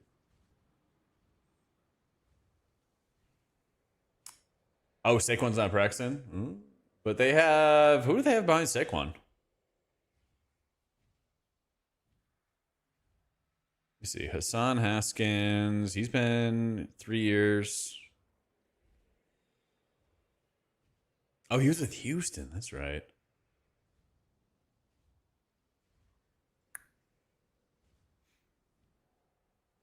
He's like never really done much. He did nothing in 23. Couple games, he had 12 rushing attempts, did pretty well. I don't know. I'll see who I can snipe off waivers. I actually don't even know what the projections are going to be for week 6. But I'm for sure losing week 5. I'm going to go down to 3-2. I'm going up against probably another 3-2 guy. Shipley, Dylan, Bigsby. Okay. Tank Bigsby. Oh, yeah. Is he like 4th or 5th year? I thought they got him recently, didn't they? He should like pop off then. Yes, I got to drop DiMercato. 100%. Chris Rodriguez is good, but he just still hasn't really done much. I think Bucky Irving's probably going to be out at least another week. Yeah. Rashad White got most of the carries. Sean Tucker is going to get nothing in the backfield, so I probably got to drop him too. So, yeah, I'll probably do that soon, Genjo. I'll probably do that soon, man. Oh, we got a rough time ahead of us. So I think my starting lineup is going to be something along the lines of Quentin Johnston, Wan'Dale Robinson, Chris Godwin, and Ricky Pearsall. I do have DJ Moore, but I don't know. Actually, is Ricky Pearsall out another week? Oh, there's no update yet. I think he'll play in week 6, though. We'll see. So I'm set on wide receiver, but like every season, I swear, the running back injuries just kill me. They just fucking kill me, man.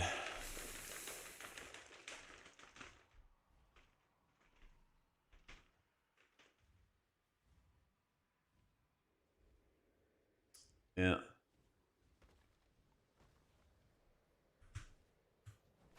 Yeah, we'll probably go over it. We were actually kind of talking about it a second before I got into that dungeon.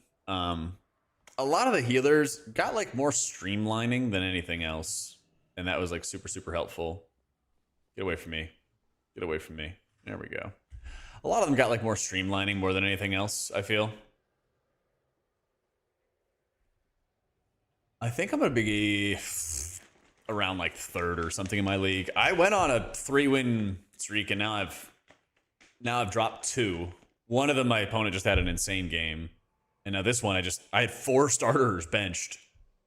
I had Lamar, Ricky Pearsall, Bucky Irving, and DJ Moore had a bye. So yeah, 4 starters were just out. But I lost Najee Harris, and he was going to be like my 3rd string running back. Just immediately tears his Achilles. I'm just like, fuck. Yeah, my gym buddy, he needs Mahomes to pop off tonight. Because who are they playing?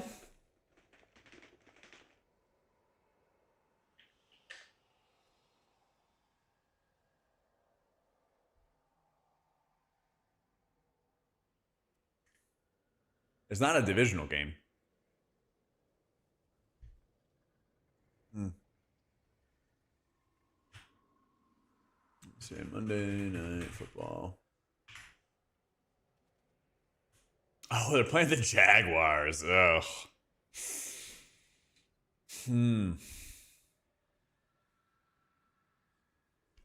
I'll watch a little bit of this. Yeah, this is Holy Pallor. Yeah, the Jags defense is good. Chiefs offense just was popping off though. It was really, really popping off once they had Xavier Worthy back.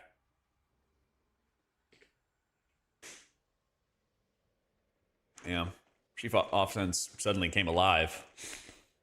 Who knew? Once you have people to throw the ball to. Yeah, I mean, Chiefs should win that one. Yeah. I mean, Kelsey's been kind of lagging it, hasn't he? He's been kind of, yeah. Oh, Worthy is questionable, right? So, looks like Healbot is not going to have an indicator. Well, it will have an indicator for incoming heals. Probably not the absorb on a target. Not much customization for HOTS or any of that kind of stuff. It seems like all that stuff is just not going to work with the add-ons right now. At least at the moment, Max. We'll see. Not too much dooming today. Not too much dooming today. I think the more that people realize that the game isn't going to perma basic mode or anything like that, some of that calm down. I also showed people that people have been playing on controllers for like 2 or 3 years now. So I'm not really worried about console players. Not really worried about the console plebs. Yeah. I think the biggest and most fair doom is around the UI. If they can perform, great, but it's like a huge, huge if. But that's our video. It's pinned up at the top today. So if you feel like you want to play WoW, Carrot, go ahead and do it, man. A good time to play is actually going to be literally tomorrow when Legion Remix comes out. You get to relive a Legion expansion, which is one of the best expansions ever. Everybody will agree with that. And it's kind of like an accelerated leveling process. It's really good for leveling a character fresh.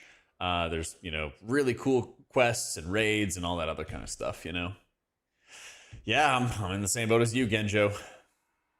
I'm in the same boat as you, man. Trust me, like, the UI is going to be a massive focus for me with, like, content and guides. And, like, I'll get you guys covered. I'll take care of you, Right now, I'm in the, you guys say you're making the default UI good? Okay, like, let's do it.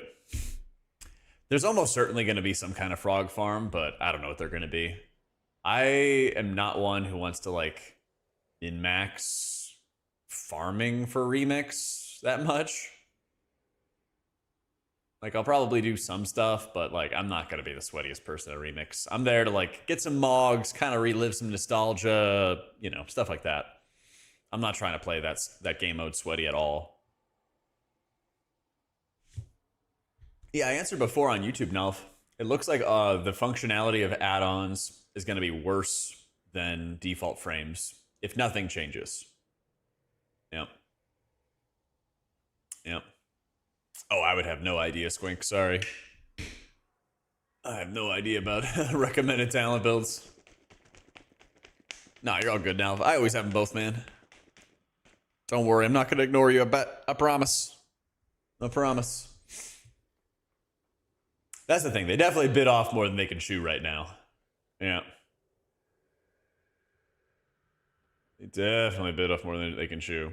And now, you know, they have about 4-ish months to do it, and I have no idea how long it takes them to get that kind of stuff done. But if they go lock good old Jimmy, the UI developer, into the Blizzard caves long enough, and you know, maybe something can happen. I don't know.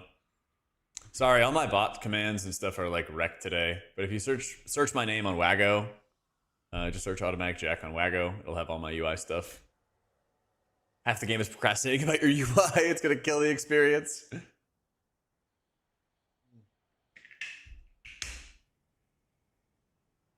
Yeah, you bet, Knox. Hopefully it'll be fixed tomorrow, man. He emerged as James.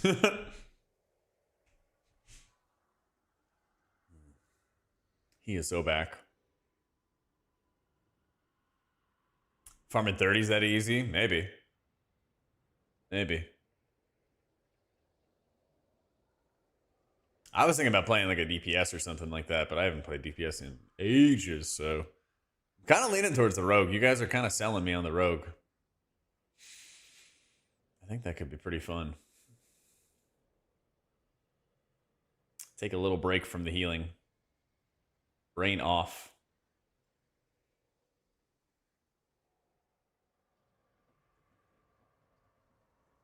Brain off, just vibe. No thoughts.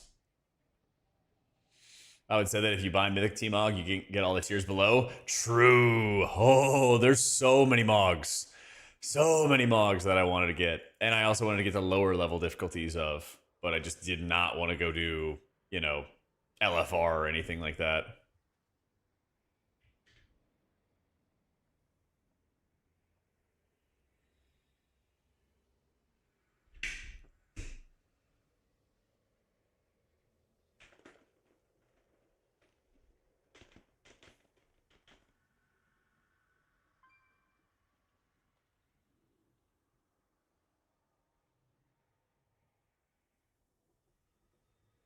But wins are clearing 30 and plus in 10 minutes, depending on the dungeon. In 15 minutes, you get a crap ton of coins. What the fuck? I can't believe people have already like min-maxed this stuff. I mean, who am I kidding? Who am I kidding? Never mind.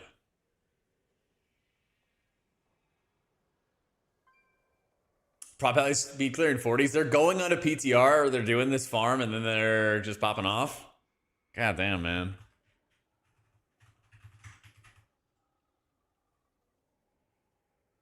Only overspam for the win. Facts.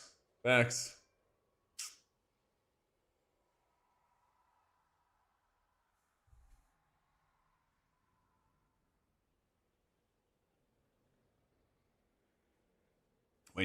This is when you're super giga, Chad? True. How are they? Do you know how they were like getting out the gate or something?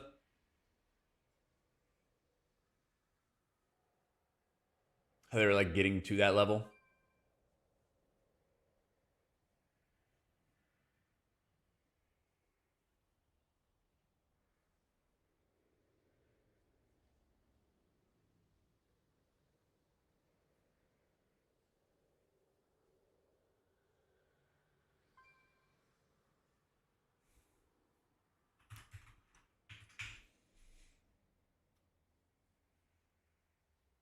What I've seen doing the campaign in each zone normal to 80 is the best way. Oh, let's fucking go. I actually want to level that way. Good. Good. I actually want to level that way. Yeah. I think leveling with like the campaign and Mop Remix was actually like really fun. I think it was actually really fun. I didn't stop you. Yeah, I had a good time with that. Nah, Blizzard's Details is not available yet. There's like a spot where it should be and everything, but they just haven't like put it into the build yet. Unfortunately. Have to do the campaign for rewards and unlocking things. It works out. Oh, perfect. Good. Yeah. I think the Legion campaign was like cool, interesting, fun, whatever you want to call it. And I don't know, it's just like relaxing at the start where like your goal is just like, just play the story. I like that. Yeah, like High Mountain campaign, like the reveal that he's actually a dragon. It's like, holy fuck. Yeah.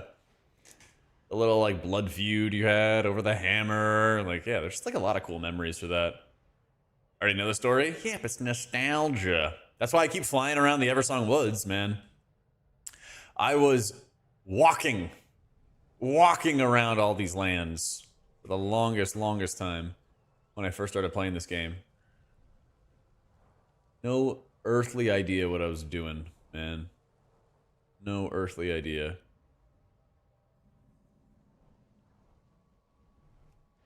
Yeah, combat logging, all the Warcraft log stuff is 100% the same. 100% the same.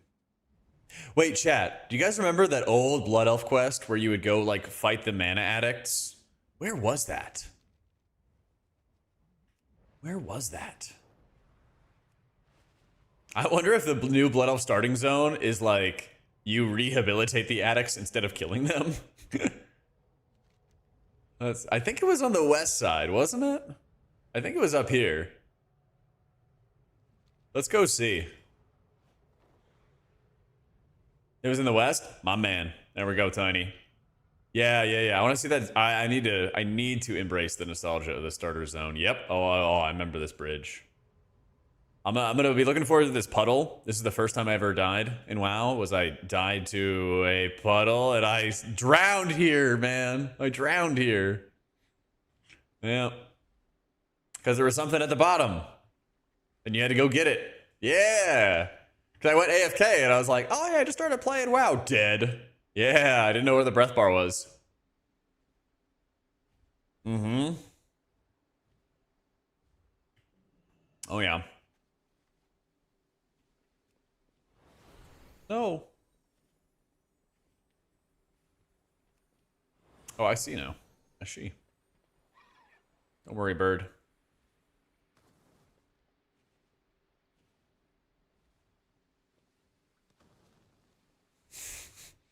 I read what you wrote, THD, before I read your name. And I was like, there's no fucking way I'm putting that in chat. But now... How do I get rid of this? How am I gonna get rid of this?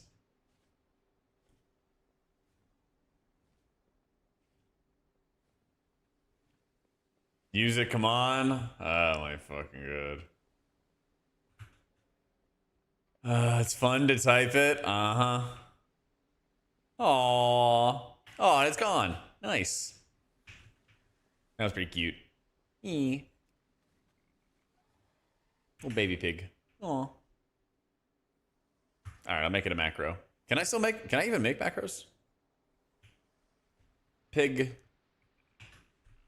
Save. Pig. Everyone can see it? Wait, what? It like pops up on like anybody nearby or? In town? Oh, good to know. Oh, it's a chat bubble. Oh, I see the chat bubble now. I see it. This is about to be the best expansion ever.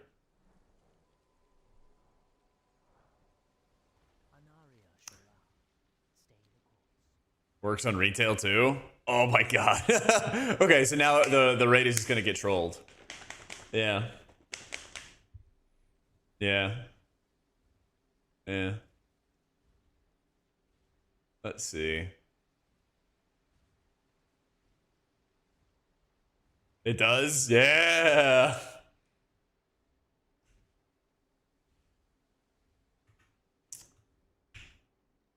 Oh, let's see.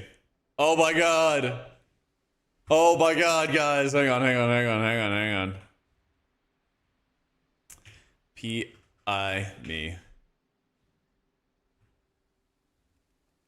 Alright.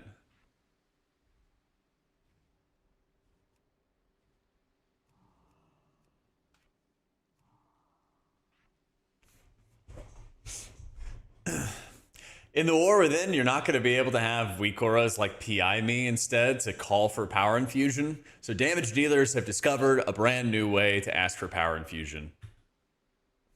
This is a say bubble that everybody can see.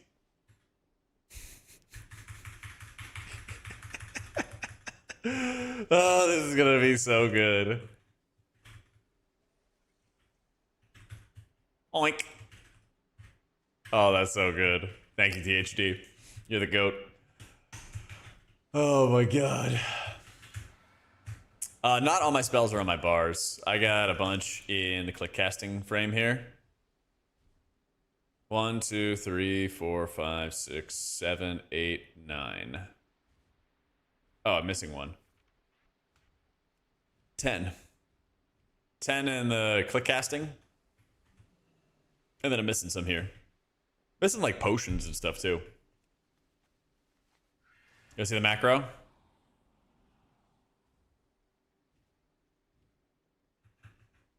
My players will do anything but talk to others. Yeah. Socializing in my MMO? In my MMO? No, I've always had a bunch of stuff bound into those other things. A lot of the keybinds that are missing are like potions or trinkets and things like that. You know, the stuff we'll get for the expansion. Because you'll have mana pot, DPS pot, mana pot, DPS pot, health stone. It's like 4 extra binds. Yeah. When you don't get PI. Angry. Oh, I like the angry. Angy. Big Angy. There we go. Rah. State your business. What business have you? Victory lies ahead. Time is of the essence. Salama Ashalam. So this was like in the early questing. This is where the mana addicts would like run away to, and we had to go kill the lead mana addict.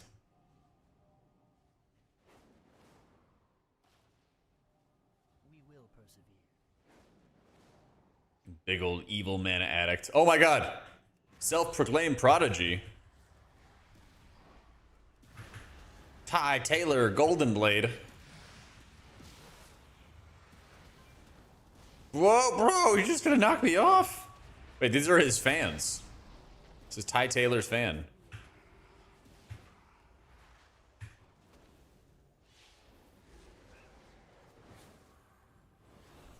Oh, what's gonna happen? Oh, you can't cast your bolts. Oh, you can't cast your bolts. No, can you cast your shit? Oh, get. What the fuck, man?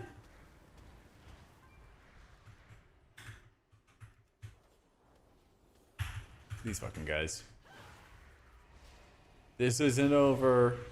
I'm simply choosing to leave. Yep, rip Ty Taylor. I can't attack them. Potion CD show up on the built-in cooldown manager? No, but it really should. It really should. All right, so instead of having a mana addict, it's just like a annoying ass dude. Because you would literally like you'd finish the quest and then the best way down would just like to jump down here into the water. Ah, I miss this island. Someone's spamming as a steak in Dornegal. Oh my god, man. Ah, there'd just be a bunch of mana worms out here, yeah, in the fields, and you just be killing them for quests. Oh yeah, the Shrine of Dathramar's still here, because he was like their previous king or whatever. Yeah.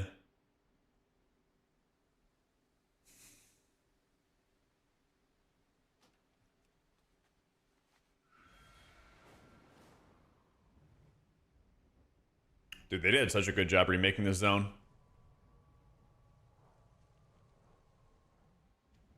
Will we be raiding Sunwell in midnight? I hope so. I hope so, dude. Blood Elf theme expansion, best selling of all time. Easy.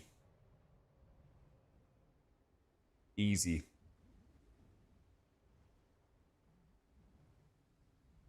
Oh yeah, the docks also looks ridiculous.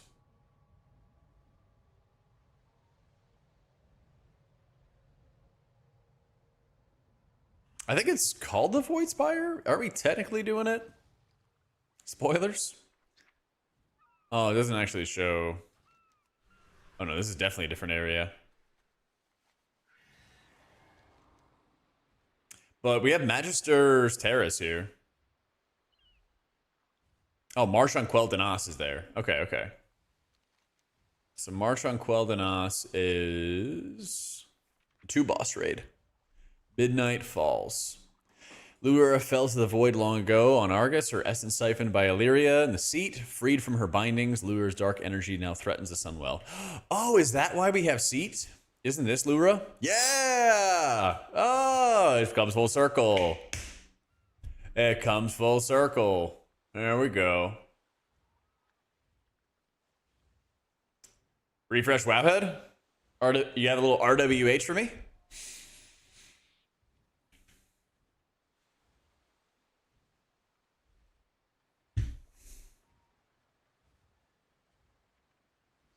Atonement healing increased by 15%. Woo!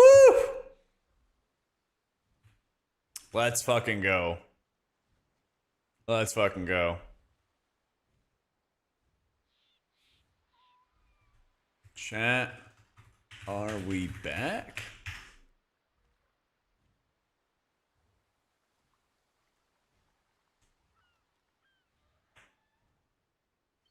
Let's fucking go. Let's fucking go. Thank you, Jake. Do napkin math now. Disc will be probably not dog shit. Pretty safe to say.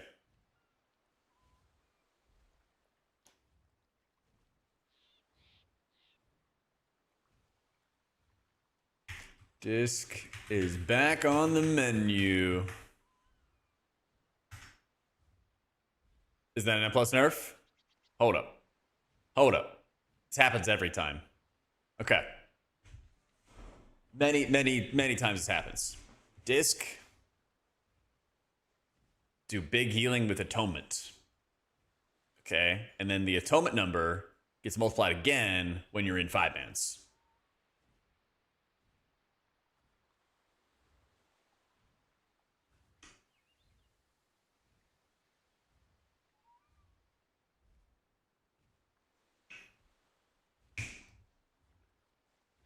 So even though they reduced it, the overall top number is still really good.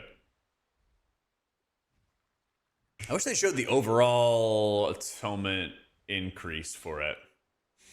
But I think it's a net neutral.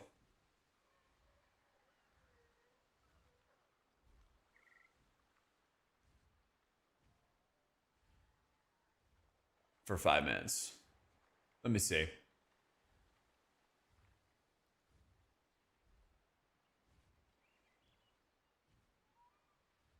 Buff it everywhere? Yeah. They should, you know? It's completely net neutral? That's what I thought. But I wanted to... I am not great at math. And so like, I think it is. Okay. That's what I thought. I'll believe you. I'll believe you. Because like this guy's like just good healing, you know? Hey, Hoyo.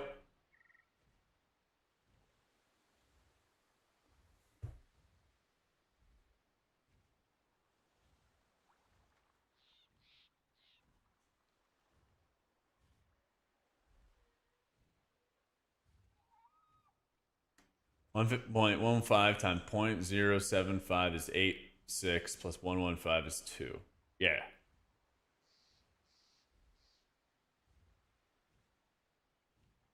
Sounds good to me.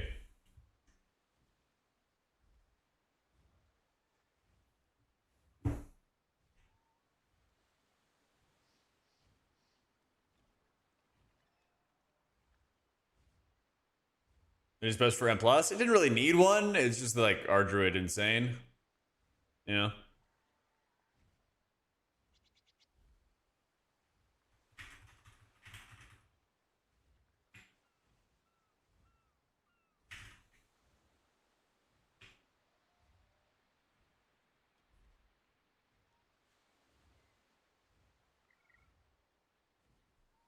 I'm just gonna double check in the Discord. I'm just gonna double check in the Discord.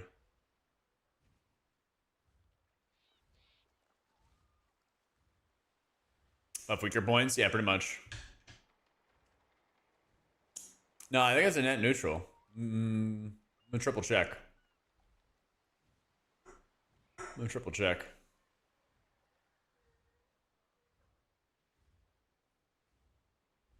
Very small increase for M plus, massive for rate, obviously. Yeah. Okay.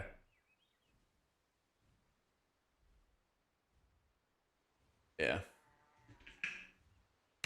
2.01 versus 0.2. Yeah, okay. So like when they gotta make the numbers right, they give, a little smidge. Yeah. Yeah.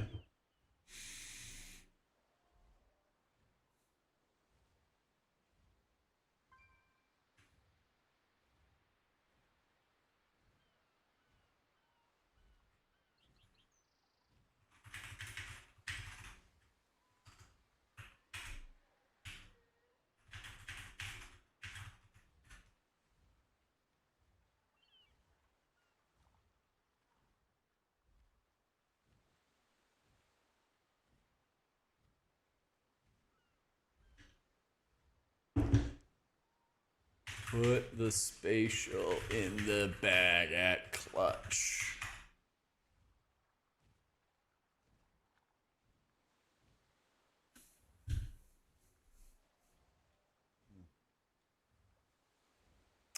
I mean, this could always use a slight buffer keys, but like it's a probably full-fledged druid season as we get to like the highest of keys and stuff, I don't think much would change it other than like an insane overwhelming buff, Yeah.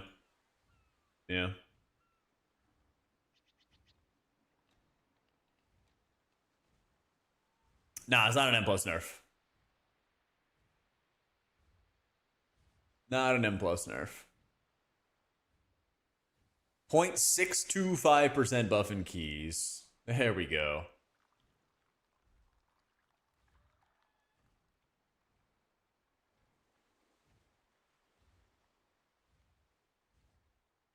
It's always funny when you jump into the class Discord and everyone's doing math.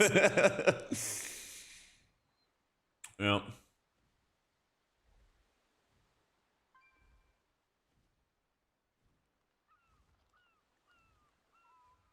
With my Rio with disc, not good. I've been playing alpha. I was playing the fellowship beta, and then I moved. It's not been good. Yeah. I think I've got like a bunch of 16s or something like that. But yeah, I mean, it doesn't really matter as is because it only matters for pushing after turbo boost.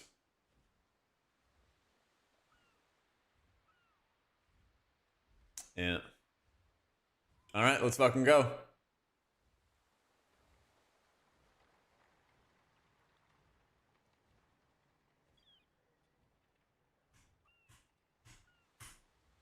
Yeah, deeply needed buff for Disc Priests. I can actually play Disc in raids.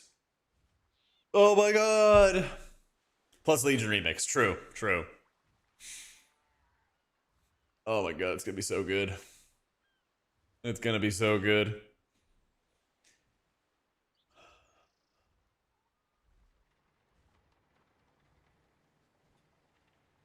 Sometimes.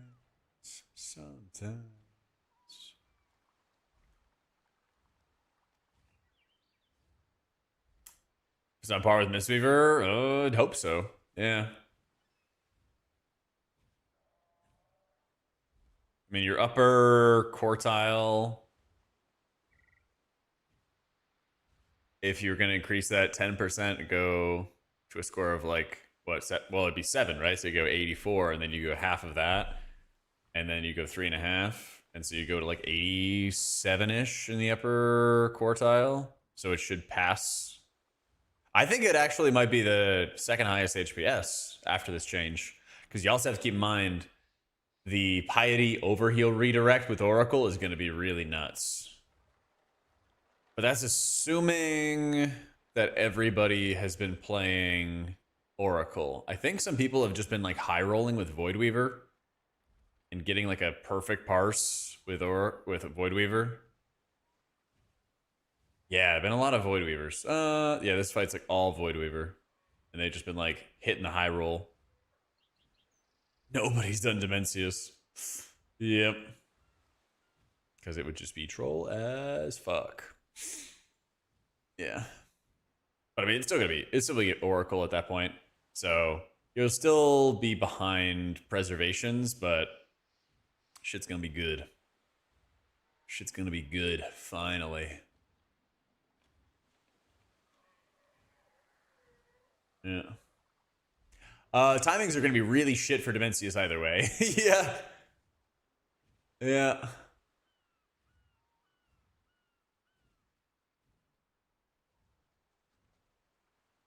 Yeah, Oracle is definitely better in raids. It's like Void Weaver has like a higher potential HPS if you hit everything like perfectly and you make sure nobody's healing over you.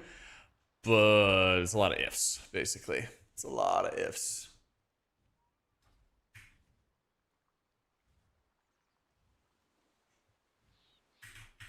So, yep. We were doing the math. It's like a tiny, tiny buff in 5-mans, but a huge buff in raids. What's this tiny boat? This delve unlocks later in the campaign, but can be tested now. Oh, neat.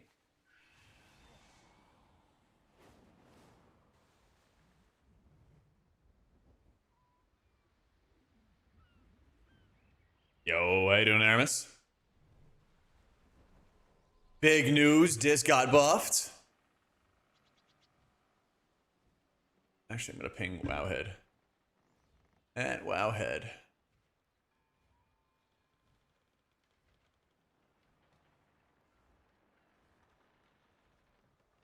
Wait, who wrote this article? Hang on. Squishy. At Squishy.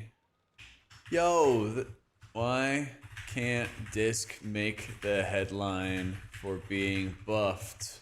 Ragey face. Yeah.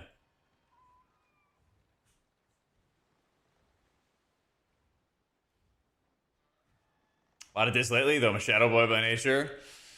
I understand. There's some really hype stuff. There's some really hype stuff with Disc. But also, we've been spending an enormous amount of time literally just looking at this zone and how gorgeous it is. Oh, I know. Delve's own with it. Delve's own with it. Well, specifically, we went to Sunstrider Isle because this is the first zone I ever leveled in. And there is so much nostalgia. The devs making this just like did an insane job. Yeah, they did an insane job with this. It's freaking gorgeous. Like this was the first death I ever had. And it was drowning in this pool.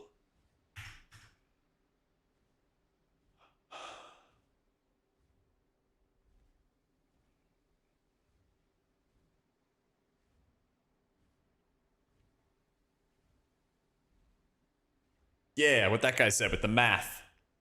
15% applies first, so if you're doing 100 healing before in raids, you did 200 in dungeons. Now you do 115 in raids, and 115 times 1.75, which equals 201.25 in dungeons. Yeet. Disc got buffed. Don't worry about it, sweetheart. The chatters that do math took care of it.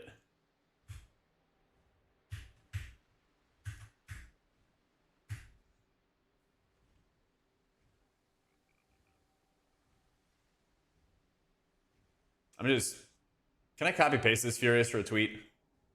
I even said in the tweet, it's not an M plus nerf. and then the first thing I get was, are you sure it's not an M plus nerf? Like, was it made for PvP? Who knows? Who knows? I loved how all the disc players just went Doom mode. I know. Well, it happened last time too, Lapped. It happened last time that Disc got an atonement buff and then a 5-man atonement like nerf, even though it was a net buff, right? People are allergic to math. Kurlani, thank you for the new sub. It is every time.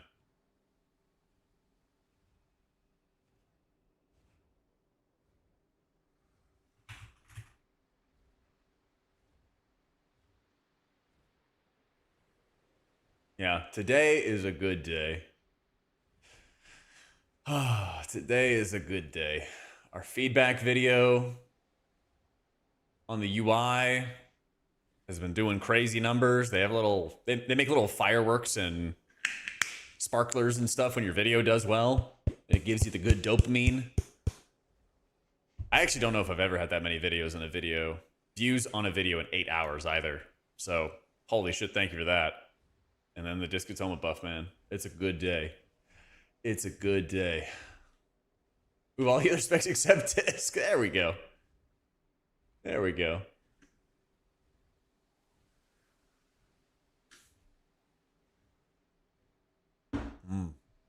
Thank you, Kirlani. I appreciate it.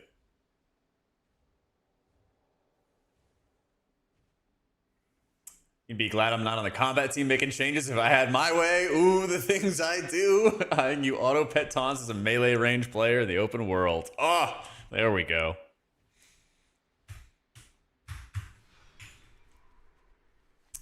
If only you guys didn't have an insane amount of pressing things to do, Aramis. And then you could just be like, hey, can I come in for a day and recommend some changes? No.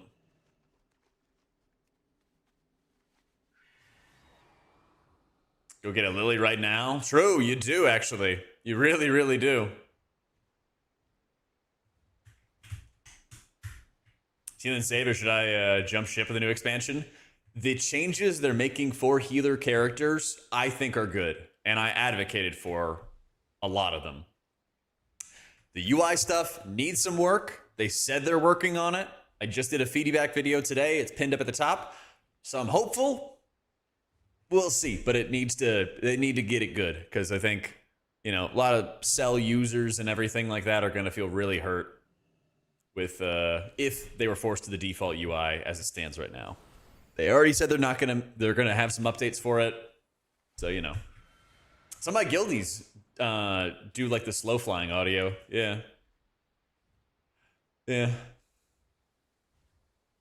Yeah, they go into Demencius for a rekill and everything, and they're like, oh, I'm on slow flying. Like, huh? Yeah. Couldn't be me.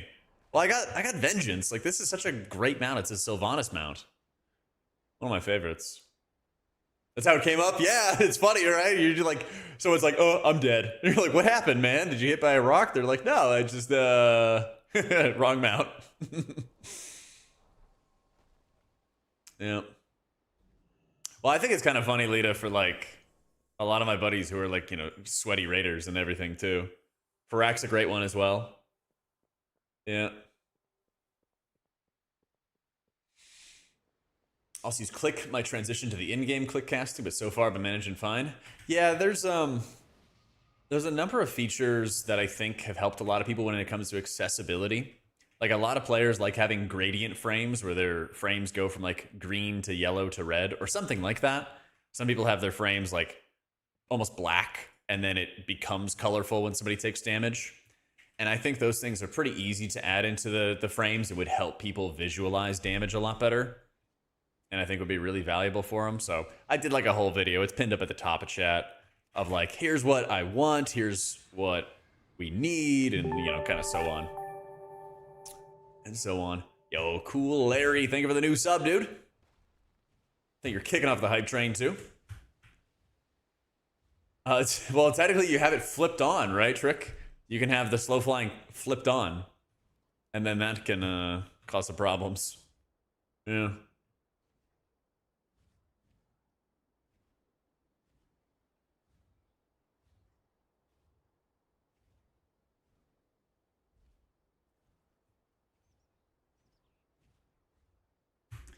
I'm flying because I'd be the one to forget to turn it on. Best not to touch it. I'm right there with you. That's the thing, prenups. They let us keep some good healing frames. We'll be very happy. And prenups, thank you for the 2 months.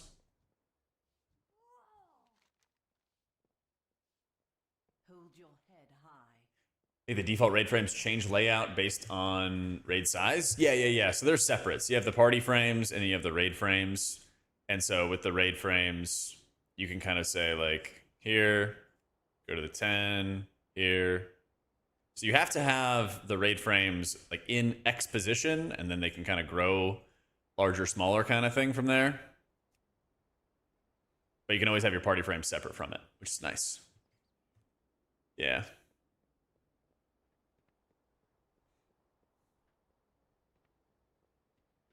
Disc tuning, tiny, minuscule buff for 5 bands, massive buff for raid, and it feels like I could actually play it in raids. So I gotta go make sure I have a Lily so I can do that.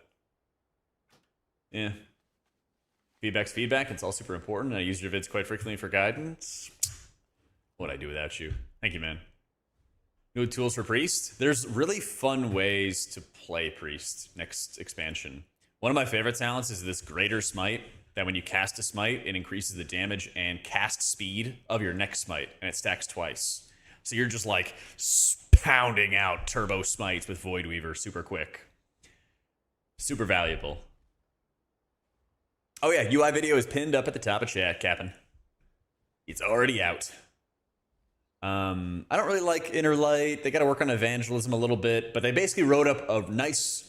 it made a really good post of like, here's what we intend to do for Disc, and it's exactly what I was hoping for, of like, evangelism will be a cooldown to more quickly apply atonements. I don't think this is the best version of it. I'm sure they can cook something better. Inner Light, if it was off the GCD, I might be down for some stance dancing. We'll see. But I like how, you know, they kind of kept the heart and soul of like what Void Weaver does, what Oracle does. You have a talent to increase your holy damage, a talent to increase your shadow damage. You don't have to worry about setting up your Shadow Covenant in order to actually do healing anymore. I don't know if I love Shadow Mend.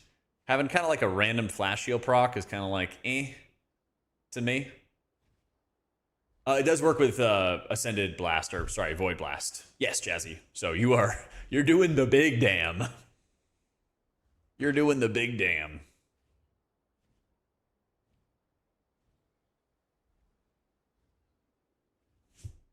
Evil Healer, we get Void DH, where's your Dark Healer? Void Weaver's the closest we have.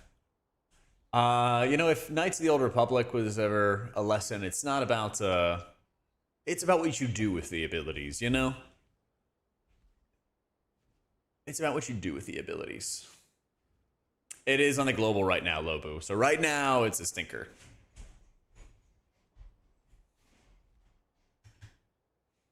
Death Knights already have a healer. It's called Blood. Yeah, they only heal themselves. Exactly. Those selfish guys. Those selfish guys.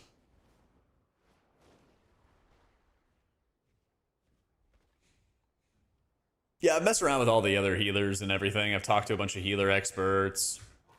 I have a couple videos with Prez and Resto Druid mains. That'll be up on YouTube this coming week. That'll kind of be like a, here's the state of the spec and everything like that through their words. And I'm just literally just interviewing them. And then I'll probably do like a little like tier list or something along those lines where I'm like talking about all the healers and the general impressions I've gotten on their changes and all that fun stuff.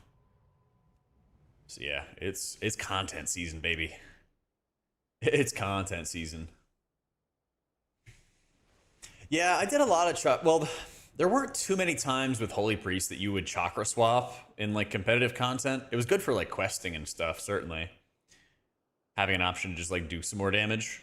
But I think the only fight I really chakra swapped on was like Archimond.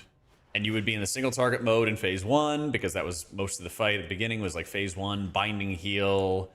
The Holy Word would swap to only Serenity and that would help your spot healing for like the debuff targets.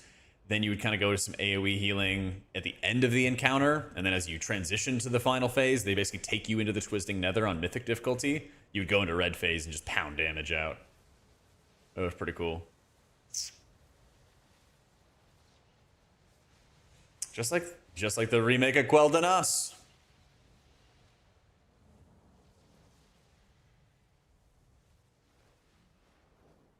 Just like the analog Quell Danas.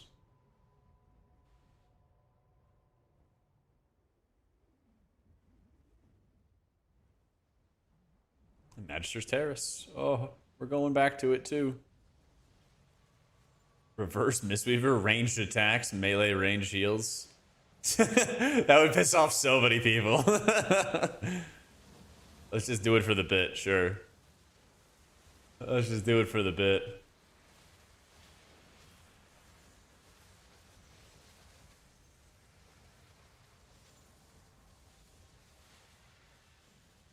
And then just Prez. That's true. Yeah, El Sandran. That's one of the feedback things I gave for the Blizzard stuff. You have to click on it, drag it in, and then set the keybind. And it works, but I've reported this a bunch of times on Alpha. I've reported it ever since the click casting existed. It says you can't, but you actually can. It's very strange. It's very strange. Yeah.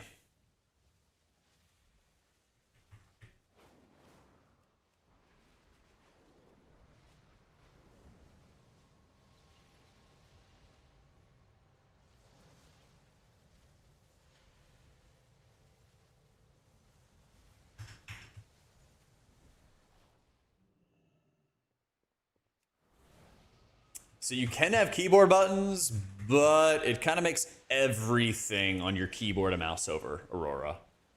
I did a Prez talk with Volk and UT. Yeah. And then when we start getting like M plus on, I know I want to hit up like Crive or Kagalian or Ryerson, you know, like the M plus mains.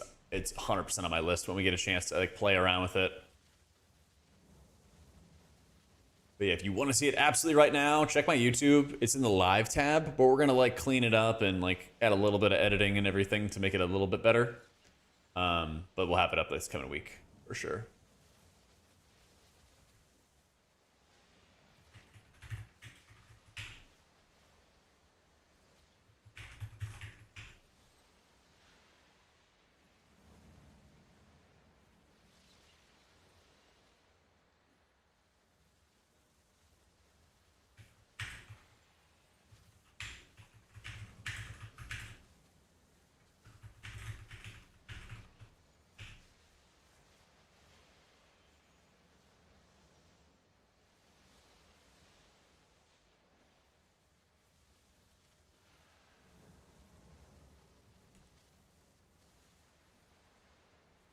There you go. Oh, at the bottom of the priority list, like raid frames? No. We're going to bust down their door. We're going to make it a big priority. We're going to make it a big priority. Yeah, great. I'm actually going to be able to play disc in raids, Dan. I'm actually going to be able to play disc in raids, baby. Yo, let me know how you like Tron Ares. I'm really on the fence as to whether I'm going to go see it or not. Let me know how you like it. I watched Tron Legacy. Disc is so back. Get your Lily trinket, Rop. Strap in. We're going raiding. We're going raiding. Disc is so back. Disc is so back. It does look like the kind of movie you want to see in a theater. That's a very good argument, in fact. That's probably the best argument. Even if it's not going to be like awesome for a plot or whatever it is, you know? I saw there were some Jeff Bridges in there, so it looks, you know, looks like there's some Tron. It may not feature Tron, but you know what I mean. Disc is at least going to be good in raids. It's at least going to be good in raids after that buff. That's a fat buff. And keep in mind, every 3 weeks you're getting a 3% healing buff, and that's only going to make your overheal protection better as well. So, like, it's going to be good. It's going to be good. Yeah.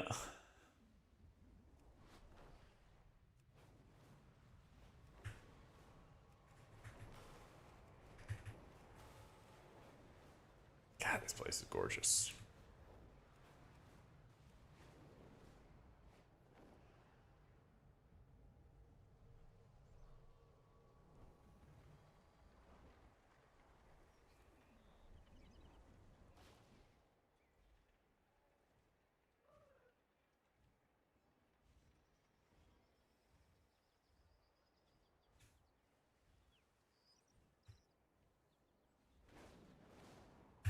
God, you love to see it. But yeah, I expect like Oracle to still be played in raids and like Oracle be the angle in raids and whatnot. Hey, Muser. I'd expect that still to be the angle for it. You get that overheal redirection flowing, and you are just going to be cranking. You buy from the painters. Oh, that's right. You can buy art for your house that fucking owns. Health bar coloring, way ahead of you, Muser. Check my pin up at the top. I've already made a video about what we are losing and what we need for healing raid frames. I'm all over it. I'm all over it. Share it in your guild discords. There might be a secret Blizzard employee in there. You never know. Yeah, checked, commented, liked. Let's fucking go. Let's fucking go. In raids, Tart, yes. In raids. That's what I was referring to. In keys, you still go Void Weaver, yeah. Yeah. Kind of works out because I have all my Holy Priest gear. And I can just swap that over to disc, no problem, and I'll be chilling. And I'll just be hard chilling.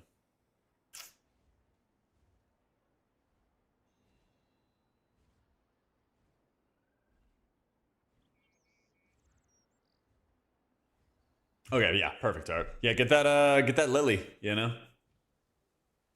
Get that Lily. Feel like a whole new game? It doesn't feel like a brand new game, but it feels, I don't know, almost like closer to...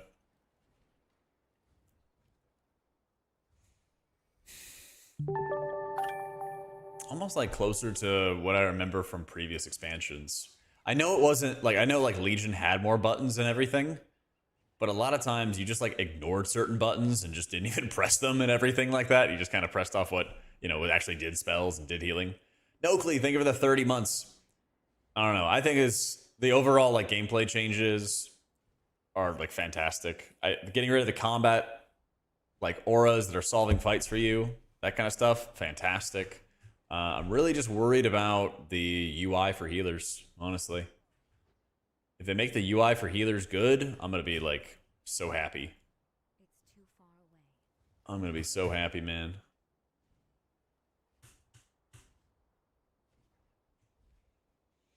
You won the Survivor League? Nice! Good shit, dude.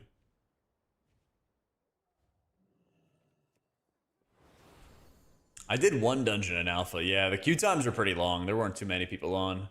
But it was pretty fun. It was the Windrunner Spire. Yeah. Well, they've already said they're going to be doing new stuff to the healer raid frames. They already said it's in the books. They're working on it, like, right now. We just don't know all the specifics. So, video pinned up at the top is the big feedback. Disc got a teensy tiny baby buff, excuse me, for M+, Corlax. It's like almost neutral. It's a teensy tiny buff. Almost nothing. But then a fat raid buff. Fat raid buff.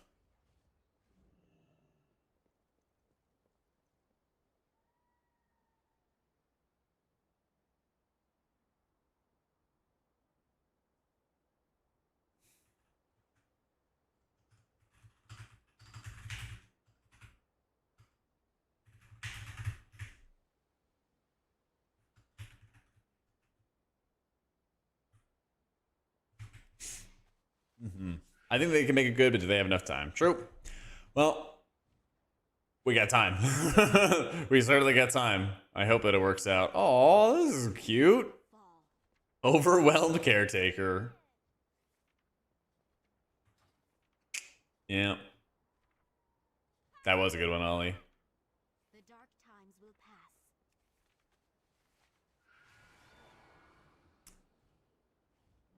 Our enemies will fall. Overwhelmed caretaker. I don't know if he looks overwhelmed. This is cool. I didn't even realize there was a daycare.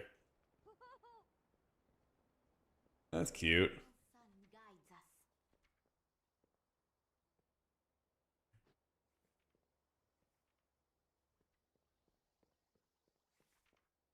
I feel you, Della. I feel you, man. My shop represented a game. Thank you, Blizz. Yeah, this is pretty sick. The dark You get to see what the kids play with. They have little Horde war machines. Let's go. Aw.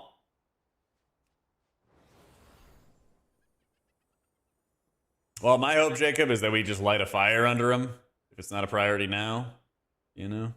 Just be like, holy shit, we really need this. This is going to have a huge impact on us.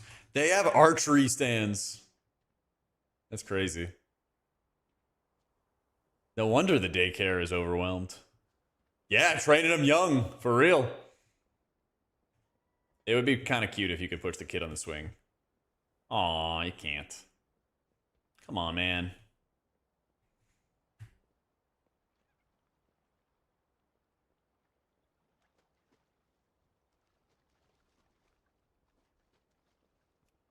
That's really sweet. That's really sweet. I like that. That's cool. They've added so much life to the city, man, I swear. And this is just like tucked away in a little nook, too.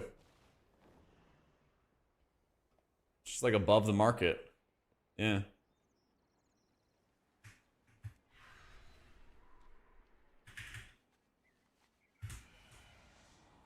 "100%, Jacob. I'm with you, man. I'm with you." Yo, Muser. Thank you for the 8 months, dude. Thank you, thank you, thank you. What are these Mogs? This is the trading post, guys. This is where the trading post is located. Welcome to the trading post. Not sure when they're releasing like new updates or any of that kind of stuff. I'm actually not sure. Alpha, they kind of just release updates when they can, you know? They don't really have as much of like a consistent cadence as like beta. Usually there's like a new weekly build constantly. Yeah. So we kind of just play by ear for now. When there's new updates, we'll stream it, we'll cover it, you know. Yeah, this place is insanely nice. Insanely nice. Alright, gamers. I'm gonna get some dinner together. I don't know if I'm gonna be streaming tomorrow. I have a bunch of meetings and stuff like that, and some friends are coming over, help me set up some things around the apartment. So maybe no stream tomorrow, actually. So enjoy your turbo boost. Enjoy Remix. Should be a vibe. And probably back on stream on Wednesday. I'll have to make up my mind as to what I'm gonna end up playing on Remix. I'll chew it over tonight and let you guys know. But yeah, otherwise, be gaming on Wednesday. Probably doing some Remix, probably most of the day too. Probably most of the day. All right. Thanks for all the love today, guys. Take it easy. I don't know, actually, AJ. I don't see why you couldn't play Evoker and Remix.